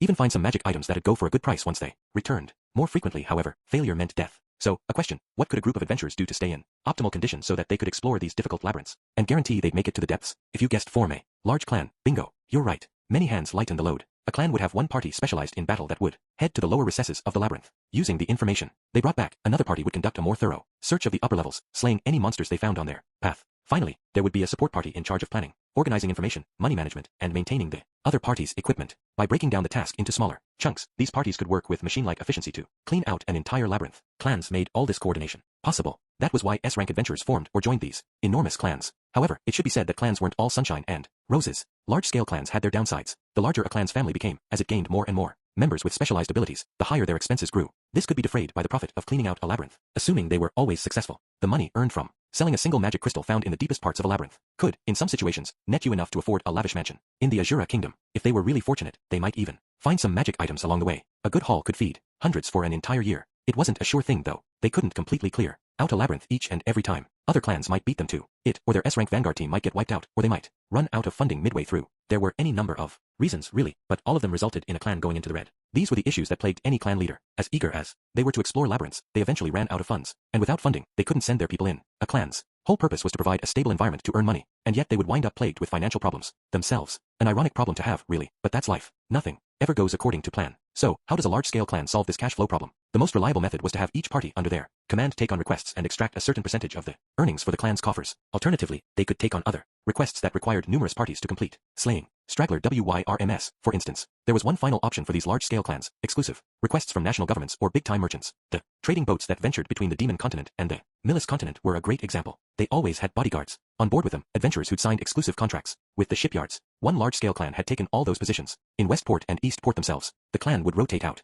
members, making money for themselves through bodyguard work between missions into labyrinths. Let's consider Thunderbolt and their financial situation. Specifically, they were one of the top clans in the northern territories, with contracts tying them to large enterprises in each of the three nations and the Magicians Guild as well. They had a lot of connections, but that came with a lot of obligations to folks who didn't necessarily all get along. A lot of relationships to manage, and that was its own challenge. How did they tackle it? Putting it plainly, whenever a clan retrieved a magic item from a labyrinth, they needed to decide whether to sell it to the Magicians Guild or one of their merchant contacts. To avoid unnecessary friction, they limited themselves to how many wealthy patrons they contracted with and which territories they conducted labyrinth explorations in. Even so, their members continued to grow until they had over 50 parties and 500 clan members. The leader needed to try to balance avoiding bankruptcy while still ensuring each of his members was provided for. A cold outside assessment might suggest they disband entirely or scale back operations. However, it took courage to relinquish an army of that size once you'd assumed control of it. The clan leader anguished over what to do, tried everything. Nothing provided a lasting solution, so he was forced to make a call. There was only one job which would allow him to feed all 500 of his members and keep open the possibility of future labyrinth exploration, mercenary business. It wasn't an outlandish choice. Killing people was out of most adventurers' wheelhouses, but adventuring had taught many of them the necessary skills, experience, and judgment to be deadly in a fight. This was what led Thunderbolt to fuse into a cross between an adventure clan and a mercenary clan without specializing in one or the other. There were those in the clan who withdrew their membership, unwilling to leave the northern territories they called home to venture all the way into the conflict zone. The parties at the core of Thunderbolt, however, followed their leader every step of the way. Soldat's step leader was no exception. From the way he explained it, their days consisted of labyrinth exploration and battle. It really ain't all that bad, he said. There's a never-ending need for mercenaries here, and we've got all the funding we need. In these past couple years we've cleared out 5 whole labyrinths. I'd followed Soldat back to Thunderbolt's clan room, where he filled me in on all the details, welcoming us in as if we were members ourselves. He spoke as dispassionately as ever, as if his work were a distant memory, his voice somehow simultaneously bored and curt. Soldat continued, but there are some guys here who really can't hack it. Cutting down bandits that attack you on the highways and killing people for a living are two different things. See, lot of M plan to scrounge up what money they can through labyrinth exploration, then retire and hightail it back home. None of the stepped leaders I remembered from my time with them remained. They'd either retired or died. Considering all they had done for me, I felt a prickle of grief. What about you, Mr. Soldat? You're not going to retire? I asked. His mouth dropped halfway open. Ha! Then he snorted with laughter. I've thought about it, but the opportunity's already passed me by. I'll either die doing what I'm doing, or lose an arm, find myself unable to do the work any longer, and keel over in a ditch somewhere. That's all fate's got in store for me. He sounded dismissive, as if he didn't care what happened to him, but he'd said these same sorts of things back when I palled around with him. I stroked my chin. Really, the truth is you feel obligated to look after the newbies. Am I wrong? Oh, look at you, hitting the bullseye like that. When you were just a brat, you'd never have. He noticed that kind of thing. But I guess you have gotten hitched, huh? Got a bit more confidence since you solved your downstairs problem and made yourself a kid or two, huh? That it? Soldat demanded as he playfully wrapped his arm around my neck and ground his fist into my scalp. Ow, ow. Man, this takes me back. So, what brings you to this neck of the woods? This ain't no place for a married man. Yeah, well, it'll be a long story if you want the full details, but I gave him a quick rundown of the events that led me here, and so, here I am, hoping to bring North God Kalman III into the fold. All part of a greater plan. Huh, so you're this dragon god Orsted's underling now. Well, you always were a cut above the rest. Guess that ain't too surprising. Soldat looked a little surprised at this development, but at the same time, he didn't doubt me. If it's North God Kalman you're after, there definitely was a guy who fit the bill around here a couple of years ago. Oh, really? And where has he gone? Soldat shrugged. Your guess is as good as mine. I don't know any more than that. Yeah, I figured he'd say that. I met with him a number of times. Strange guy. He was up there in age, but he sure had a lot of energy. He was trying to teach our younger members swordsmanship. Yeah, he was very precise about it all, too. You could tell it was the North God style he was using, but even without a sword in his hand, he was still ridiculously strong. I figured he was some kind of big deal. Makes sense if he was the North God. Wait a second. Isn't North God Kalman III supposed to have an unquenchable thirst for recognition? He was also supposed to be in possession of an incredible great sword which he'd received from his father. If he was hiding his name, sealing his sword away, and spending time teaching martial arts to young men, that had to be Kalman II and not Kalman III, right? What's going on? On reflection, it might not be that crazy after all. Not to delve into chaos theory or anything, but many of my actions in the world had a ripple effect, changing what various other people were supposed to have been doing during this loop. It wasn't strange to think that North God Kalman II had wound up here, where his son was originally supposed to be. According to Orsted, father and son had very similar fates. I see, I said thoughtfully. Thank you for the information. Again, we'd struck out the same bad luck as when we'd gone to meet the sword god. This was becoming a trend. Sure, one might argue things had gone a little bit too smoothly up until this point, but I couldn't help feeling a little panicky after failing to fulfill my objective twice in a row. I doubted Geese's preparations were encountering this kind of difficulty. Well, since it looks like we're out of luck, I'll be heading home, I announced. Soldat shook his head. Instant round trip, eh? How about you? Stick around and take it easy? We'd welcome you here. Unfortunately, I'm a busy man. Makes sense, what with you being a dragon god's underling. Awfully distinguished now, ain't you? I'll be countin' on you to hook me up once I retire from the whole adventurin' business. Oh, in that case, I actually have a whole organization under my command, Ruckwag's Mercenary Band. We're more geared toward fulfilling miscellaneous errands for people than actual mercenary work. You'd be more than welcome to join us. In fact, you should come back with us now. No need to wait until retirement. Perhaps it wasn't the best idea to invite him without consulting Aisha first, but we could surely work something out. Even if Aisha were to nix it, I could employ him somewhere else. He could join the Orsted Corporation. Our company had its eyes on the future, and we'd welcome new blood in our ranks. Soldat was tough and had a habit of looking after others. We could do with more people like him. Alas, he wasn't up for it. I know I was the one who brought it up, but I'll have to turn ya down. I may not seem like the most respectable fella, but I've got men who look up to me. I pretty much expected he'd say something like that. This was the same guy who'd stood in the firing line to defend one of his comrades earlier today, even though the fearsome missionary knights themselves were bearing the rifles. He had somewhere he belonged already, something he thought was worth protecting. I'll be dependent on you to make good on your word if I ever get driven out of here. When that happens, I'll probably be down one arm, so I might be totally useless to ya. I smiled. Hey, so what if you are? I don't mind. I'll be waiting for you. K.E.H. Soldat gave a disinterested snort of laughter, as if he didn't truly believe I meant it. Beneath all that bravado, though, I could sense my words meant something to him. This dynamic brought back memories, and with them, joy. Well, anyhow, you sure have surprised me, bein' all grown now, when you were just some clueless brat before. I remember how you drowned yourself in so much liquor back then. I thought you'd kill yourself. Your face was a mess of tears and snot when I took you to that brothel, too. Oh, I wish you wouldn't bring that up. What's all this about? Eris demanded. See, I knew she wouldn't let that go. Oh, story time, is it? Mr. Soldat, maybe we should drop this and, sure, why not? Ain't like you're bothered by what happened all those years ago, right? That whole saga's a big hit with the other guys in the mercenary band, Soldat said. The story of my utter failure is a big hit, huh? Eris's brows furrowed, her frown deepening. What saga? About this fella here. Dunno what they call him now, but when he was an adventurer, he introduced himself as Quagmire Rudius. He'd smile at everyone, actin' all formal and bein' super polite. Oh, that in spite of bein' a first-rate adventurer. No exaggeration, either. He took down a red WYRM straggler all by himself. I didn't give myself that name, or introduce myself that way, nor did I defeat that straggler all on my own. But I guess these kinds of stories do benefit from a little embellishment. Back when he was still debating what to call himself, when our Quagmire here was still nothing more than a little puddle. Forget being a charmer, he wouldn't even hardly talk to no one. Wasn't any smilin' neither, almost like he'd lost the ability to form one while he was still in his mama's womb. Nah, what he wore was this ridiculous, empty grin on his face, almost like it was some cheap mask he'd found in the markets and slapped on. Craziest thing was that you could still see it in his eyes. He was looking down on everyone around him, almost like he thought he was the most miserable guy in the whole world, and none of us ever understand. I kept my mouth shut as he rambled. Depressin' little brat he was. I didn't like him. Soldat paused there for a moment, as if he'd suddenly remembered the hostility he'd shown me back then. He glanced at me briefly, gave a short snort of laughter, then turned back to Eris. Anyhow, that's the kinda kid he was. Then, one day, he showed up at the bar me and the rest of stepped leader frequented. He started knocking back drinks, almost like he was a full-fledged adult. Really got under my skin. Can't explain exactly what it was that infuriated me so much, just didn't like him. So I sidled up to him, figuring I'd tease him a little. The kid didn't have the guts to take me on.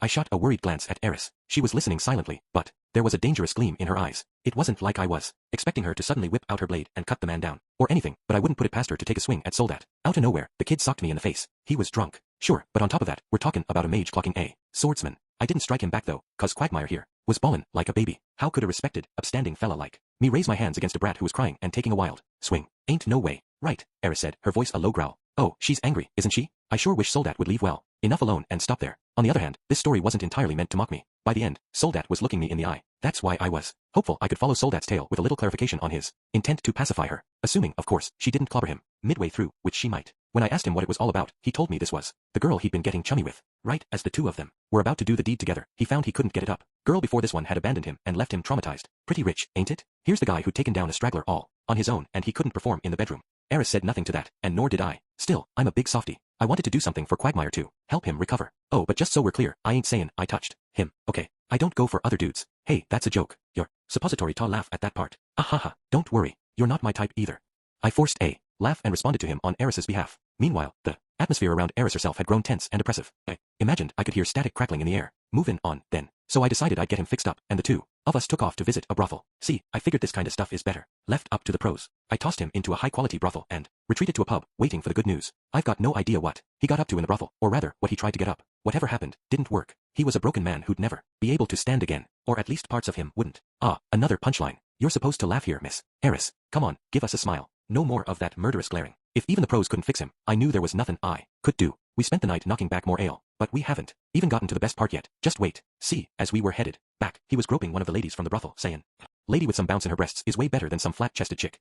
Just happened, though, that girl from his party was right nearby. Yep, the very one he tried and failed to get intimate with. Yes, I remembered that episode all too well. Not the part about me groping anyone's breasts, though. We had left the brothel and were headed back by that point. Smack. Soldat verbalized, pantomiming the gesture comically. Never show me your face again. It was actually pretty entertaining watching him recount this. I could tell he'd had plenty of practice. There you have it. Having been completely rejected, Quagmire resolved himself to the single life of an adventurer. When Soldat finished up his story, chuckles echoed through the room from the other members who'd listened in on his tale. I almost laughed myself, carried along by their momentum. Guess it'd be more correct to call it nostalgic rather than entertaining, though. So much happened after all of that. Upon splitting up with Sarah, I went to the University of Magic, met Sylphie, who solved my downstairs issue, reunited with Roxy, and lost Paul. In that labyrinth, I had 4 children now. Only a few years had passed, and so much had changed. It really brings back memories, I said. Sure does. I was still young myself back then. Had no good reason for butting my nose into your business, but I did, said Soldat. I shot him a look. Seems to me like you aren't much different now, unless I'm mistaken. Haha, you've got some nerve, you little twerp. Again he slung his arm around my neck, grinding his fist into my scalp.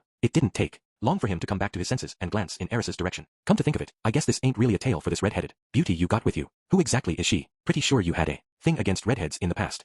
Oh, that's right. I'd better explain all this too. I don't have anything against them or hate them or whatever. I just had a tiny bit of trauma. That's all. Soldat shook his head. That's just a fancy term for hatin'. Something duh. Really? As I contemplated this questionable wisdom, I glanced at Eris. She had her arms folded over her chest, her legs spread beneath her in her usual stance. It was almost imperceptible, but I could tell by the look on her face she was unnerved. She must have known I didn't have anything against redheads. I made it plain every single day how much I know. It was better not to assume and state it outright. I don't hate red hair, I told her. I know that. Soldat whistled. Ooh, showing off in front of me, eh? So, this beauty here's your woman. Yes, her name is Eris, I explained. Eris, as I am sure you can already tell from his story, this is Mr. Soldat, who looked after me when I was in a rough way. She kept her arms crossed as she glowered at him. Eris, she said, by way of greeting. Yeah, and I'm Soldat, as you know. Hold up a sec. Eris, ain't that the name of the woman who put you in that hole situation? Soldat narrowed his eyes. Oh, let me explain. Just as I did with Sarah not so long ago, I gave him a bite-sized version of everything that had happened. It was much easier to talk to Soldat about all of this than Sarah, to be honest. Well, long as you're okay with it, I guess. Strangely, Soldat's reaction to it all was far less accepting than Sarah's had been. He pulled a face, glowering right back at Eris. Quagmire here was in a really bad way back then, you know? We're talking an inch from suicide bad. Knowing all that, you still had the audacity to get with him again, huh? Eris's hair almost seemed to stand on end, as if crackling with anger at him. I shot out of my seat and tried to make my way over to her so I could force her back. I even opened my mouth, hoping to pacify her with a few soothing words, tell her that Soldat didn't mean any harm by it, so there was no reason to be cross with him. Before I could do anything, Eris whipped around and dashed out of the room. Welp. Looks like I said too much, huh?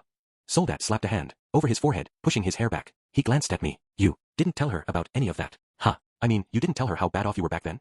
I thought I had, I said, not feeling too confident now. Thinking it over, we hadn't had the chance to talk to anyone who'd known me at the time. Soldat was the only one who knew the extent of how bad it gotten. Sylphie had surely filled Eris in on the gist of it. I had told her a bit myself as well, but this was her first time hearing the full, unabridged story from someone who had actually been with me at the time. From Eris's perspective, this likely served as a reminder of what an awful mistake she'd made. It didn't really bother me anymore. I thought of it as a short patch of misery that had been washed away by my current happiness. I was free as a bird nowadays, doing whatever I liked. Well, if you'll excuse me, I'm going to go comfort her, I said. Right. See ya then, Quagmire. And don't you forget that bit about offering me work even if I lose an arm.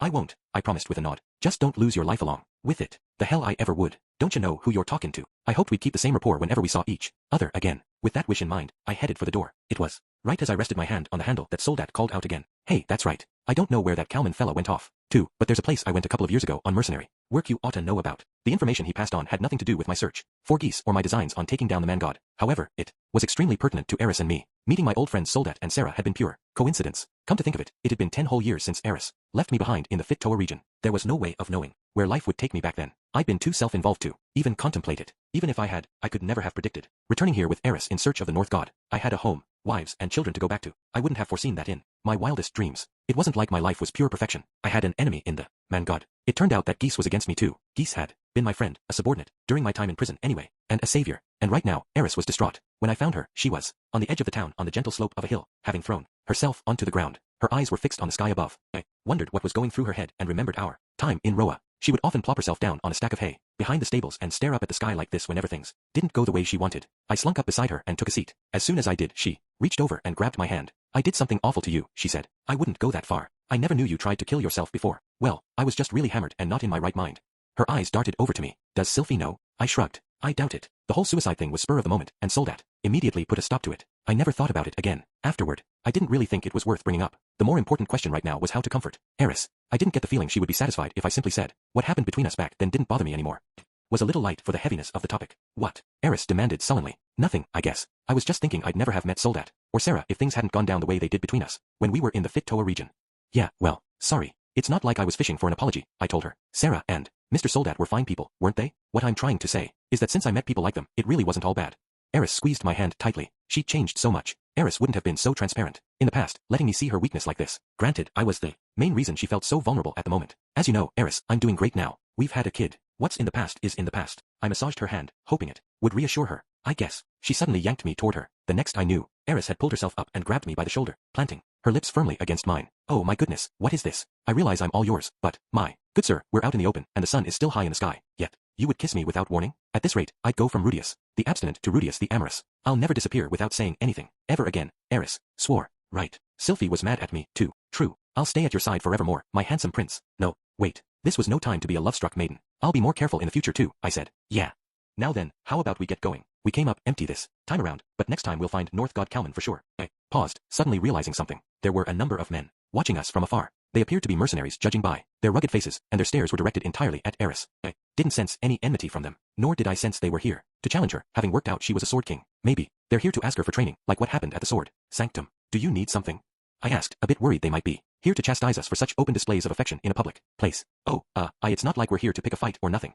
I didn't intend that, either. No need for all the stammering, guys. Then again, perhaps I'd startle them by calling them out for their ogling. There's a legend passed down about the divine spirit we Markians worship. I tilted my head. Yeah, mind filling me in on which divinity you're referring to? The goddess of the forest, Lane. A divine spirit of war with the body of a beast. Lane. That name sounded familiar. The description of a woman with a beast-like body made me wonder if this wasn't a beastfolk religion. It didn't make a lot of sense why Markian would have developed a faith in a beastfolk god, but still. Wait, speaking of beastfolk, Lane sounds an awful lot like Ghislaine. Ghislaine was admittedly about as far from the word goddess as humanly possible, but there was a custom in this world of people naming their children after gods or esteemed figures. That could have been the inspiration for Ghislaine's name. For all I knew, slapping the names of ancient sacred beasts from several generations ago on their kids was a regular beastfolk custom. It is said the forest goddess Lane was in search of a girl with fire-red hair, that if you informed her of this girl's location, she would bestow upon you a blessing of victory and good fortune. That's what's up. Now it made sense why so many people were stealing glances at Eris in town. Wouldn't surprise me if there were more legends about red-headed women, like never having to go hungry again or going to Valhalla after death, things like that. That's the only reason we were looking, said the man on behalf of their group. But sorry for staring. Oh, no, it's all right. The men promptly left after that. Well, we may have come up empty this time around, but there is somewhere I'd like to go before we head back home. Do you mind? No, that's fine. I nodded. Then that settles it. Let's get going. I took her hand and lifted myself to my feet, and the two of us made our way out of the town. It took some time to find the exact location I was searching for. All I had to go on was what Soldat described to me, and it wasn't as if he even knew the precise spot. The name of the country had changed, as had its borders. I planned to continue searching for several days at most, but by pure good fortune we ran across it. Or perhaps Ghislaine had, at some point, described the area to me and that memory still lingered. Most importantly, it wound up being a lot closer than I'd thought. Our destination was halfway up a hillock at the base of a tree. Rotted wooden planks were fashioned into makeshift markers and stabbed into the ground. One was broken. I guessed someone had ripped off a piece to use as firewood, or perhaps it had crumbled under the elements due to shoddy craftsmanship. These markers, fashioned by clumsy but determined hands, were meant to indicate 2 graves. The broken marker had only half a name, Hilda. The unbroken one read, Philip Boreas Greyrat. It was probably safe to assume the broken one had once read, Hilda Boreas Greyrat. The letters themselves were poorly formed, the lines, created by unsteady hands, barely legible. Still, I knew the writer of these names. She would have been in deep denial at the time, knowing her, refusing to accept that the 2 of them were gone.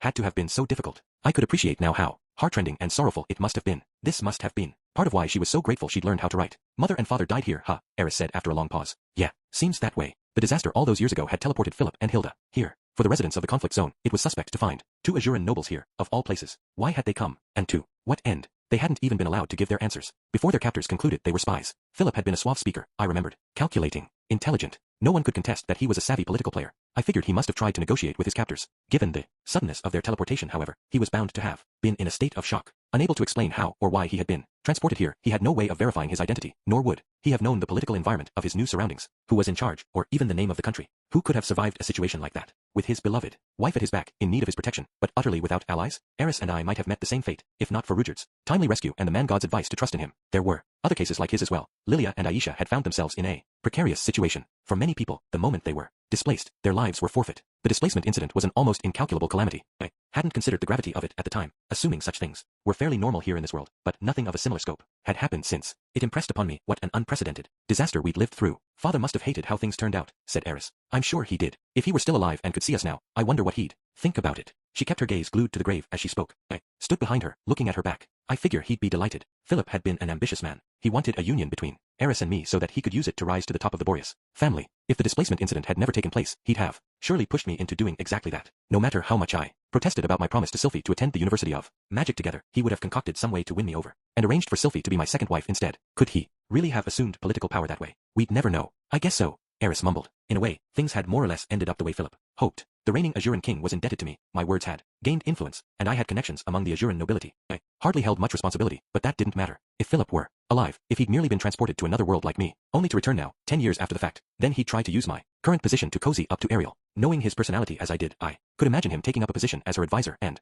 manipulating things behind the scenes. Mother must be pleased too, right? I nodded. Definitely. Hilda had long lamented her sons being taken by the Boreas main house, enough that she had initially taken out her frustrations on me. I'd had no part in any of it, needless to say. She had opened her heart up to me by the end, but it wasn't long afterward before we could really have much of a conversation that the displacement incident occurred. I never saw her again after that. Never would. Regardless, Eris and I had gotten married and had a child together, a son we named Aruz. He was Hilda's grandchild. Gosh, she would have doted on him. I could imagine her fussing over him constantly to make up for the sons she bore but hadn't been allowed to raise. Hilda was a noblewoman at heart though, so she likely would have discriminated against Sylphie and Roxy's children. That would have caused some quarrels. But no, perhaps because she was Azuran nobility, she would have been more understanding than most about my polygamous marriage. Then again, maybe she would have told Eris, you may be the third wife right now, but you need only poison the other 2 to nab yourself the position of first wife. No, be sensible. She wouldn't have said something like that. Perhaps I was a bit biased based on the intimidating encounters I'd had with her. I was sure she would be pleased by our marriage. That was what counted. For a while, silence fell between us. I suspected Eris was also lost in memories of her life in Roa. Eris had been moving non-stop since all of this started. It was a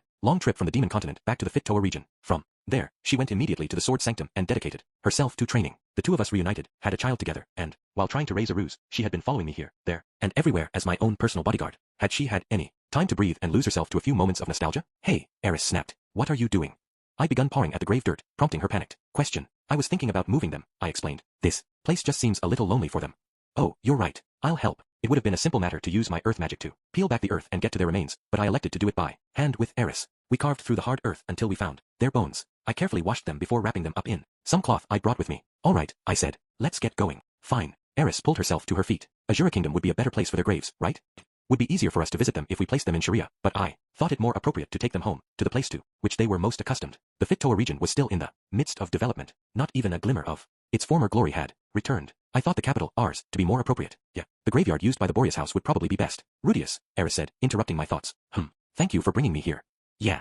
I nodded, touched by her sincere expression of gratitude. After that, Eris and I stopped by Azura Kingdom where we reburied Philip and Hilda. I consulted Luke on where would be best to lay them to rest, and he guided us to an appropriate location. As I mentioned above, there was a graveyard where many other Boreas members were buried, but the circumstances forced us to put them to rest at a graveyard nearby. This one was a bit more isolated, created by the previous king about 10 years ago in secret. Luke had only learned of it very recently himself. A marker in this graveyard read, "Here rests the ferocious lion." No one made any allusions as to who this phrase could be referring to. The gravekeepers must have been sworn to secrecy, because no amount of asking them yielded any answers. I could guess the identity of the person, in part because it would explain why Luke decided to lead us here. That was where we put Philip and Hilda to rest. Eris and I put our hands together respectfully in front of their new graves and swore we would visit them again. Our visit to the Sword Sanctum and our search in the conflict zone for North God Kalman III had ended in failure. That was twice I had come up short, not to mention we'd taken a considerable detour on the way back. I half expected to be admonished for it. I could picture it like one of those variety shows, Orsted pulling a string and the floor giving way under me, sending me plummeting below. Well, no matter what, I couldn't be blamed for how things turned out. Neither of us expected the sword god to suddenly vanish, and we'd already taken into consideration the possibility we wouldn't be able to locate the North God. I felt a mounting sense of powerlessness, having missed out on meeting two people who might have provided considerable firepower for our side. But the further we got from the loops Orsted knew, the more we'd encounter the unexpected. I planned to be genuine with Orsted about going out of my way to visit Philip and Hilda's graves. That had taken considerably more time than my search for North God Kalman, despite the latter being the original purpose of our trip. "I have returned, Sir Orsted," I announced. Unfortunately, the Sword God and the North God were humph. He lifted his head, expression so intimidating it cut me off. I could see the anger on his face. I knew it. He's pissed at me for taking that detour. Wait, no, not angry. That was just how his face looked. Even if he wasn't angry, I was curious about what he'd been studying before I walked in. He had a number of stone tablets lined up in front of him. They almost looked like grave markers, but I recalled they were the communication devices we'd set up earlier. Placards beneath each one indicated where they were connected to. It wasn't so bad when we only had Azura Kingdom, Millis, and the King Dragon Realm, but with us having teleported all across the Demon Continent, their numbers had increased. It looked more like a server room than the CEO's office. "Look at this," Orsted said curtly. His eyes landed on one of the tablets which was glowing faintly. This was one linked to Atoph's fortress. The message inscribed upon it was short and simple. "We have captured Kishirika Kishirisu." Chapter 10. The Second Eye. The Necros Fortress in the Demon Continent's Gaslow territory was known for being the most impregnable of all. Deep within its bowels, in the scarcely used dungeons, resided a prisoner. Grrrr. The prisoner's hands were bound by shackles, a metal ball attached to her feet. She'd even been given blue and white striped pajamas to wear. She looked pitiful. Grrrr. The low growl that echoed hollowly against the walls was not, in fact, the girl's voice. It was her empty stomach. It snarled to express all her displeasure, agreeing with the frustration she felt at her present circumstances. Then again, maybe it was just empty. "Come out." The door to her cell suddenly swung open to reveal two towering figures, hidden in armor black as midnight. They forced her to her feet and dragged her out. She had no choice but to go with them. An angry, unpleasant sound reverberated down the hallway as she dragged the heavy metal ball behind her. The prisoner didn't strain under the weight, however. She was stronger than she looked. Led by the Black Knights, she made her way outside of the dungeons. Their path took them through a long corridor and up a flight of stairs. At last, their trip ended at the fortress's throne room. "Hurry up. Move it." Their hands shoved into her back, lurching her forward. She stumbled into the circular space, lit by purple candelabras. It was the kind of place you might expect a criminal's punishment to be carried out. When she managed to lift her head, she spotted the throne ahead of her. It was a place the prisoner had once occupied in the past, but now it was a demon king who sat upon it. "Atoph," murmured the prisoner. The demon king was clad in the same midnight black armor as her underlings. The moment the prisoner laid her eyes upon Atoph, her cheeks flushed red with anger. "What's the meaning of this?" The prisoner roared with all the power she could muster, her voice erupting all the way from the base of her very, very empty tummy. Perhaps that was what gave it its power. In contrast, the demon king before her, the most feared in the whole demon continent, merely adjusted her posture and scowled at her captive. "How wretched," said the prisoner. "The departed Necros would lament to see you like this." "Father told me to live how I want," Atoph shouted back. "Only because you're a moron who will not listen to other people. He must have known it was the only way you could live. He gave up on you." "I am no moron." Demon King Atoph was absolutely furious, but the prisoner didn't shrink. Instead, she snorted with derisive laughter. "Doubtless, you are a moron among morons. Even you must understand that. All someone has to do is dangle something promising in front of you, and you haven't got the brains to think twice about it." Atoph shook her head vigorously. "That's not true. Cal said I was smart, that I'm quick to learn things." "Atoph, that was..." The prisoner gave a meaningful pause, as if to draw out the moment. The next words she had to say would cut deep, and she knew these ones in particular were ones she must never utter to Atoph. Merely flattery. Grrrr. The demon king's rage boiled over. The surrounding black knights flew to her, trying to pin her back, but she knocked them away easily. Still, the black knights were not to be deterred. They took up a formation similar to a rugby scrummage and pinned their master back. The demon king flailed her fists through the air, screeching, "You rotten little weakling. I'll kill you. I'll tear you limb from limb. You'll bite it again before I'm through. Yeah, if it bothers you that much, learn to count." Grrrr. The prisoner's taunting provoked the demon king into gathering her power to force back her knights. "Lady Kishirika, please cease this antagonizing. If you continue provoking Lady Atoph, she..." "Shut your mouths." Kishirika snapped back at them. "I only came along with you because you promised me delicious treats, and look how you have treated me. I won't be satisfied until I have fully voiced my complaints." Yes, the prisoner Kishirika had actually been lured into a trap. One of their number had stripped off his trademark black armor and tempted her by saying, "Little girl, we'll give you some sweets if you'll just come with us." That was how she'd found herself here. It was true, Kishirika was the one who had fallen for the promise of something promising without giving it much thought. She'd fallen for the prospect of food hook, line, and sinker. It was only afterward that she realized she'd been deceived. Worse, the men hadn't even made good on their promise. She'd gotten no treats at all. You guys haven't even told me what you took me captive for. What are you claiming I did wrong? I haven't. Kishirika hesitated a moment. I haven't done anything wrong, have I? She started, fidgeting, rubbing her hands together. There were too many possibilities to rule out. Kishirika dabbled in all sorts of evil, too much, one might argue. Even she was self-aware enough to know that wrongdoing was most of what she did with her time. It wouldn't be too surprising if someone was angry with her for it. To her surprise, the Demon King declared, "Humph, you haven't done anything wrong." It had taken mere seconds for her fury to subside. Atoph knew how futile it was to be angry with this particular captive. Then tell me why, demanded Kishirika. No matter how unreasonable you are not so evil you would capture me for no reason whatsoever. The only time you do something like this is when you have the wrong idea about something or someone has deceived you into. Her voice trailed off as realization dawned on her. So that's it. Someone's tricked you again. No, no one has deceived me, Atoph shouted back, denying Kishirika's charge. That's what deceived people say. All right then, if that's what brought all of this about, tell me everything. There's still time. I can save you before it's too late and you do something irrevocable. So, why don't you remove these shackles first? Kishirika thrust her hands out in front of her, holding them up. Atoph wasn't looking at her. She stared off into the distance, lost in thought. Deception is committed through conversation. That wasn't the case for us. We fought one another, and at the end, I admitted defeat. You liar. You mean to tell me someone as ridiculously competitive as you admitted defeat? The one who forced me to admit my defeat is this man here.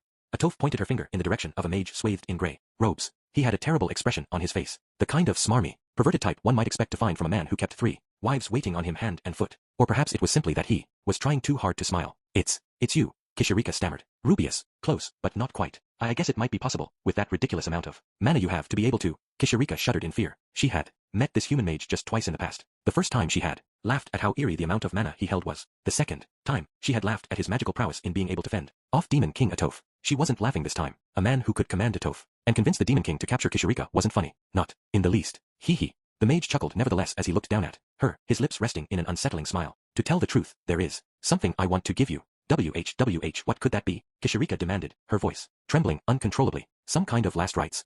Ha ha ha, something much better than that. He chuckled heartily and his grin stretched even wider.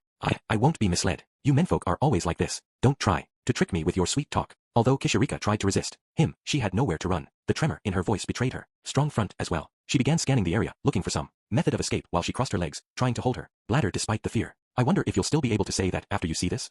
The mage lowered the backpack he'd been carrying. His hand disappeared inside, soon producing a black box. Eek! Kishirika shrieked. A black box. Her terror swelled just imagining what could possibly be contained inside. What could it be? It was no ordinary black box. It was a black box. Black as midnight. She knew there had to be something terrifying in there. Why else would it be such a potent shade of black? Once you have this, you will want to do anything I tell you. What? He opened the box. Contained snugly inside was a ring-shaped object as big as a fist. It was golden with a strange creamy white coating on it. It almost resembled mold, she thought. All of the hair on her body stood on end. For as creepy as its shape and color was, it emitted a sweet, saccharine smell. What is that thing? What do you mean to do with it? Haha, this is what you do with it. The mage took it in his hand and approached her, bringing the object to her mouth. At the same time, 2 black knights flanking her clapped their hands down on her shoulders. There was no escape. Say, and no, stop. Rudius. The demon world's great emperor Kishirika Kishirisu nibbled on the donut I brought her while tears poured down her cheeks. Does something so delicious really exist? I cannot believe it. Aisha had done me the favor of creating this, aided by the fresh eggs and sugar we'd secured from the holy country of Milis. Apparently, Nanahoshi had told her about it. Through Aisha's own diligent study, she had managed to recreate it. It was a simple matter to gather the necessary ingredients, since our house cooked up a lot of fried foods anyway. I struggle to fathom this. Perhaps the entire reason I was born was to savor the flavor of this delicious creation. It had been a long time since I last saw Kishirika, and at first she had been in a wretched mood. Now she seemed perfectly fine. The magic of donuts. I had actually asked Roxy to sample it as well before bringing one here, and it had been incredibly effective. I don't think I've ever seen her look that happy before. Sadly, that meant I'd lost to a donut. No, I assured myself, I'm the one who established the route for these goods to come here from Milis. In that sense, I was the one who had created that smile. Father-in-law, mother-in-law, I am making your daughter happy, just as I promised. I mean, they were also Aisha's donuts, but still, Roxy's reaction proved that donuts were super effective against demons. However, just as mana is finite, so too was the magic, or rather, the number of donuts. Upon eating 12 of them, Kishirika regarded me with great sorrow. Is this really all you have? Yes. There was a long silence. If you give me more, I will grant you whatever you desire. How is that? Those are precisely the words I wanted to hear. I flashed a smile at her. Kishirika's eyes widened in shock. She wrapped her arms around her body protectively. So it's my body you want after all. No, ma. How delicious the food you offer. This body belongs to Batty. But after treating me to something so sumptuous, I'm currently upholding a vow of abstinence, so no need for that. I told her. Really? Abstaining too much is bad for the body, you know. Well, if I find myself unable to resist any longer, I will ask one of my wives instead. Wives? Oh, that's right. You're already married. But you, children of men do mature quickly. Regardless, I hadn't come all this way for chit-chat. There was something I needed to ask her. Rumor had it that Kishirika would give a reward to those who brought her food, which was why I'd procured these donuts from Aisha. First, Lady Kishirika, I would entreat you to use your power to inform me where Geese is. Oh, Geese, you say? I nodded. Yes, his most defining features are, I went on to describe the finer characteristics of the man, including what I believed to be his true name. It was the one he had signed his letter to me with, anyway. Yes. I do feel like I have heard of this person before. Wait one moment. She used her eye, while cream still liberally stained her lips. I spun in place, almost like a slot machine, until it changed to the one she intended to use, stopping suddenly. This particular eye was known as an eye of all-seeing. With it, she glared into the distance, scrunching her face. Oh, this is, yes, that looks delicious.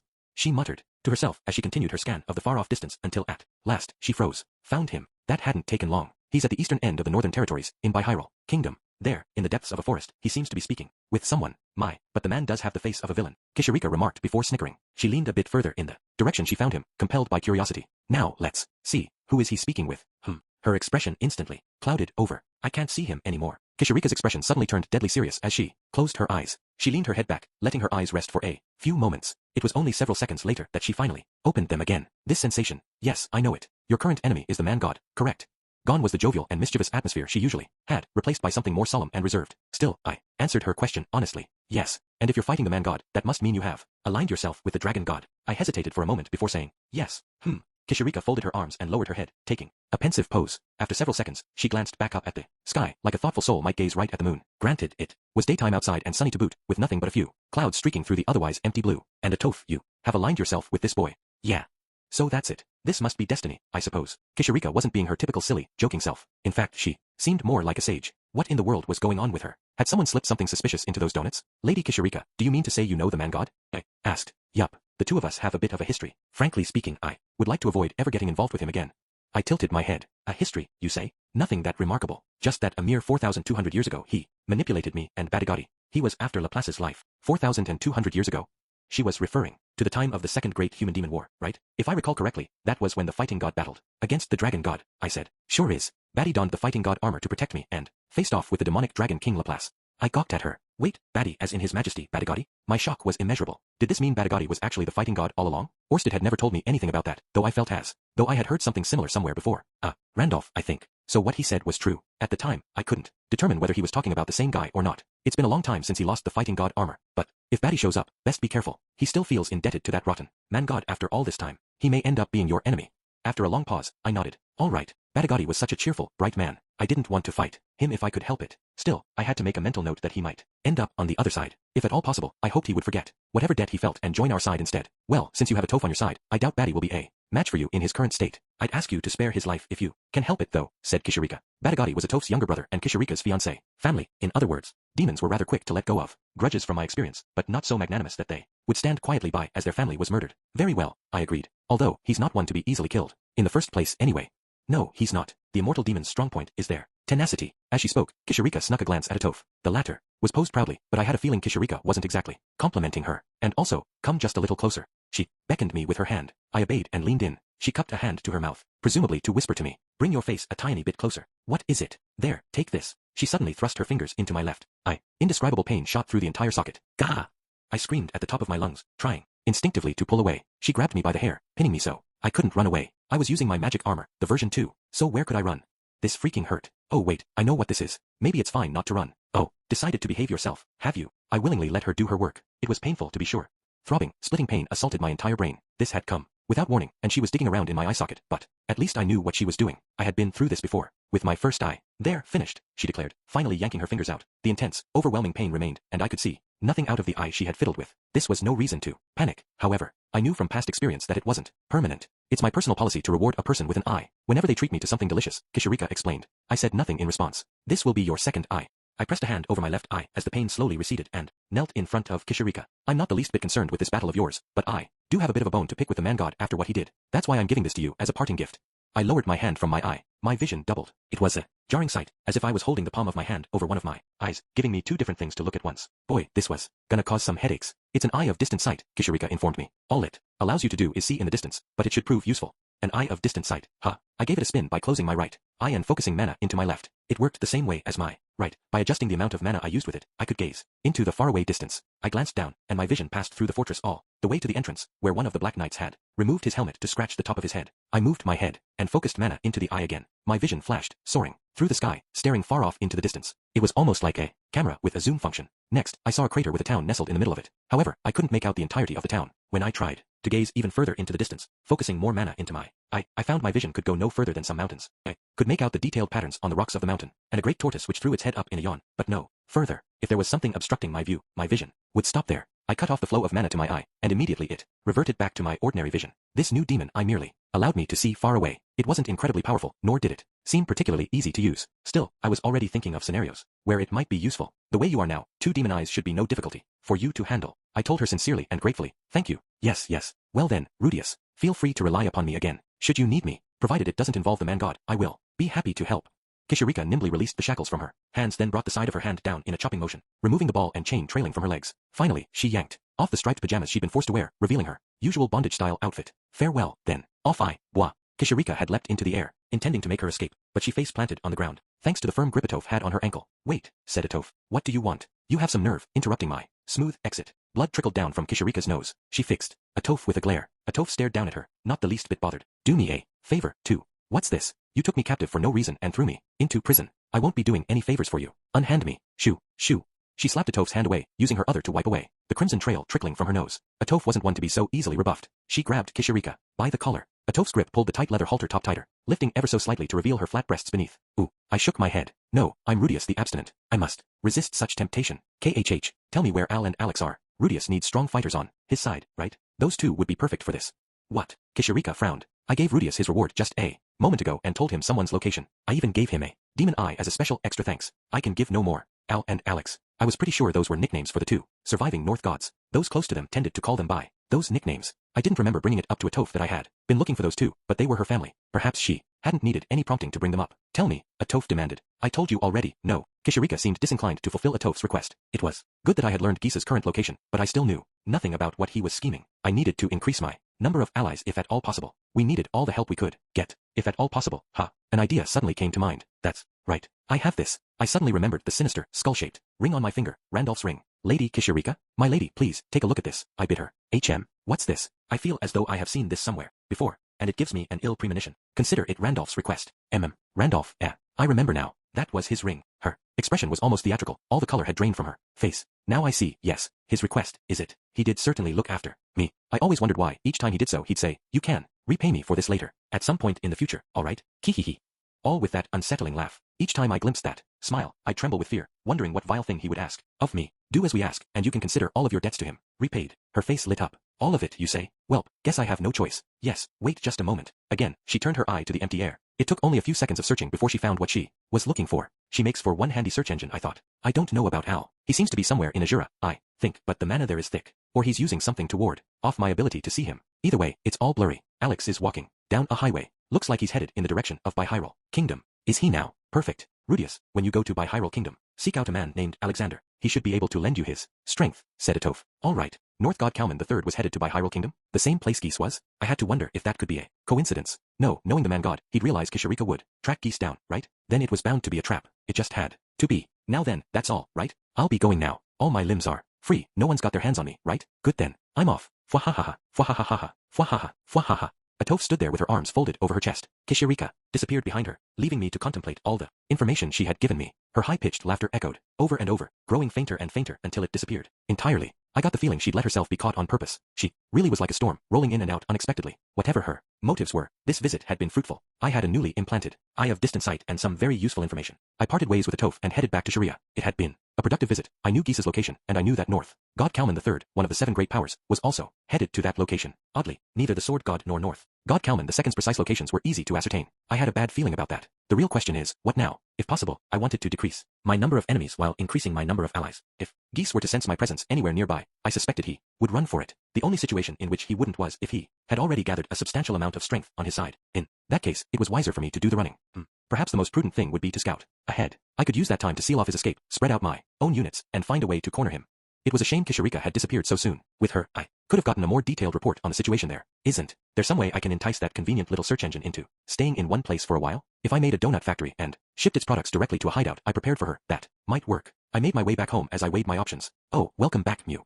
We were on our way back ourselves. What a coincidence. Upon returning, I happened to find Linnea and Priscina. It was rare to see the two of them here like this. The two were occupying My living room sofa, sitting proudly as if they owned the place. No, they're not the ones looking all arrogant, I corrected myself. That'd be Eris. The two beastfolk were resting their heads on Eris's lap, letting her stroke their ears. They were completely submissive. Under her stroking, it was like a harem scene. Welcome home, Eris said. She continued to pet the two beastfolk, unbothered by my gaze. Boss, said Linya, I've got a report for ya, Mew. It's good news, Persina added. Neither of them tried to peel themselves away. In fact, their throats seemed to be vibrating, purring from all the attention. Eris had both of them wrapped around her finger. Here you go. Persina remained in the same position as she held out a single letter for me. Not very professional behavior, but I'll let it pass, I thought. A report from the east came in. Mew. They said they found someone exactly like that figurine. Green hair, a red jewel in the forehead, a supered. That's what was written in the support. Anyhow, Mew. Oh, really? I excitedly snatched the letter and reviewed the contents. The report was incredibly precise. It recounted the discovery of a foreign merchant making a deal with a man. The man had a weapon, a white shaft with cloth covering the tip. He wore an armored headband over his forehead and was swathed in thick robes, with a hood pulled over his head to conceal his eyes. It was only thanks to a sudden gust of wind that his green hair was spotted.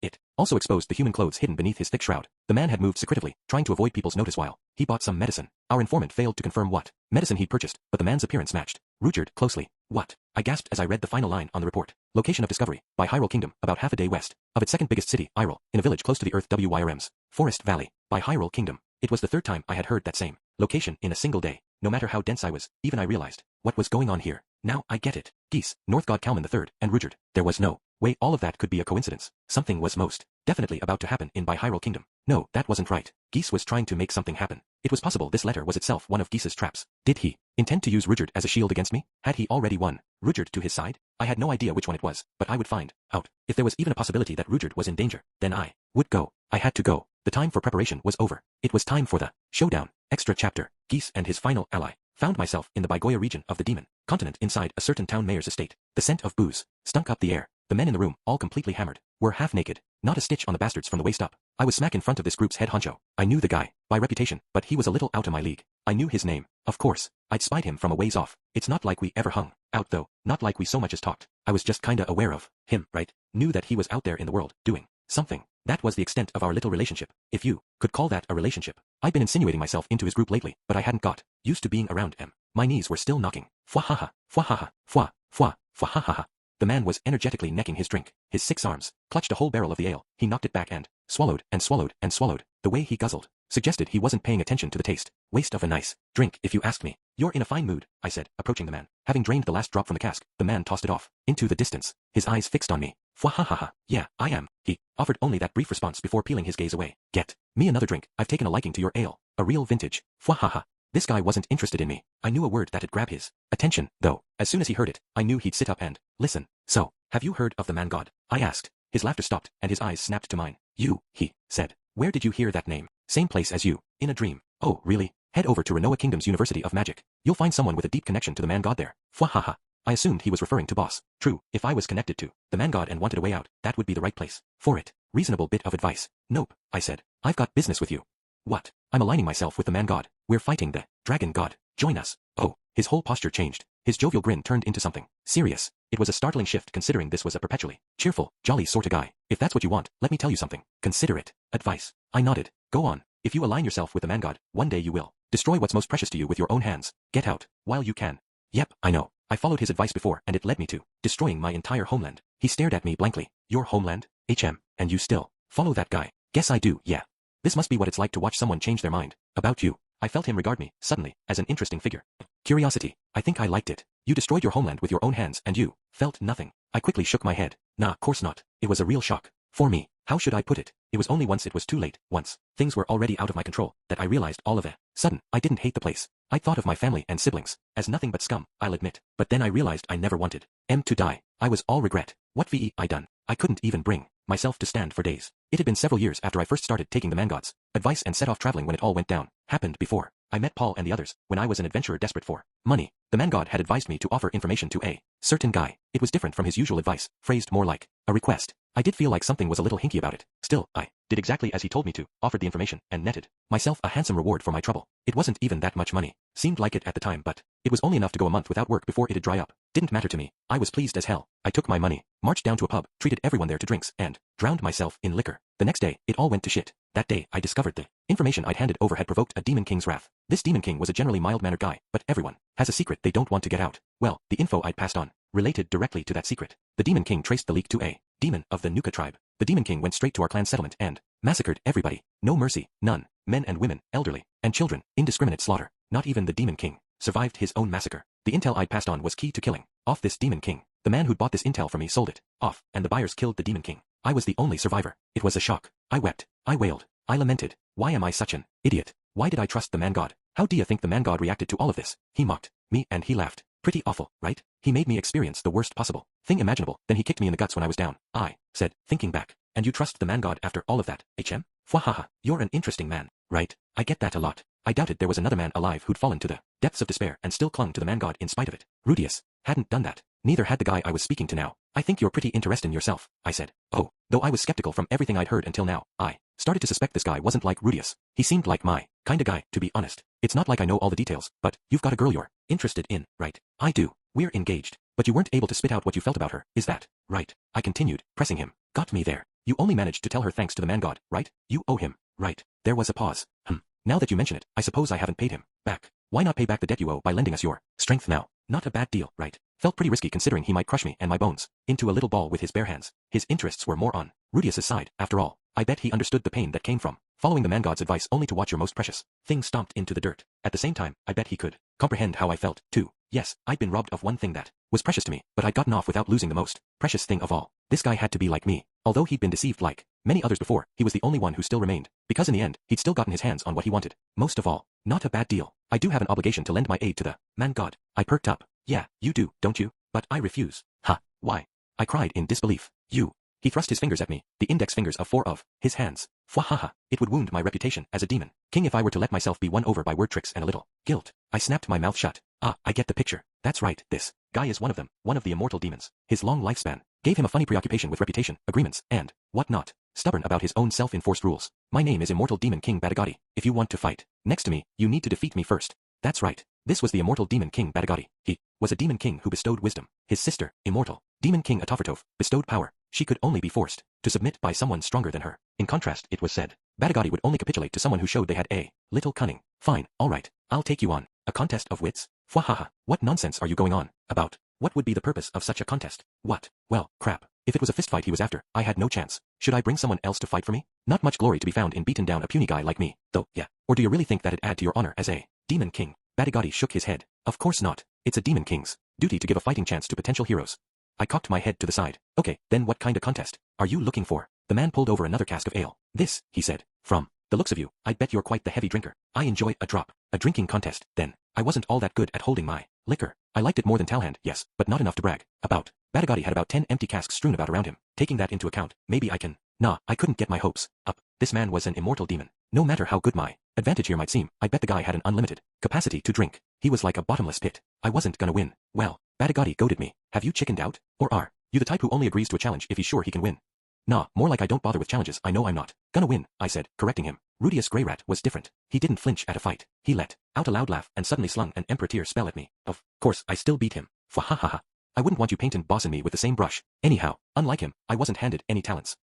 What's all that about not taking on a challenge you can't win and having no talent? You think Rudius Greyrat was that confident at the time that he threw himself into every single battle, feeling he'd be protected by his own talents? I thought back to our time in the teleportation labyrinth. Bost had more confidence than me, to be sure, but he'd quaked with anxiety a fair few times. The slip-up he made at the end nearly destroyed him completely. Roxy had forced him back to his feet, but it was close. He had improved as time went on, but he still carried Paul's death with him like a weight. I was willing to bet he had no illusions of being able to win when he faced Orsted, either. Rudius barely held his own against that Hydra, but that Orsted fella could have trounced that monster one-handed. You must realize it too, eh? There are some battles you can't win just by manipulating things from the safety of the shadows. Sometimes you gotta put your life on the line to gamble on your chance at victory. I said nothing in response. I know it, said Badagati. There was a time when I didn't, which is why I ended up losing everything. So, I learned. I've honed my body, chugged all kinds of alcohol, and made battalions of friends. Fwahahaha. I wish I could show you the puny nobody I used to be. I only knew what the soapboxing demon king was like based on the little bit the man god told me. Still, lack of intel aside, there was one thing I was certain of. For a demon king, a contract was absolute. This contest wasn't impossible. It was just a drinking competition. If I could nab a win out of this, I knew he would honor his promise. He'd become the man god's stooge and my puppet. Immortal demon King Badagati, the guy who'd faced and bested a dragon god way back in historical times, would be at the beck and call of me. Geese. Nucadia, the man god's little yes man, a guy who picked the bones off of other people's lives to get by. Fine, I said. If it were a battle of fists, I wouldn't have a prayer. As long as he wasn't looking for physical combat, though, then it wasn't impossible. I nodded to myself. You gotta fight. Hope you're up for getting crushed, Demon King. Fwahaha, that's the spirit. Come then, show me what you've Got. You'd better not forget your promise, I warned him. The rest of you, bring us more ale. With the terms of our contest set, everyone around us erupted with excitement. All right, monkey face, show us what you've got. Yeah, you've got some spirit for an outsider. This fellow out-monkey you. Watch yourself. Tugged along by the men around us, I found myself pushed into a chair. I scanned the area and my eyes landed on a heap of unconscious bodies, poor idiots who challenged Batagati only to fail spectacularly. There were 5 of them piled there, but I suspected there were many more besides those currently sleeping off in a heap. That means the man's gotta be pretty tanked, but, geez, do I really have a chance of winning this? Go on then, have your first cup. I was handed a tankard, a wooden cup the size of an enormous fist, into which they poured a translucent, golden ale, filling the tankard to the brim. Bottoms up. Yeah, knock him back. I managed to guzzle down the first drink without any issues. Yeah, this ale actually goes down pretty easily. I could down this stuff almost endlessly, although, judging by the bodies on the floor, I wasn't the only one who'd been convinced of that. Kihihi, they were fools, all of them, thinking they could challenge an immortal demon king like me to a drinking contest. Said Batagati, has anyone ever beaten you at this before? Yes. Someone handed me my second tankard. We knocked our overfilled tankards together and then drained them dry. Pwah. I exhaled once I'd finished swallowing it all. You gonna tell me the name of this fella? That should be obvious. It was the demon world's great Emperor Kishirika Kishirisu. Gimme a break. She don't count. Fwahahaha. A win is a win, and a loss is a loss. Kishirika Kishirisu was Batagati's fiancée. During the second Great Human-Demon War, the two were in a master-servant relationship. It was a good bet Batagati had purposefully lost to her, as a show of deference. You mean to tell me you lost in a fair fight? I asked, skeptical. Yup. You have just as much chance. It'd make a good story for the last surviving Nucadia to beat me. I narrowed my eyes at him. Why do you know that? Fwahaha. I know the people of my region. I know which clans have recently been snuffed out. I finished my 4th tankard. It was a delicious ale. Went down. Smooth. Geese Nucadia, Batagati went on. What do you consider to be a fair fight, HM? That's a weird question. I'd say it's exactly the way you put it. Yourself before. No losing on purpose, no holding back, and continuing until one side's the clear victor. Right. Yes. Exactly. One of the men presented me with my 5th tankard. I took it in hand. I can still do this. All is good, I told myself. But victory is a vague concept. Wouldn't you agree? I nodded thoughtfully. Yeah, I would. There are a lot of losers out there who act like they've won something. Fwahaha. See, you do get it. Next came my 6th tankard. I felt the edges of my vision begin to blur, but I was still in the game. I could knock more back. The alcohol hadn't yet inebriated me. That's right, all good. Think for a moment. What's victory mean to you? Batagati asked. Victory. This ain't good. This ale's dangerous. It was delicious enough to chug it down without thinking. Proof-wise, this stuff was more potent than Azura's wine. It was on par with Renoa's hard liquor or the ale the dwarves served. It was hard to notice thanks to the flavor, but this was a drink for people who wanted to get hammered. ASAP. This wasn't the kind of stuff you wanted to keep knocking back. Like this. Calm it down a bit, I told myself. You gotta slow down your pace, or you're gonna lose this. I couldn't afford to be defeated here. Win or lose, I couldn't let things end here. Yep, you got it. Think about it long and hard. Think about it. Think about what? Oh, victory. Yes, victory. What's victory anyway? What's it mean to me? What VEI gotta do to win? Drink Batagati into a stupor? Nah, that ain't what I'm after. There's gotta be something else, some other reason why we're having this contest. Here you go, number 8. I couldn't even remember the 7th one. Something was coming into focus for me. This was a battle of wits to him. It was a roundabout method, sure, but he was gonna get me drunk, then challenge me to scrape myself together and talk him into something. The important thing wasn't trying to outdrink him. He wanted me to know that the deeper game was to get him to admit defeat. I realized he'd been sprinkling hints at ways to achieve victory throughout our conversation. This was a game in which I had to follow the hints, find the appropriate words, and guess correctly. As if I can even remember a word that's come out of him. You trying to mess with me, making me guzzle down this strong ale, only to ask questions that require me to think. You trying to keep me dancing for your entertainment? That it? Ha. I scowled at him. Fwahaha. The palms of my hands are quite large, so they should be easy to dance on. Who do ya think you're talking to, huh? The one who'll be dancing before this is through is you, on the palm of my hand. The 9th tankard went down the hatch. Well said. But goodness, it looks like your body is starting to sway before mine. Oh, shut it. I snapped at him. I accepted the 10th cup with a hand that shook uncontrollably. I knew that if I swallowed all of this down, I was definitely gonna vomit after. That didn't stop me. I had no choice but to do it. Wasn't like I had a specific reason, really. I just knew that if I gave up, I wasn't gonna be able to beat Rudius. Unable to withstand all the alcohol, my stomach began to contract. My head felt like it was spinning round and round. I clenched my jaw, trying desperately to hold it in, but something sour crawled up my throat and began filling my mouth. I kept my lips clamped shut, but it rushed into my nose instead. A sickening chill ran through me. Bleak. I retched. What came out of me had no form. It was all fluid. Stomach acid mixed with ale, which created a disgusting puddle on the floor. An acrid odor filled the room. The men around us scrunched their faces in disgust even as they broke out into applause, fawning over the Demon King and his victory. Fwahaha. That's the end of our match then. I was down on all fours on the floor, saliva dripping down my chin as I stared at the sick pooling beneath me. Everything felt awful. My whole body, my heart, all of it. I had lost, utterly and completely. I was a loser. I forced my head up, where I could see the 6-armed Demon King. He stood, still looking as dignified as ever even as he approached, drink in hand. He wore a triumphant look on his face. I averted my eyes. I couldn't believe he'd defeated me. Sure, I knew there was no avenue of victory from the outside, but somewhere deep down, I knew there had to be some way to win, that if we were just doing a drinking contest, I had a chance. But in reality, suddenly, it dawned on me.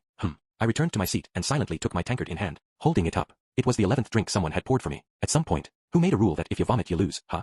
I spoke. Batagati's face went blank for a moment. He was completely taken aback. He soon grinned and plunked himself down. Nobody did, he admitted gleefully. Oh, hell yeah, time for round 2. I forgot how many tankards I'd downed and how many times I'd vomited all that ale back up again. Midway through, I started retching between each tankard I drank. I even threw up as I drank a few times. My body was past its limit. I knew that. My consciousness was going in and out, my vision blurry, my memories disjointed. I couldn't even speak, merely groaning. I became a machine, robotically grabbing a newly filled tankard only to immediately down. It was some kind of miracle that I hadn't passed out yet. Ooh, ugh.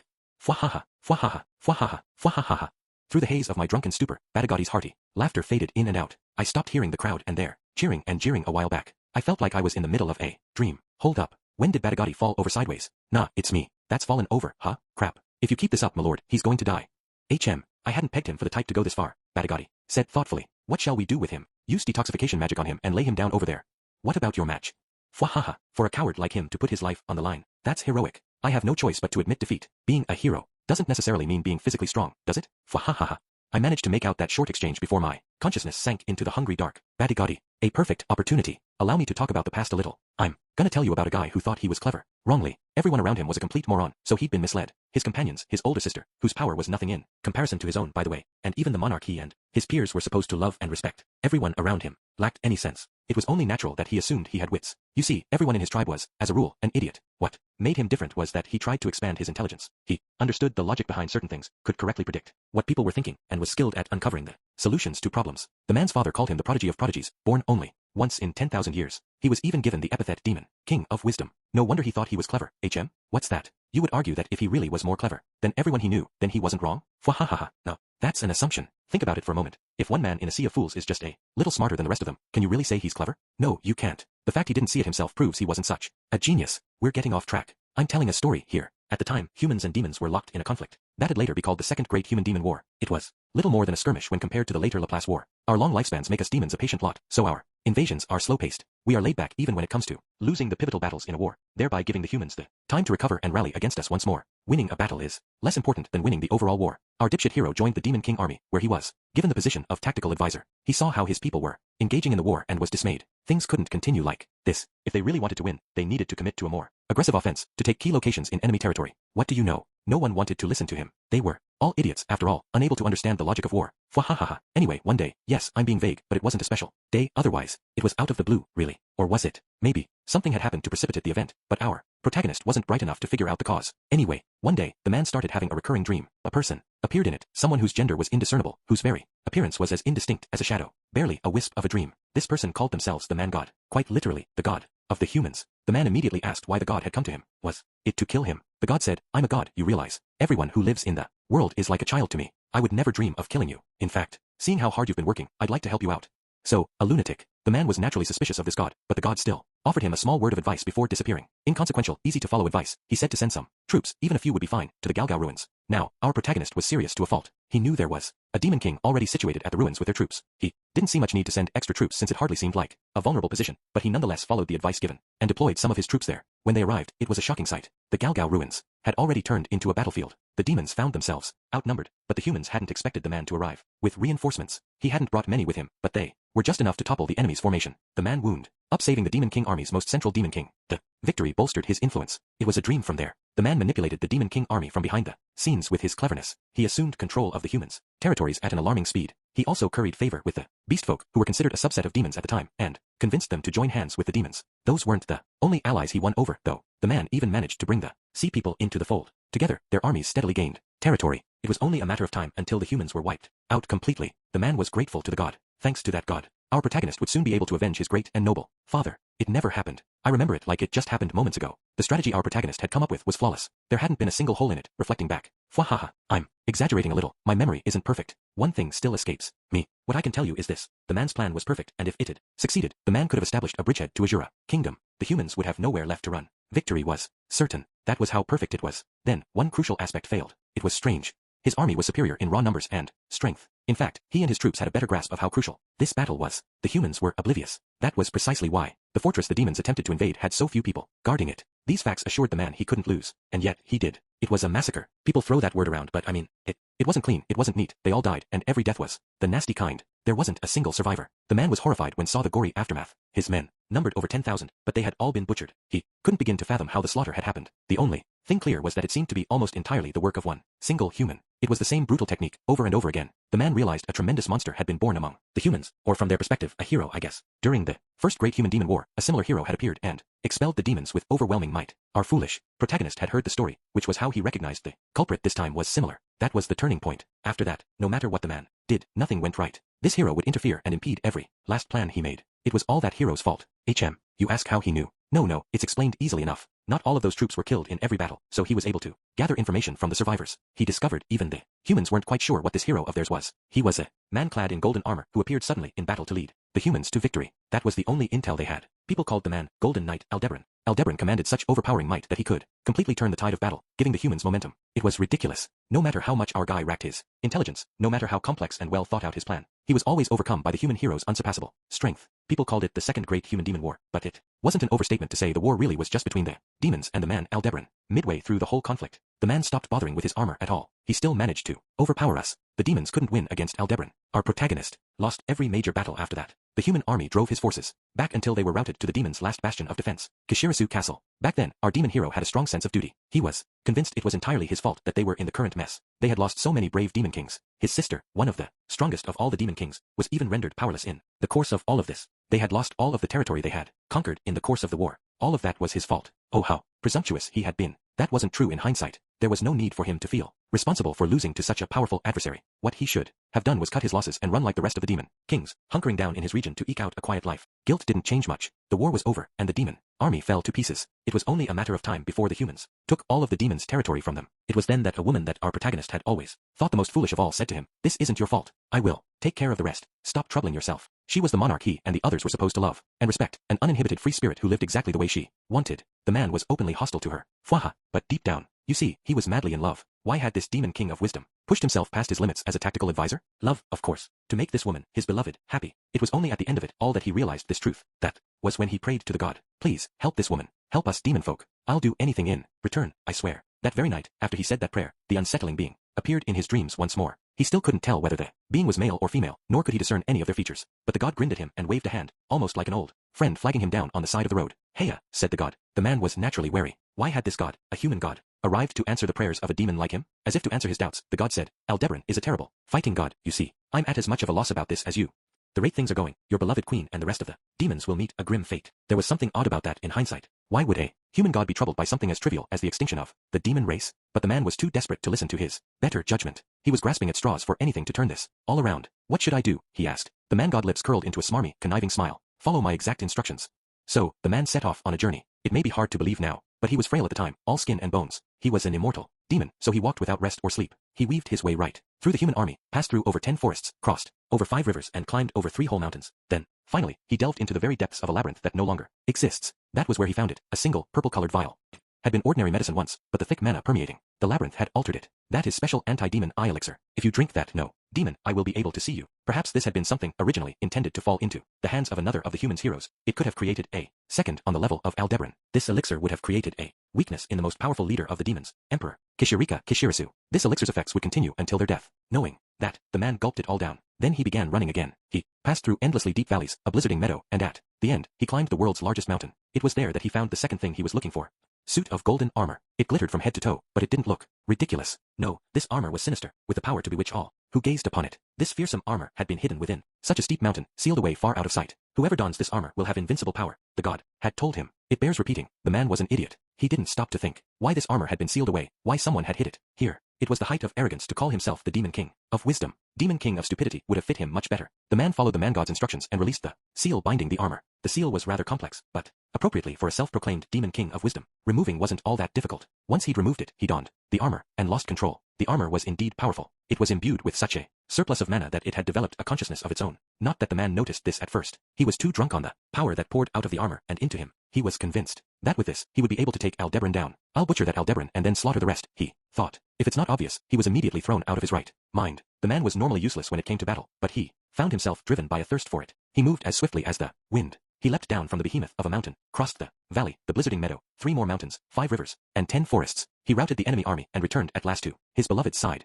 "I made it," he thought. The woman he adored was still alive. She had fought, she was beaten to the cusp of death, but she was alive. Who was it she'd fought against? This may be a bit difficult to explain, but it was not actually Aldebaran who stood opposing her. In a certain sense, the opponent was the same as Aldebaran, but not exactly. You see, the human known as Aldebaran, the Golden Knight, who appeared in the initial battle that changed everything, was already dead by this point. The enemy who stood against them was Dragon God Laplace. Demonic Dragon God Laplace, if you want his full title. Our protagonist knew of him. Dragon God Laplace lived a secluded life in the distant mountains, only occasionally descending to the village below to teach people martial arts. He was a mild-mannered individual whom the immortal demons had long warned their children and their children's children not to contradict. That was really all the man knew of Laplace. This Laplace was trying to kill the woman our protagonist loved. For some reason, had the man been in his right mind, he might have paused to consider what motivated the dragon god, at least demanded an explanation. He could have used his intellect to talk Laplace down, to avoid combat completely. Alas, the man's bloodlust overcame him. When he saw his beloved was wounded, fury seized him. The man let out a roar of a kind that had never escaped his throat before or since, then flung himself at Laplace. The dragon god was taken aback. Of course he was. His opponent wore the armor he was sure no one would ever find. Worse, no demon eye could perceive him. The man's title as demonic dragon god was not simply for show, however. He was the lone surviving king of the ancient dragon race, a person whom the man's own people dared not to oppose. If the man had faced Laplace with his regular strength, their battle would not have even lasted a few seconds. In fact, with the first attack, the dragon god had managed to chop off the man's arms and behead him as well. Had the man not been wearing that suit of armor, it would have ended there. Had the man not been an immortal demon, it would have all been over in that exact moment. Those are mere hypotheticals, because the man was wearing the suit of armor. He was an immortal demon. New limbs sprang forth from what remained of the man's body, and the armor automatically repaired itself. It forced the man's body to move, to fight, even as his consciousness was half gone. It was a fierce battle. If Laplace had miscalculated anything, it was that he never imagined someone besides his chosen donning the armor he had himself created. The man had no way of fighting, but the armor did. It had trained with all sorts of weapons, had imitated many different martial arts, could analyze the flow of battle. It possessed a repertoire of over 1,000 secret techniques and was able to select whichever was most optimal for the situation. Among its secret techniques were, of course, some that the demonic dragon god had spent many long years creating himself. Ironic, right? I have no idea what Laplace must have been thinking to develop this technique, but he'd come up with one that was incredibly fatal to himself. When used against him, it split Laplace in half. The man had defeated the most powerful opponent in the world and protected the woman he loved. Wonderful, no? What a happy ending. Fwahahaha. Well, actually, the story continued, but let a man dream a little. Why wasn't it over? Because the man wasn't done after he'd bested Laplace. The armor had overtaken his consciousness, transforming him into a monster controlled entirely by his own bloodlust. By the time the man came to once more, he had already driven his sword through the very heart of his beloved. He had no idea why. His consciousness had returned. Perhaps the woman had used the last of her strength to return him to his senses, or perhaps the irrevocable act of plunging his weapon through her had produced such shock that he'd come back on his own. Regardless of the how, it was too late. The man had killed his beloved with his own 2 hands. He whimpered, his voice not even forming coherent words. All he had ever wanted was to protect this woman. FW. Haha. The woman was different. She laughed, in spite of the circumstances, in spite of being betrayed by someone she trusted. She laughed. You haven't changed. Still the same old puckered face. Such a boring man you are. Laugh. Ha. No matter what's happening, just laugh. But I don't mind, she assured him. You are too serious for your own good. Too sour-faced. Always holing up in your room. Never drinking any ale. Never sleeping. What's so fun about that? Belt out some laughter. Sleep with some women. Women. He shook his head. But I am in love with you. Fwahaha, what are you saying? Then you should try being more cheerful. Do that and I'll marry you. Why yes, I'll do my best. Alright, then in our next lives, I'll be your betrothed. Fwahaha, fwaha. The woman laughed right up to the very end. Yes, she let out a hearty cackle, one that echoed around the two of them. Fwahaha, fwaha, fwaha, fwahaha. Light wrapped around the two as their lives faded from the world. Skeptical about the light. A little too pretty. Hardly. That rotten Laplace had made his body explode. That vindictive ass had thought about what to do if he were killed. He'd prepared a special art to use as he lay at death's door, one that would split the smallest particles of his body upon his death, the Laplace factor, which would spread out across all the matter in the world, biding its time. Unfortunately for him, the man god had come up with a scheme to combat this. The secret technique the armor had deployed against him rendered his art incomplete. When his body was split, half of the mana intended to perform this technique was missing. It spun out of control, exploding, a terrible but not totalizing destruction. The immortal Laplace died. Okay, it was a little more complicated than that. He was split in half, into the demon god and technique god respectively. But the being that called himself demonic dragon god Laplace was no more. Fragments of him lived, but the whole being as he'd existed was dead. As for our protagonist, even though he died, he was still an immortal demon. It took some years for him to fully recover, but he did. Until then, however, he remained unconscious, lost in a fleeting dream world. It was there that he met the man god again. Hee. Ahahaha. The man god snickered at him mockingly. Demon king of wisdom? How ridiculous. You danced in the palm of my hand and killed the woman you claimed to love. You're nothing but an empty-headed puppet. The man god knew from the start. He knew that when the man retrieved that armor, that he would fight Laplace, lose consciousness, and kill his beloved. He'd coaxed our protagonist into trusting him. He'd manipulated him, all knowing from the very first how it would end. This is always so enjoyable, no matter how many times I do it. It's the best feeling in the world, getting to see the idiotic look on your face right now. I wanted this all along. The man god humiliated the man. Well, see ya. I don't think I'll use you again, but I wish you a long life all the same. Oh demon king of stupidity. That was the last thing the man god said before he disappeared. And now you want me, a demon king of stupidity, to lend you a hand? He demanded, now that he was back in that empty dream world. Yep. Well, see, you're an immortal demon unlike the rest of Your lady love is still alive and you're enjoying your life right now. No, you don't hold a grudge, do you? You have a point. But this time, the story might be different. Maybe our protagonist and his lady love just disappear forever. No, come on, that won't happen. I'm in a bind. I wouldn't screw you over in a situation like that. I'll even apologize. Just lend me your power, would you? See how sincere I am. The man god, the being that was neither man nor woman, not even corporeal enough to have distinguishing features, bowed his head. The gesture was casual, carrying very little sincerity at all despite the man god's insistence. But it was most definitely an apology. The man god hardly seemed the type to say sorry, given that he only cared about degrading people. It'd be expected for him to brag about his exploits, certainly, but apologizing? Out of character. And yet here he was, bowing. What do you plan on doing if I don't lend you my strength?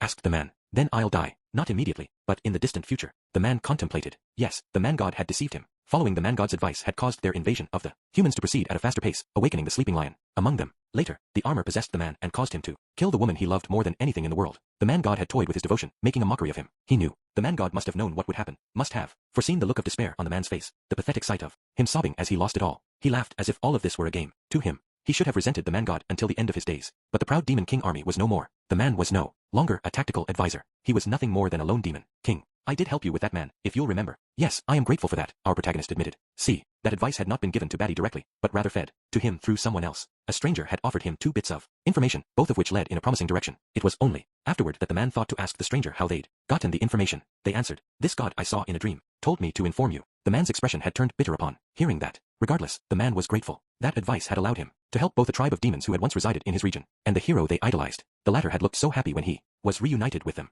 The man would not soon forget the look on his face. So, come on please, the man god entreated, bowing his head. Again.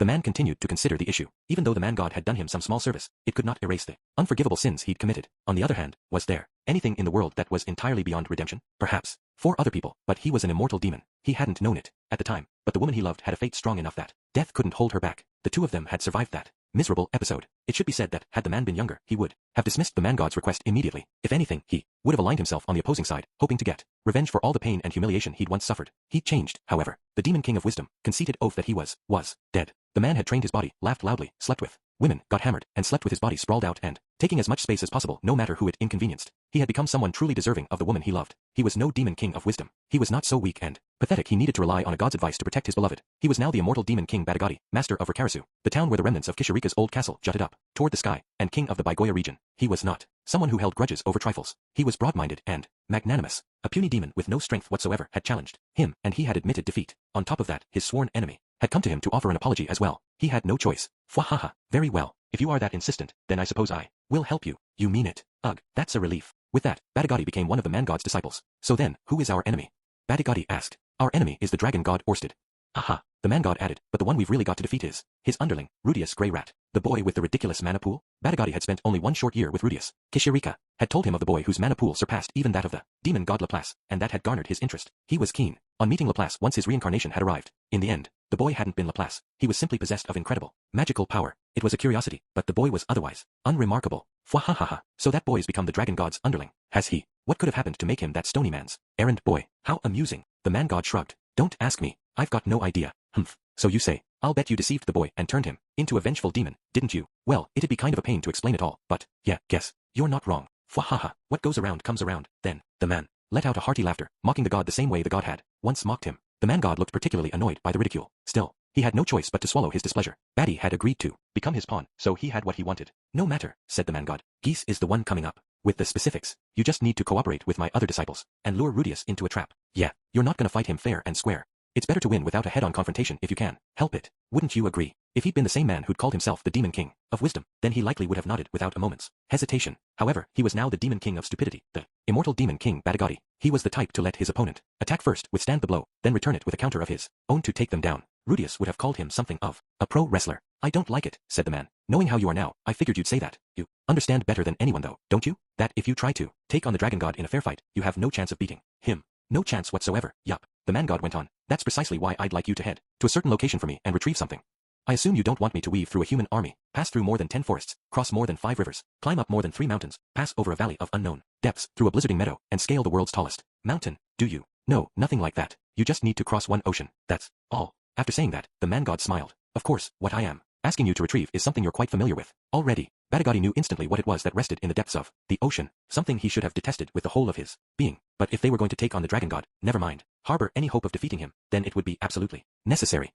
Fine, I shall do it. Batagati spent only a moment, waffling about the matter before agreeing. He was the immortal demon king Batagati, after all, Kishirika, Kishirisu's fiancé. He wasn't so small-minded he would sweat the details. He had agreed to serve under Geese if he could beat him in a drinking contest. He'd made a pact and gotten his apology, so it was fine. To a demon king, a contract was absolute. Perhaps that seemed superficial in light of how the man-god was still a liar, but the fact was that he had agreed to this. If the man-god wanted him to retrieve that detestable thing, bring it back, and use it to defeat the man-god's enemies, then there was nothing to hesitate about. And you have no other advice for me? The man asked. Unfortunately, my vision counts as a kind of demon eye. I cannot see your future since you drank the anti-demon eye elixir.